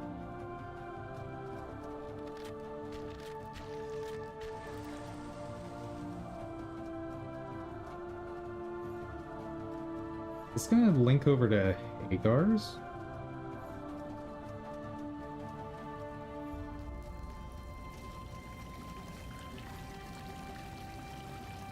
Starting to seem like it. And this is quite the trick.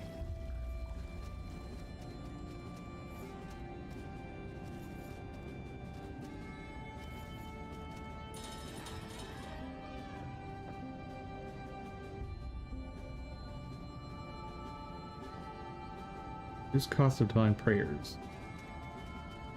Seems useful. Oh. Siam Lake. Not entirely sure this is faster than the other way, but... Oh. Right. Hold on. My mistake.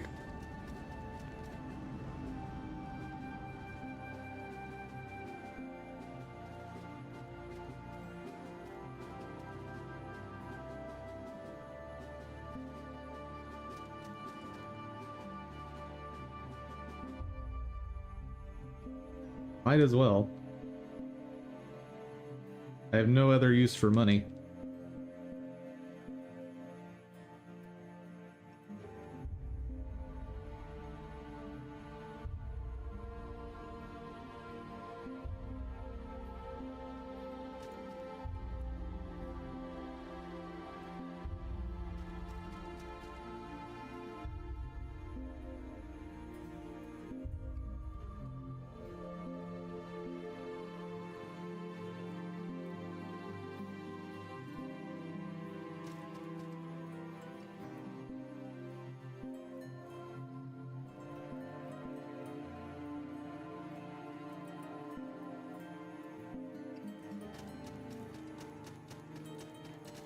Alright.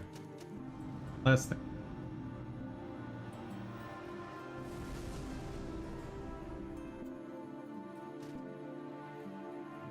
And I pop something to get to the next thing.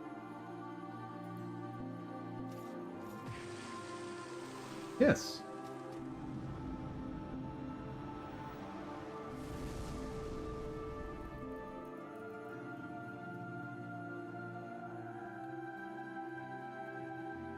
Alright, I still haven't gotten to Tier 5 armor, have I?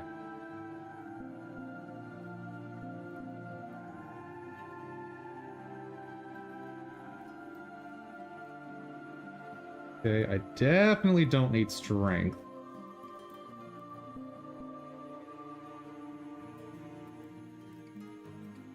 I'll need 3.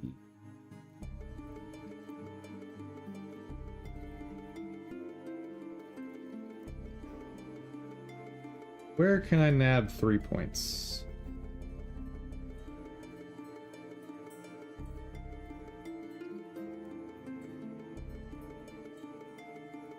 Oh, strength that I don't need. Any stats in here I don't. All of those can be useful.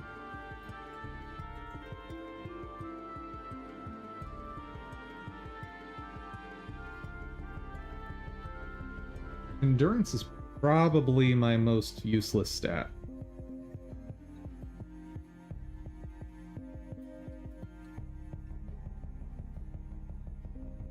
Aha! Now equip tier 5 armor. Awesome.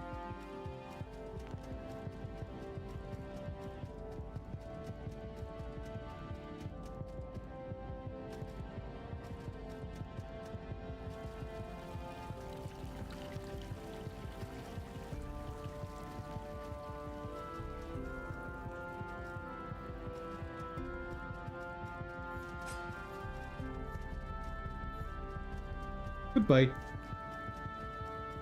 Okay, big demon fish. Knight that I want nothing to do with.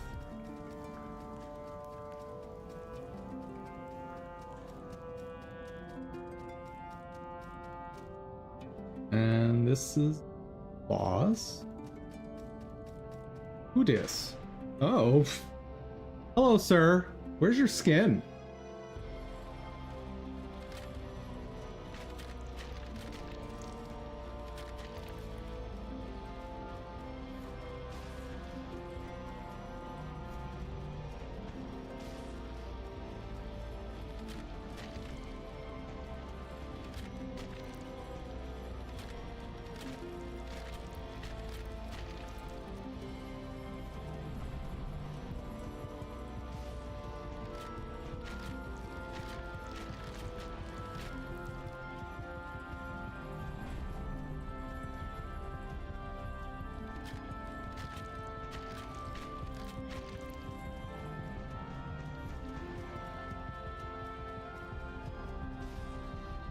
Ow.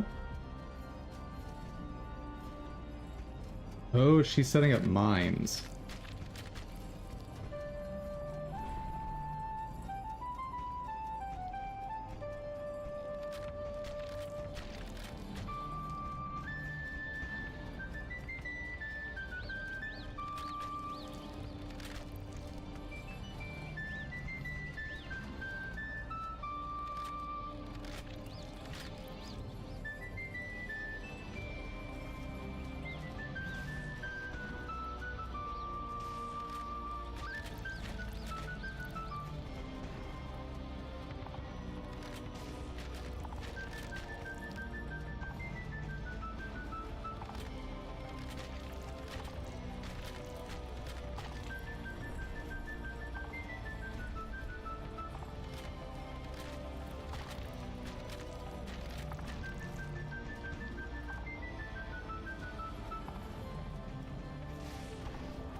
Damage.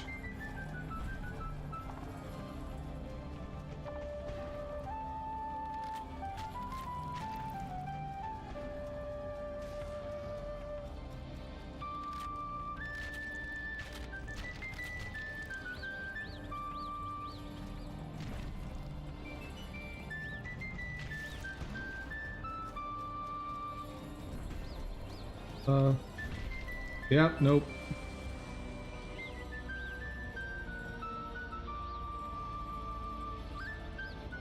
Yeah, I can definitely do that. I just need to be more conscious of my positioning.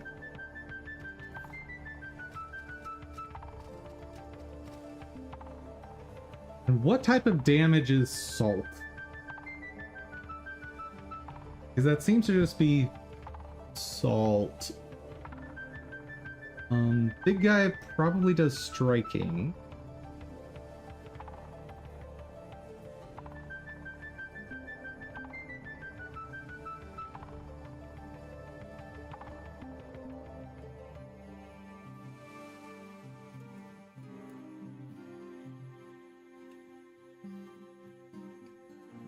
Blood breath.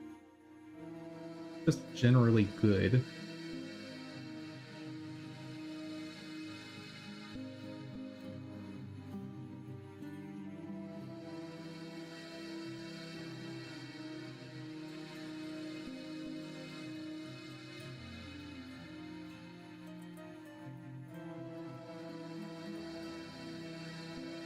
Work. And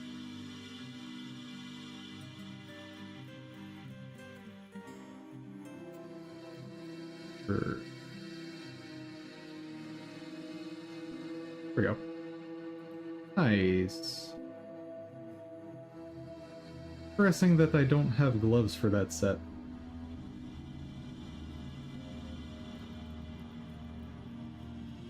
Ring of Brilliance is definitely not helping me. Two.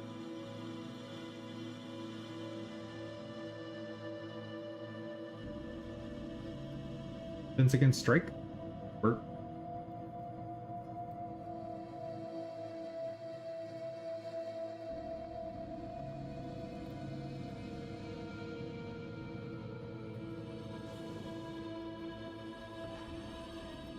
There's a spot I want to check.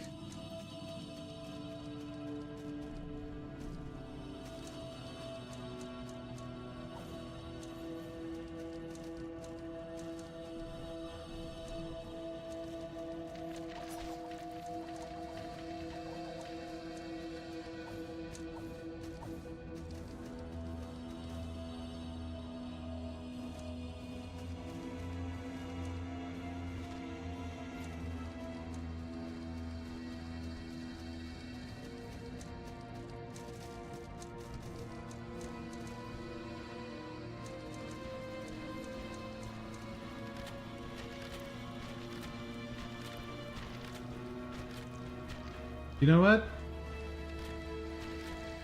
When the game gives you a freebie, you take it.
Can we be done here? Thank you. Also, I need to go buy arrows badly.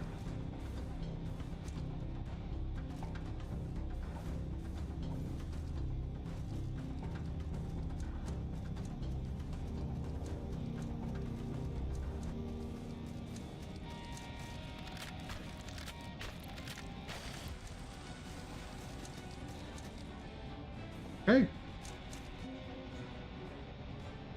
Yeah, I think I'm better off going from the other way.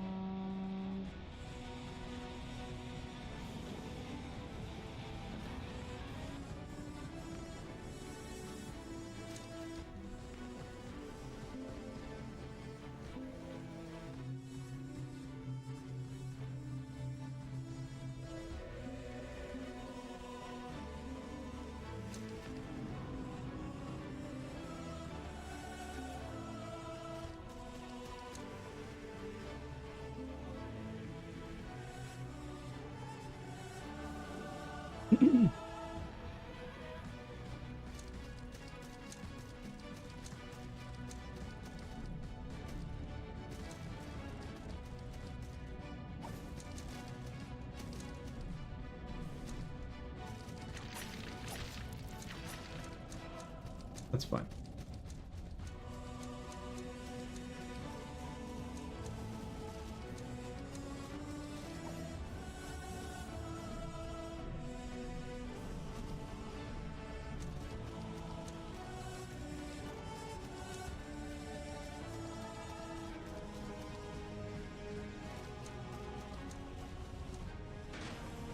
Hello, big boy.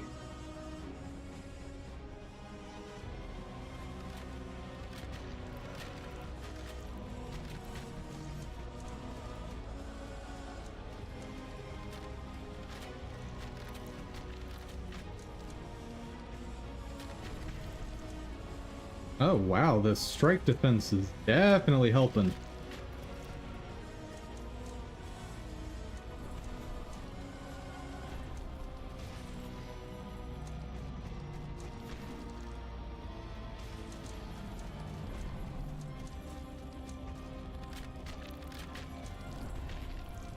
Ow.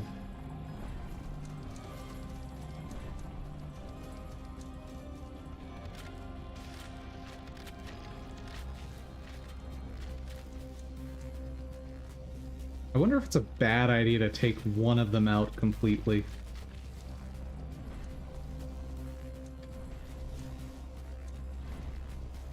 Because this is definitely the type of boss where if one of them is killed, the other one gets stronger.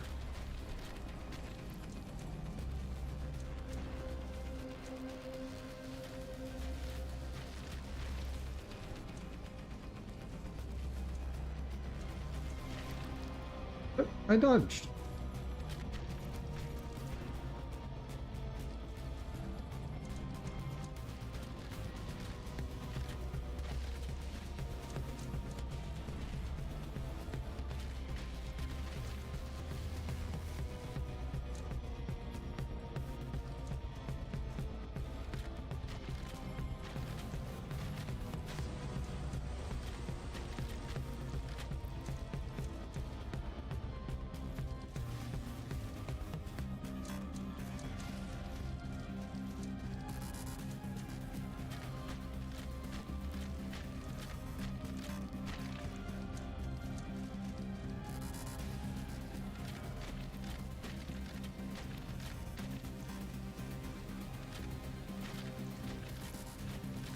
Apparently this one does not get stronger.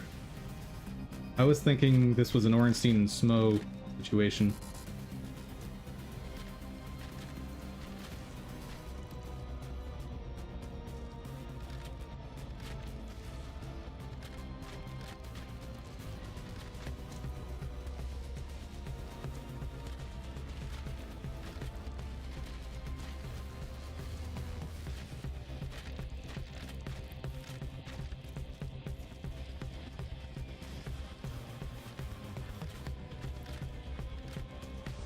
I'll take it. Off-screen kill. Was not even aware that was a thing.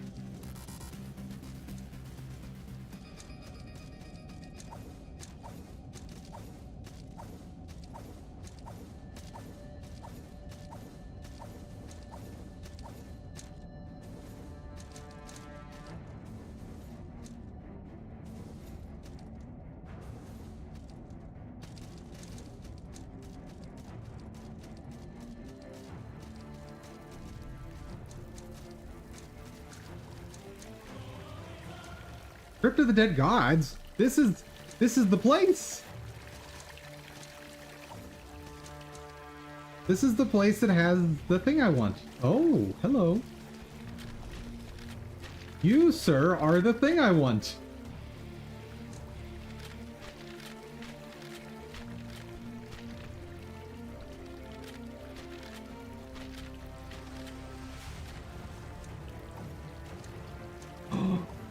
And I think he just gave me the item I need on as a first drop. Oh, game. I can no longer complain about RNG ever again. But now I need to find a safe spot.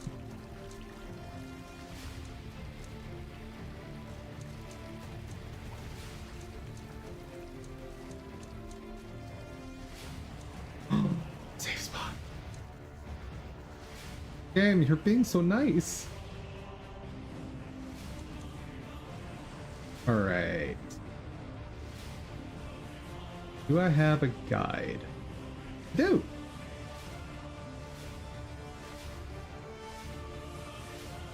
Actually, let me just pop an alchemist down.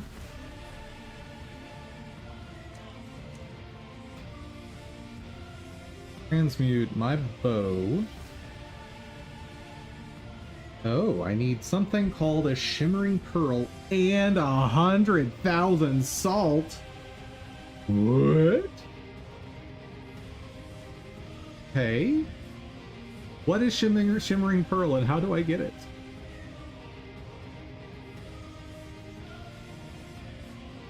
I've been wanting this bow since the start of the game.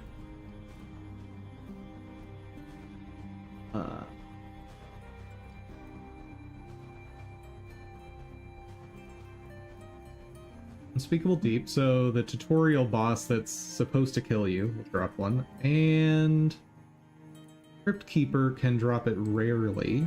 Alternatively,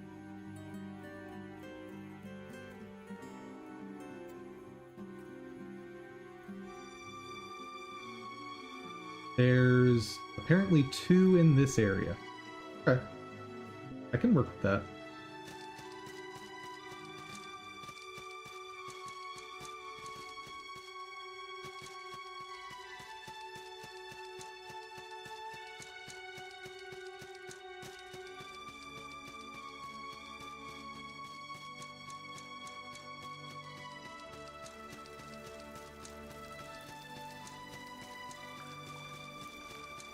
You know, this is not the kind of interconnected I recommend putting in your game, where there's just a long path connecting 2 distant areas to each other.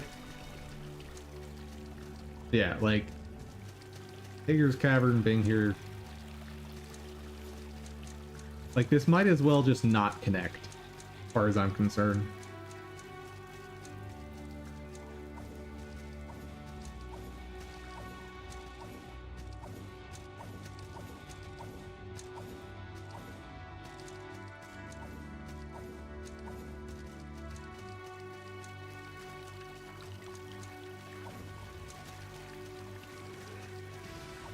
Whoa!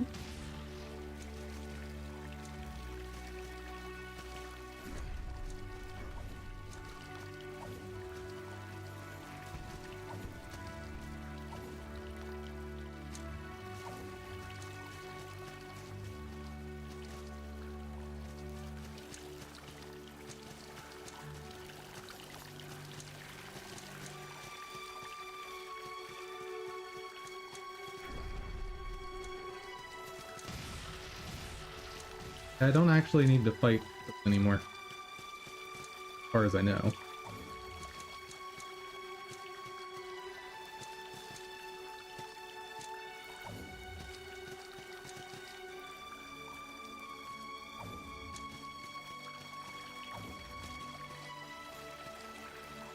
But we'll take this one out.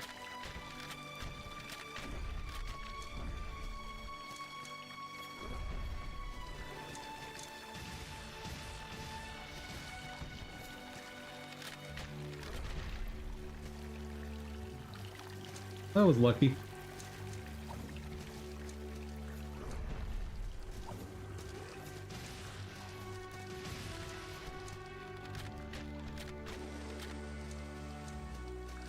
Oh.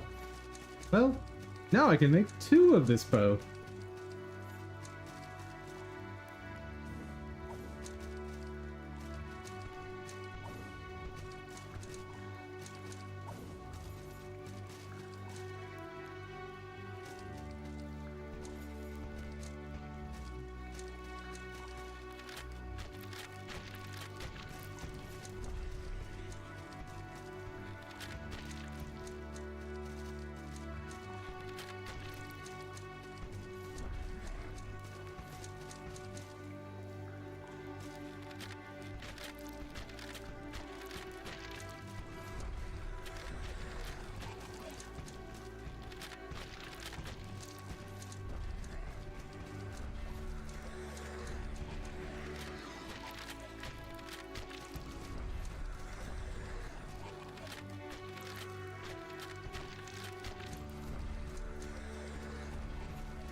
Yo.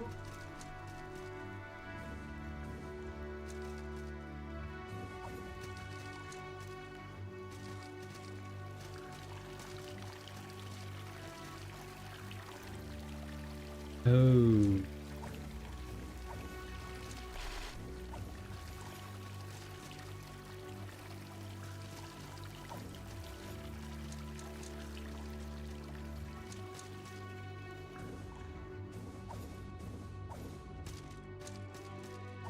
Good. Got the way open.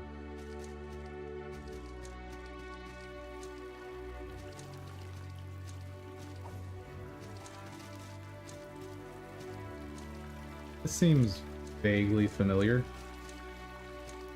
So there's a layout like... Oh! There's a layout like that in Ori and the Blind Forest that reminds me of quite a bit. I think it's in Ori that I'm thinking of.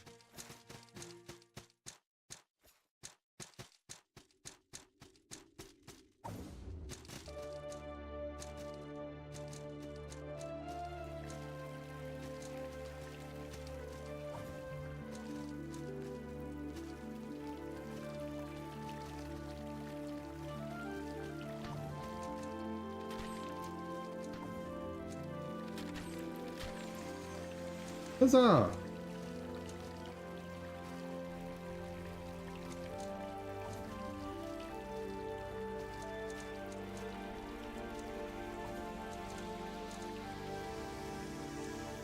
I'm alive!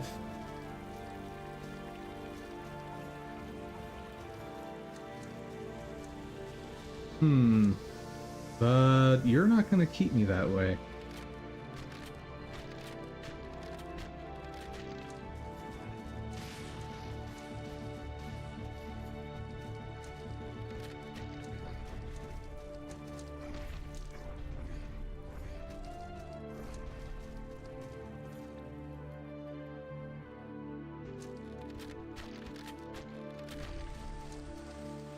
Cool.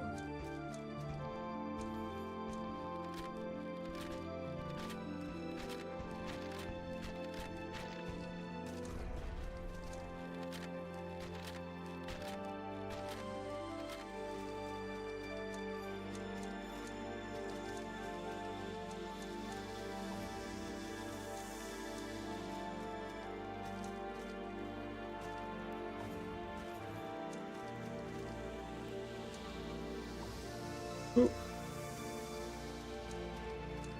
I'll take it. I will take it.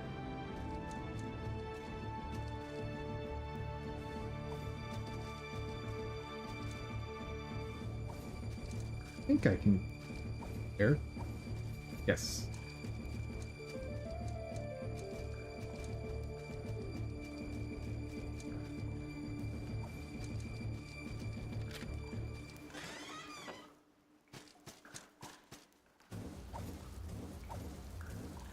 No.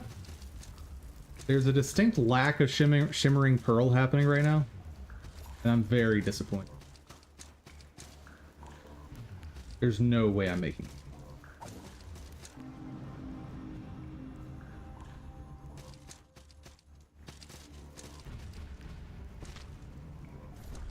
Hello.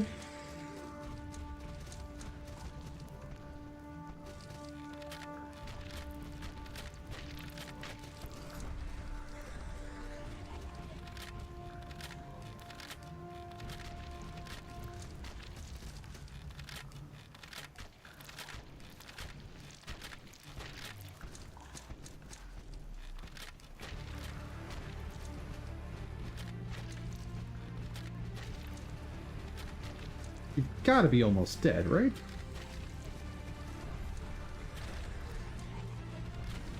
Yes. Whew. And that's the boss room. That is definitely the boss room.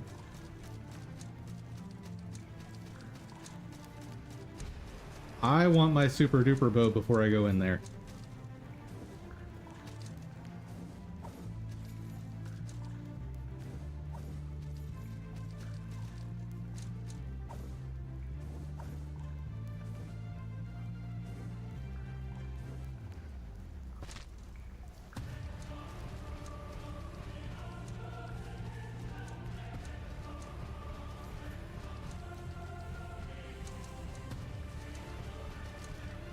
Okay, another one of these. Is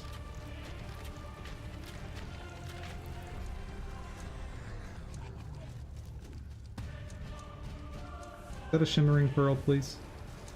Nope.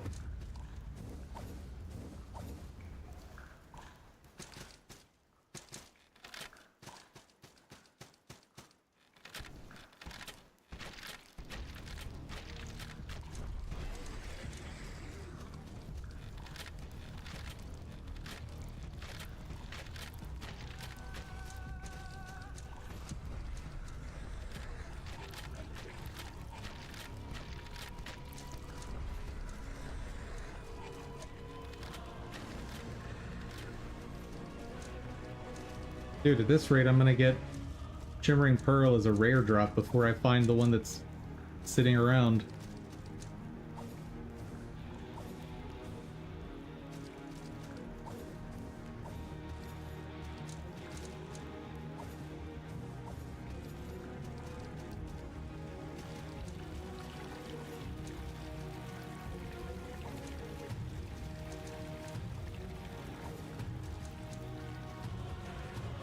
Gotta be it, right?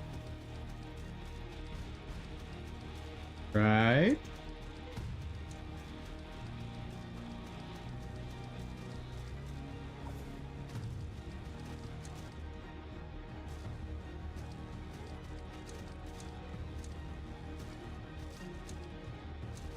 Ooh.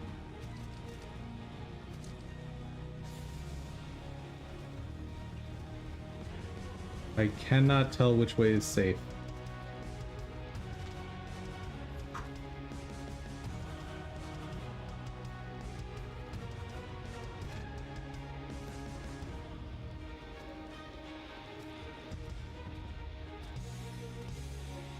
I got a Shimmering Pearl!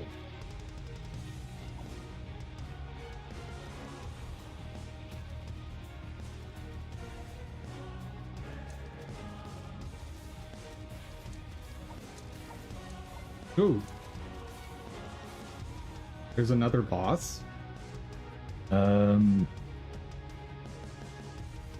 I don't want to fight that.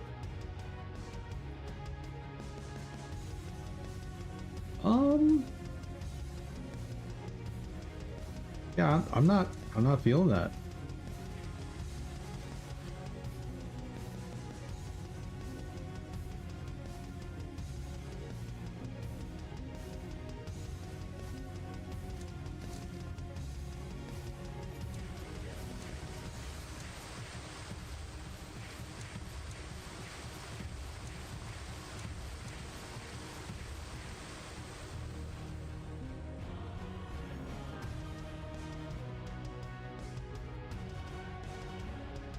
Yep, we're gonna go back. Because I want that 20,000 extra. I want that bow. I'm certainly not risking all of this on a boss that I'm not sure what it is.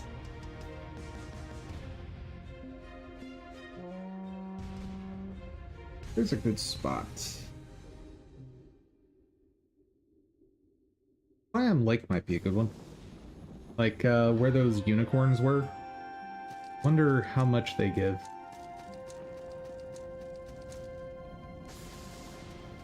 Oh.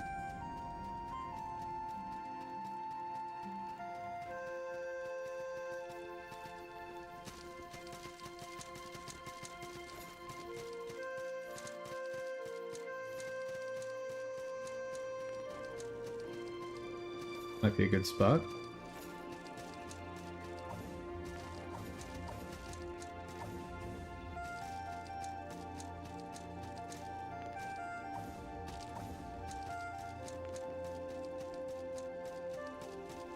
Or there are just no enemies here. Need something to fight if I'm gonna get salt.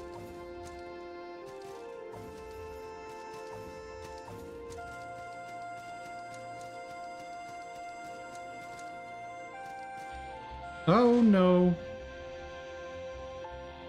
Oh, that's not great. Bye. Bye-bye. I want nothing to do with that.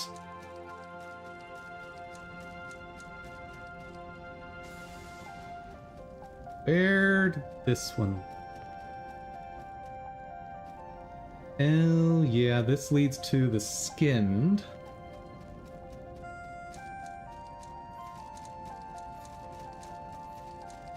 I'll bet, my best bet is Salt Alchemancry. Because the stuff here I can kill pretty fast.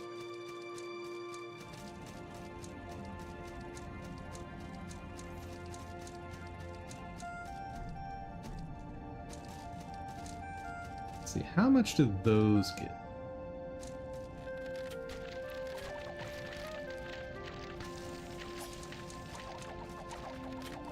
You know, when they're not killing me.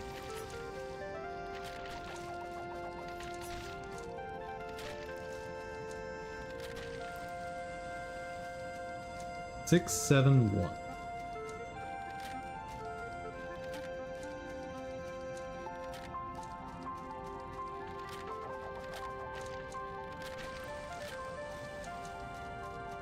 Six, 7, 1 is pretty good.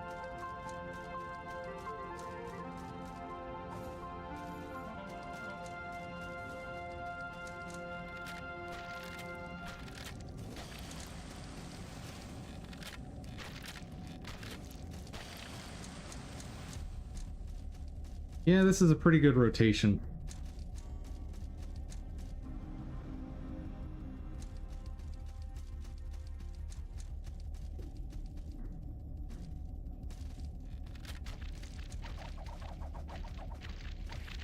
Yeah.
Oh yeah, do the mimics respawn?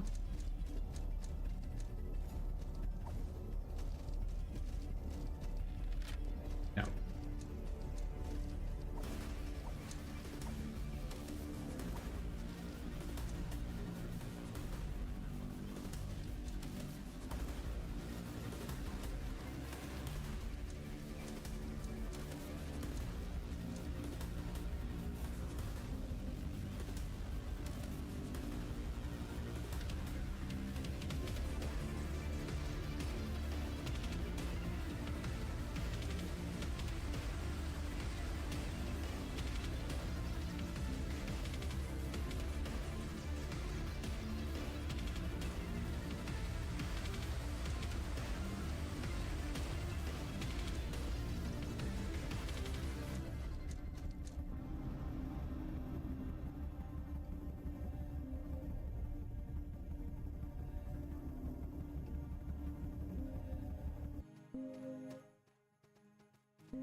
Something I can sell this guy.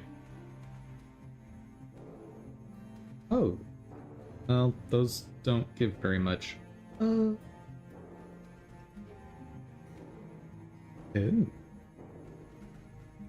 Pole arm, and I'm definitely not using pole arms, so that'll do. Do what? Oh, that's gold. That's not salt. Oops.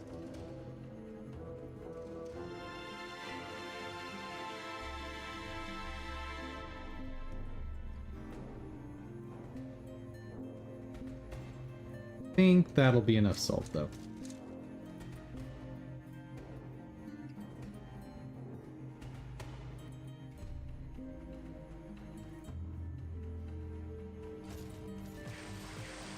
Unless I've done something with.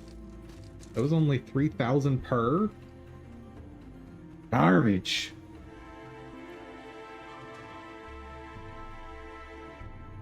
So I need 30,000 gold. Let me make sure I'm not doing something very stupid.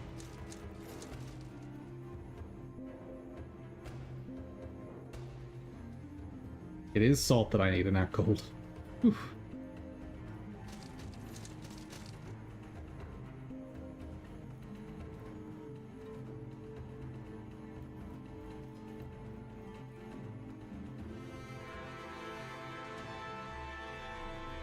Okay, even if I sell all of that, it's not going to get me there.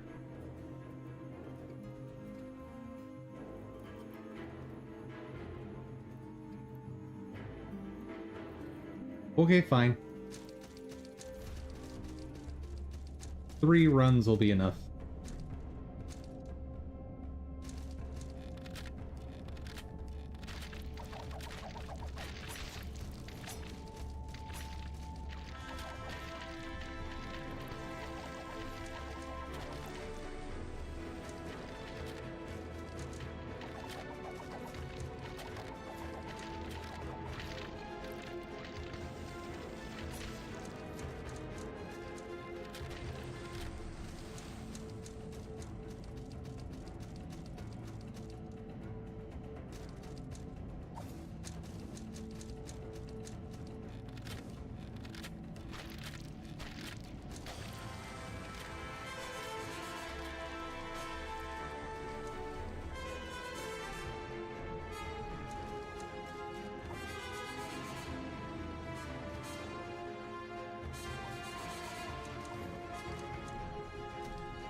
Okay. Finally get the awesome bow.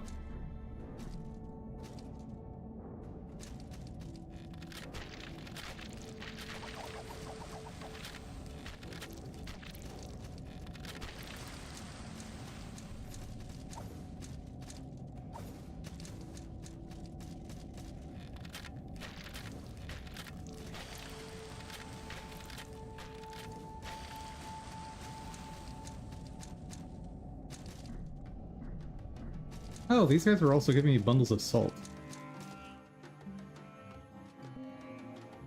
Give me the ridiculous bow. Wait, it has B scaling and dex? Doesn't seem right.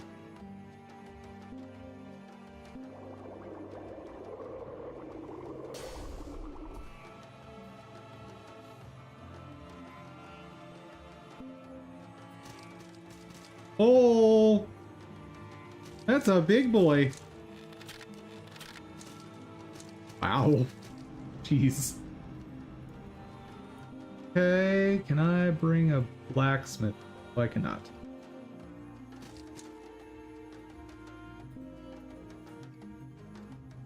Take me to a blacksmith. Don't remember what blacksmith.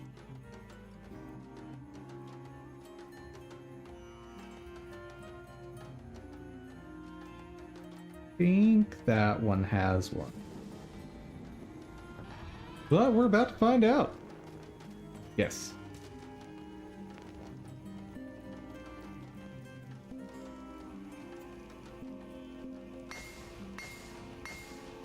Oh, this takes drown luck. I wonder if I would have been better off upgrading this before. Wonder how that works.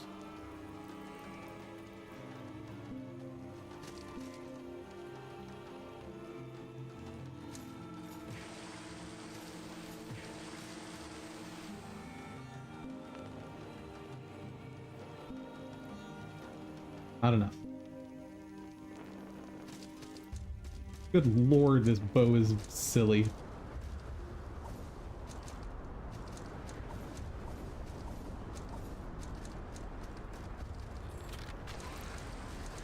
Woo! That's awesome.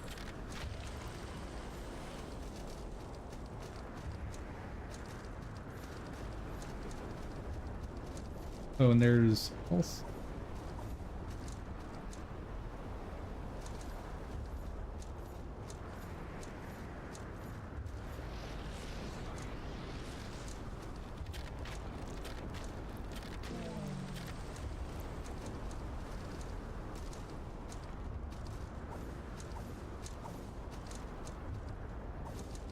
That was doing 92, I think.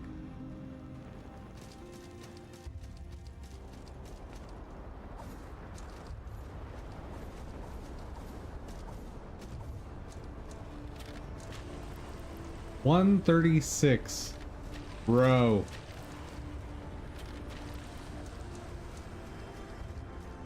Are you winning, son? Yes.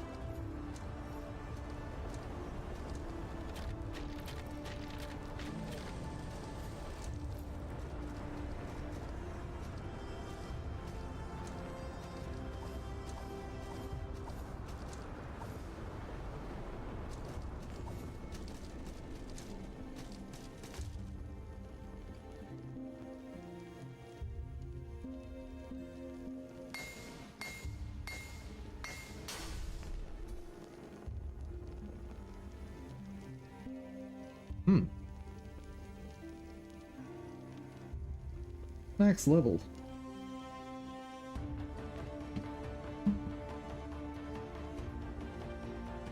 That's not what.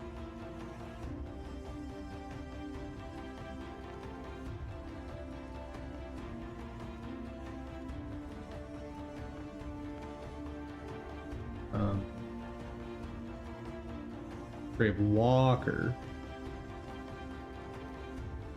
Ashes.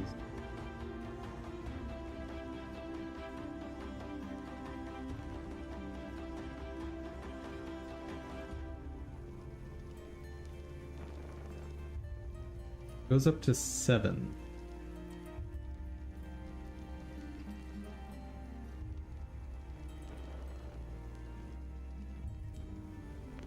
And it's special. Order of Betrayal Merchants will sell this. Okay, that's not gonna help me. Pitchwoods. Okay. That works for me. Travel. I have a... Oh. But pretty sure I got to Siam Lake through there.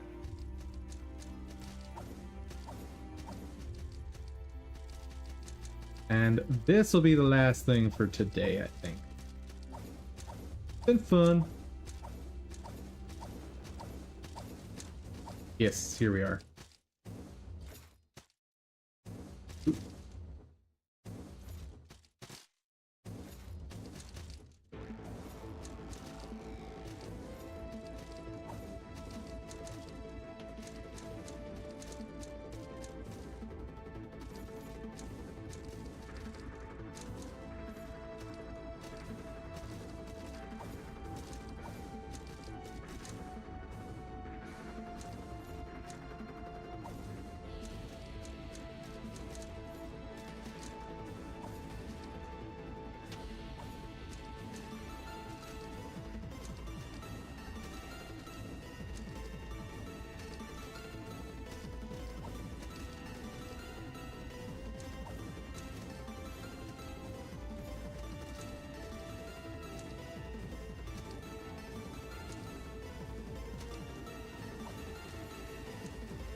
Dang it.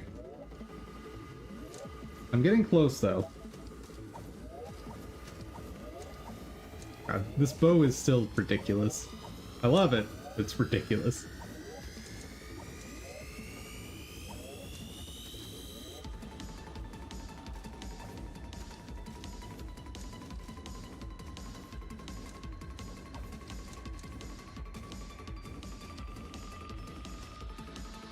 Oh. Right, that one has a bit of a jump.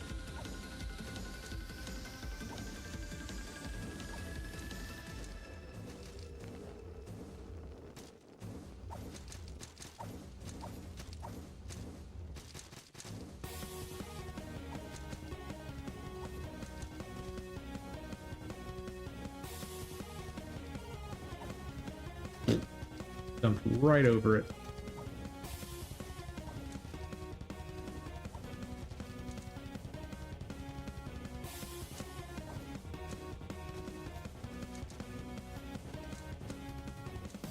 Oh.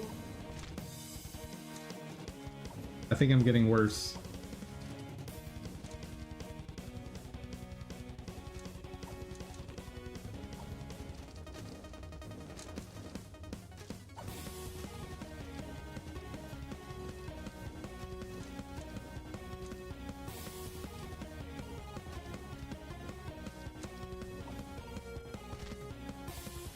Ow! How did I miss it?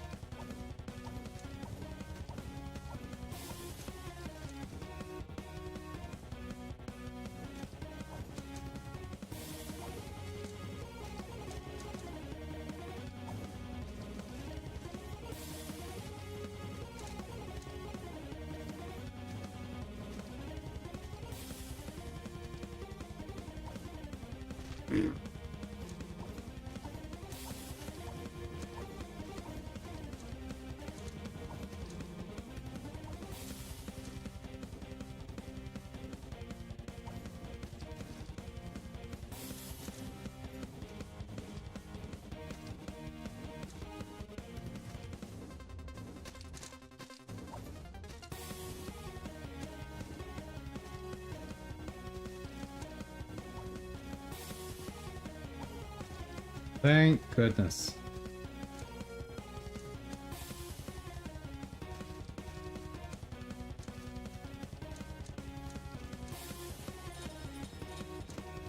Okay, now I can just walk through. Good.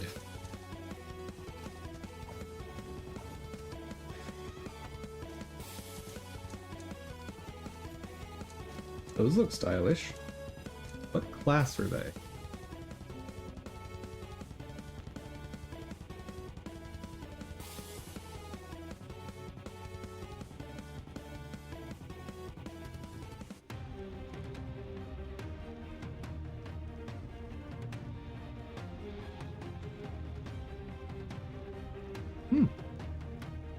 Level 3 or class 3 light armor. Don't care.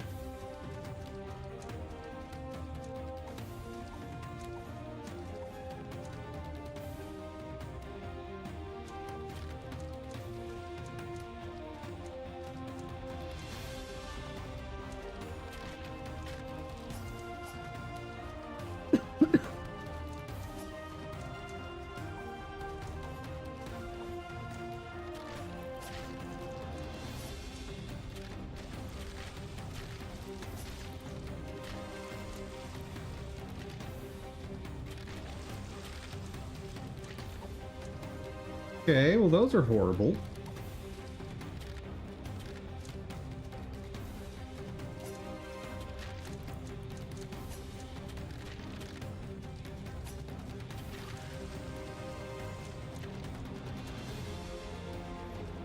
Can I have a save spot before the boss?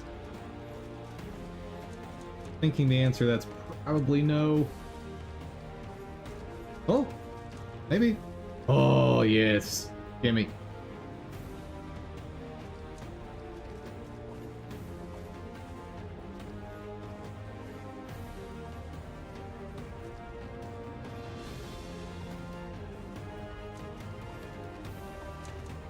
Oh, no! Oh.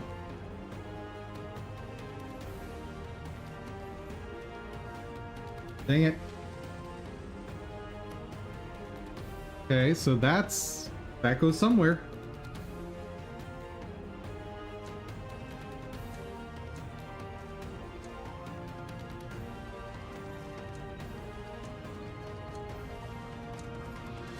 This the boss in question? Yes, yes it is. Awesome. Let's see this damage. Hello, Karstjaw. Oh. Chunking that damage. Oh dear. He's also chunking me.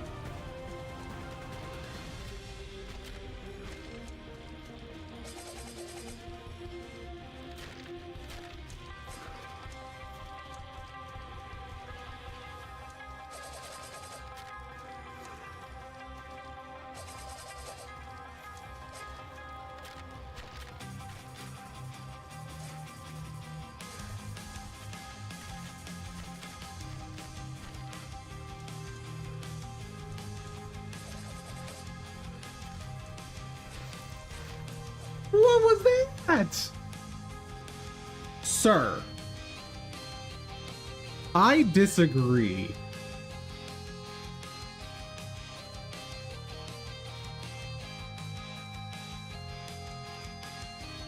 Like, that don't feel right.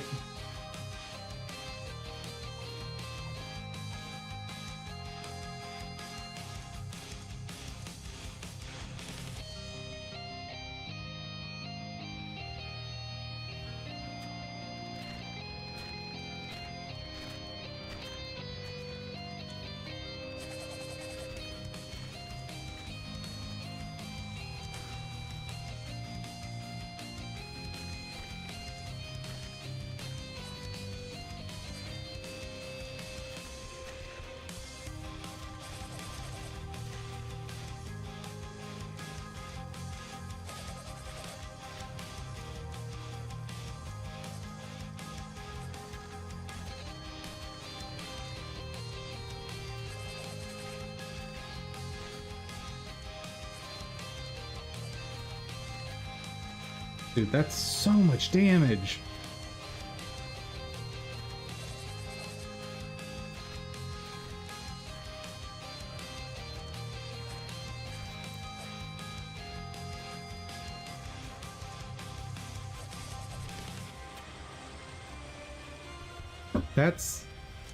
That's ridiculous. Like, the magic build is definitely the most broken in this game. Because you can get to the point of one-shotting basically everything in the first playthrough. With auto-aim attacks. It's silly.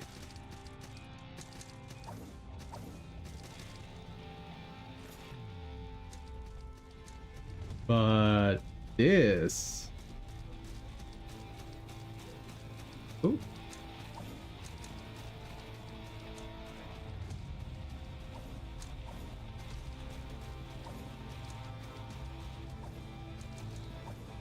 As much as I want to grab that upgrade, don't want to have to venture all the way back out here for this jump puzzle thing.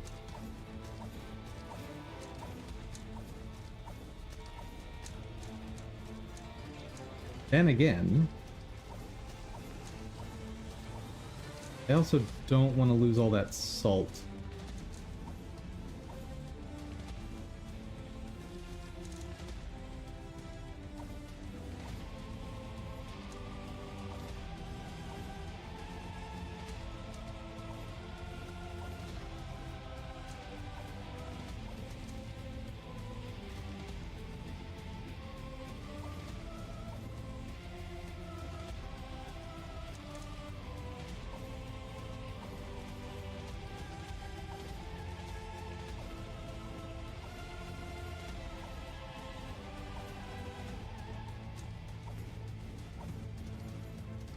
No more jump puzzle? Oh no, there's more jump puzzle. That's not good.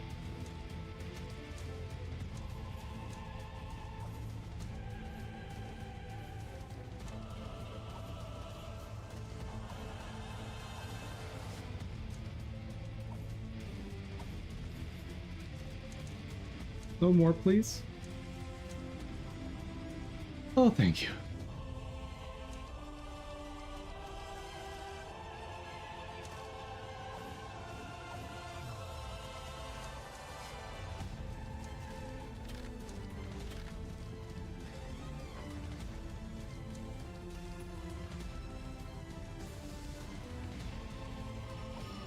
No!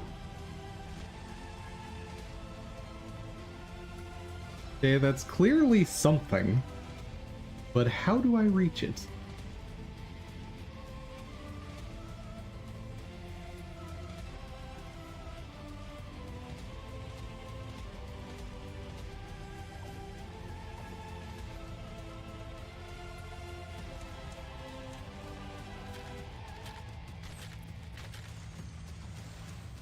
Go.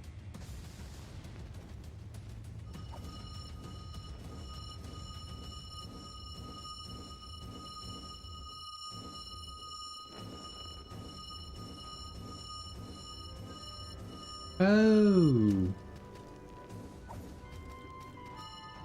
It just takes you back out of Pitchwood. Well, that's boring.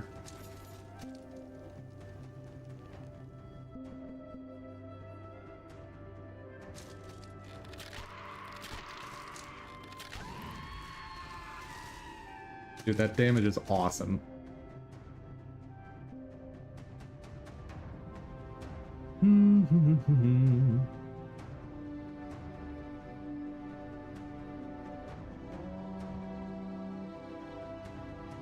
Get me to a blacksmith.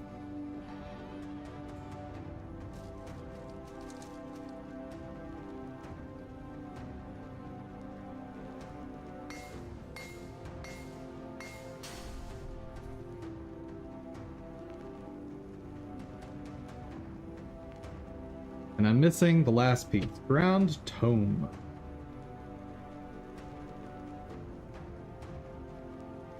Talk to me, Wiki. Where's the fastest drowned tome? Wait. Allegedly this guy drops it? But...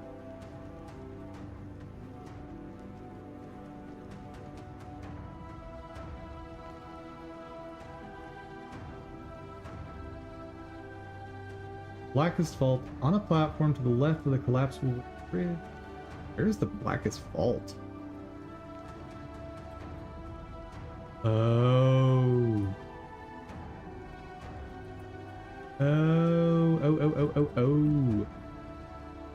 I think I know how to get it.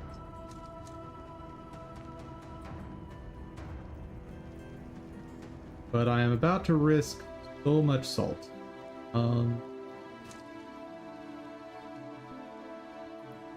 What do I need for 10,000? It's not too bad if I lose it.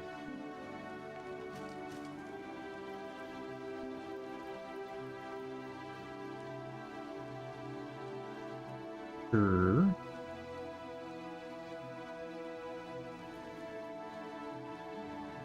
Cyan Lake. Pretty sure.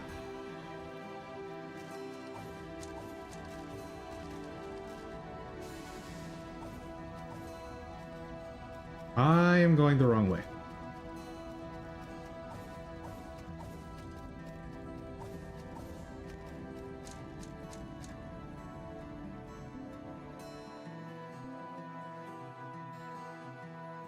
Wouldn't be Ziggurat of Dust. Dead gods won't get me there, I know that. Scorpion the Mire, no. Man's ass.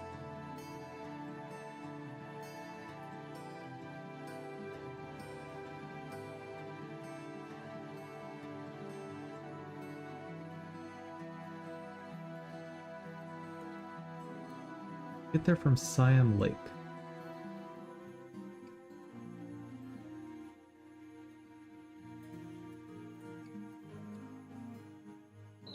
Oh, do I just keep going to the right? Have I already forgotten?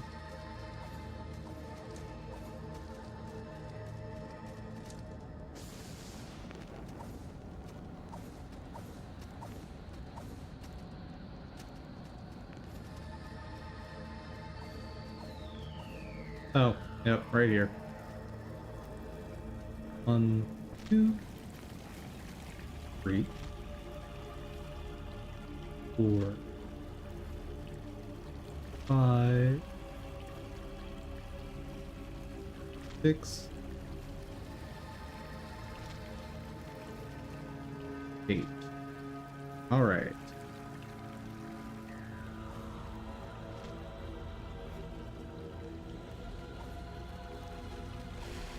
What? That's so far away. I think the answer then is that you're supposed to fall to the left, but how do you know where to fall to? Like, it's not just a gimme.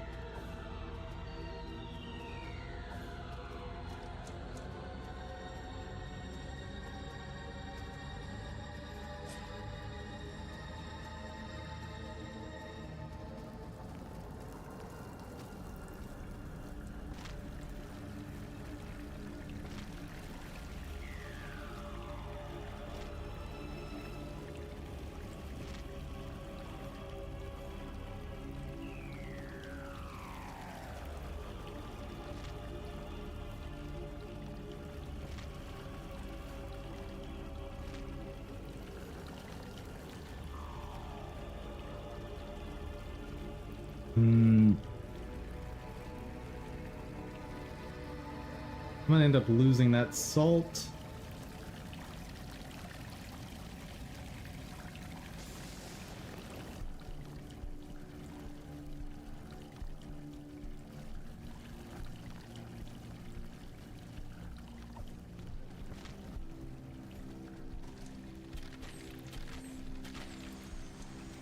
Yeah, I don't want to lose that salt.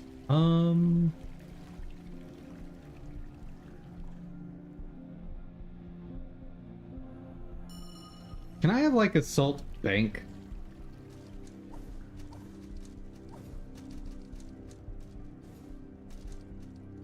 Even if they take like half of it, I'd be happy.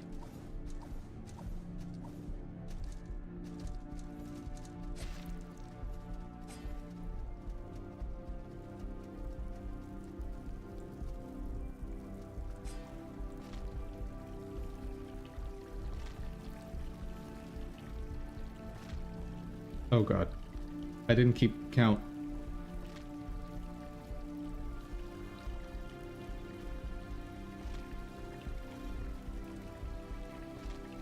I'm pretty sure this is the one where I want to go left.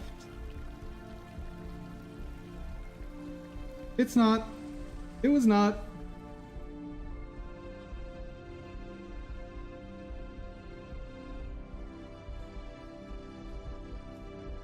Garbage.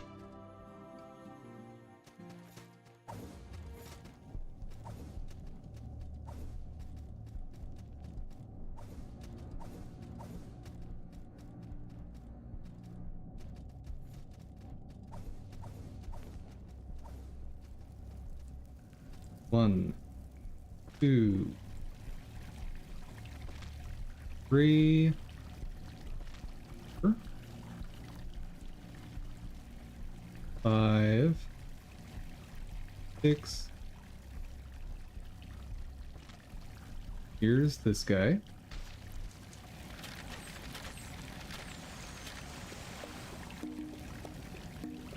8.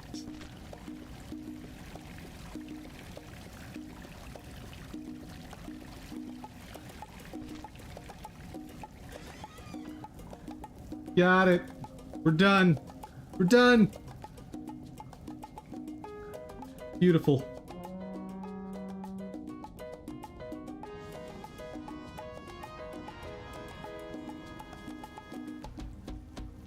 All right. And maxed out.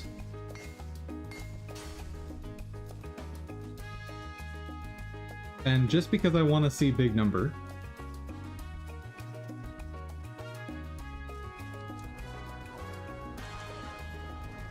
it's the strongest hit I'm capable of.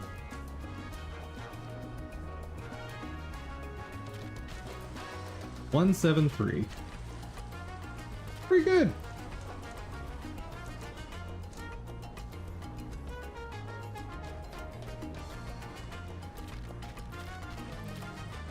Whoa. I was only doing 45 before with the weaker buff and not leveled up bow. That jumped to 109? Clearly I do not understand the damage formula. But that is awesome. I love my giant bow that's probably weighs twice as much as my character. At least.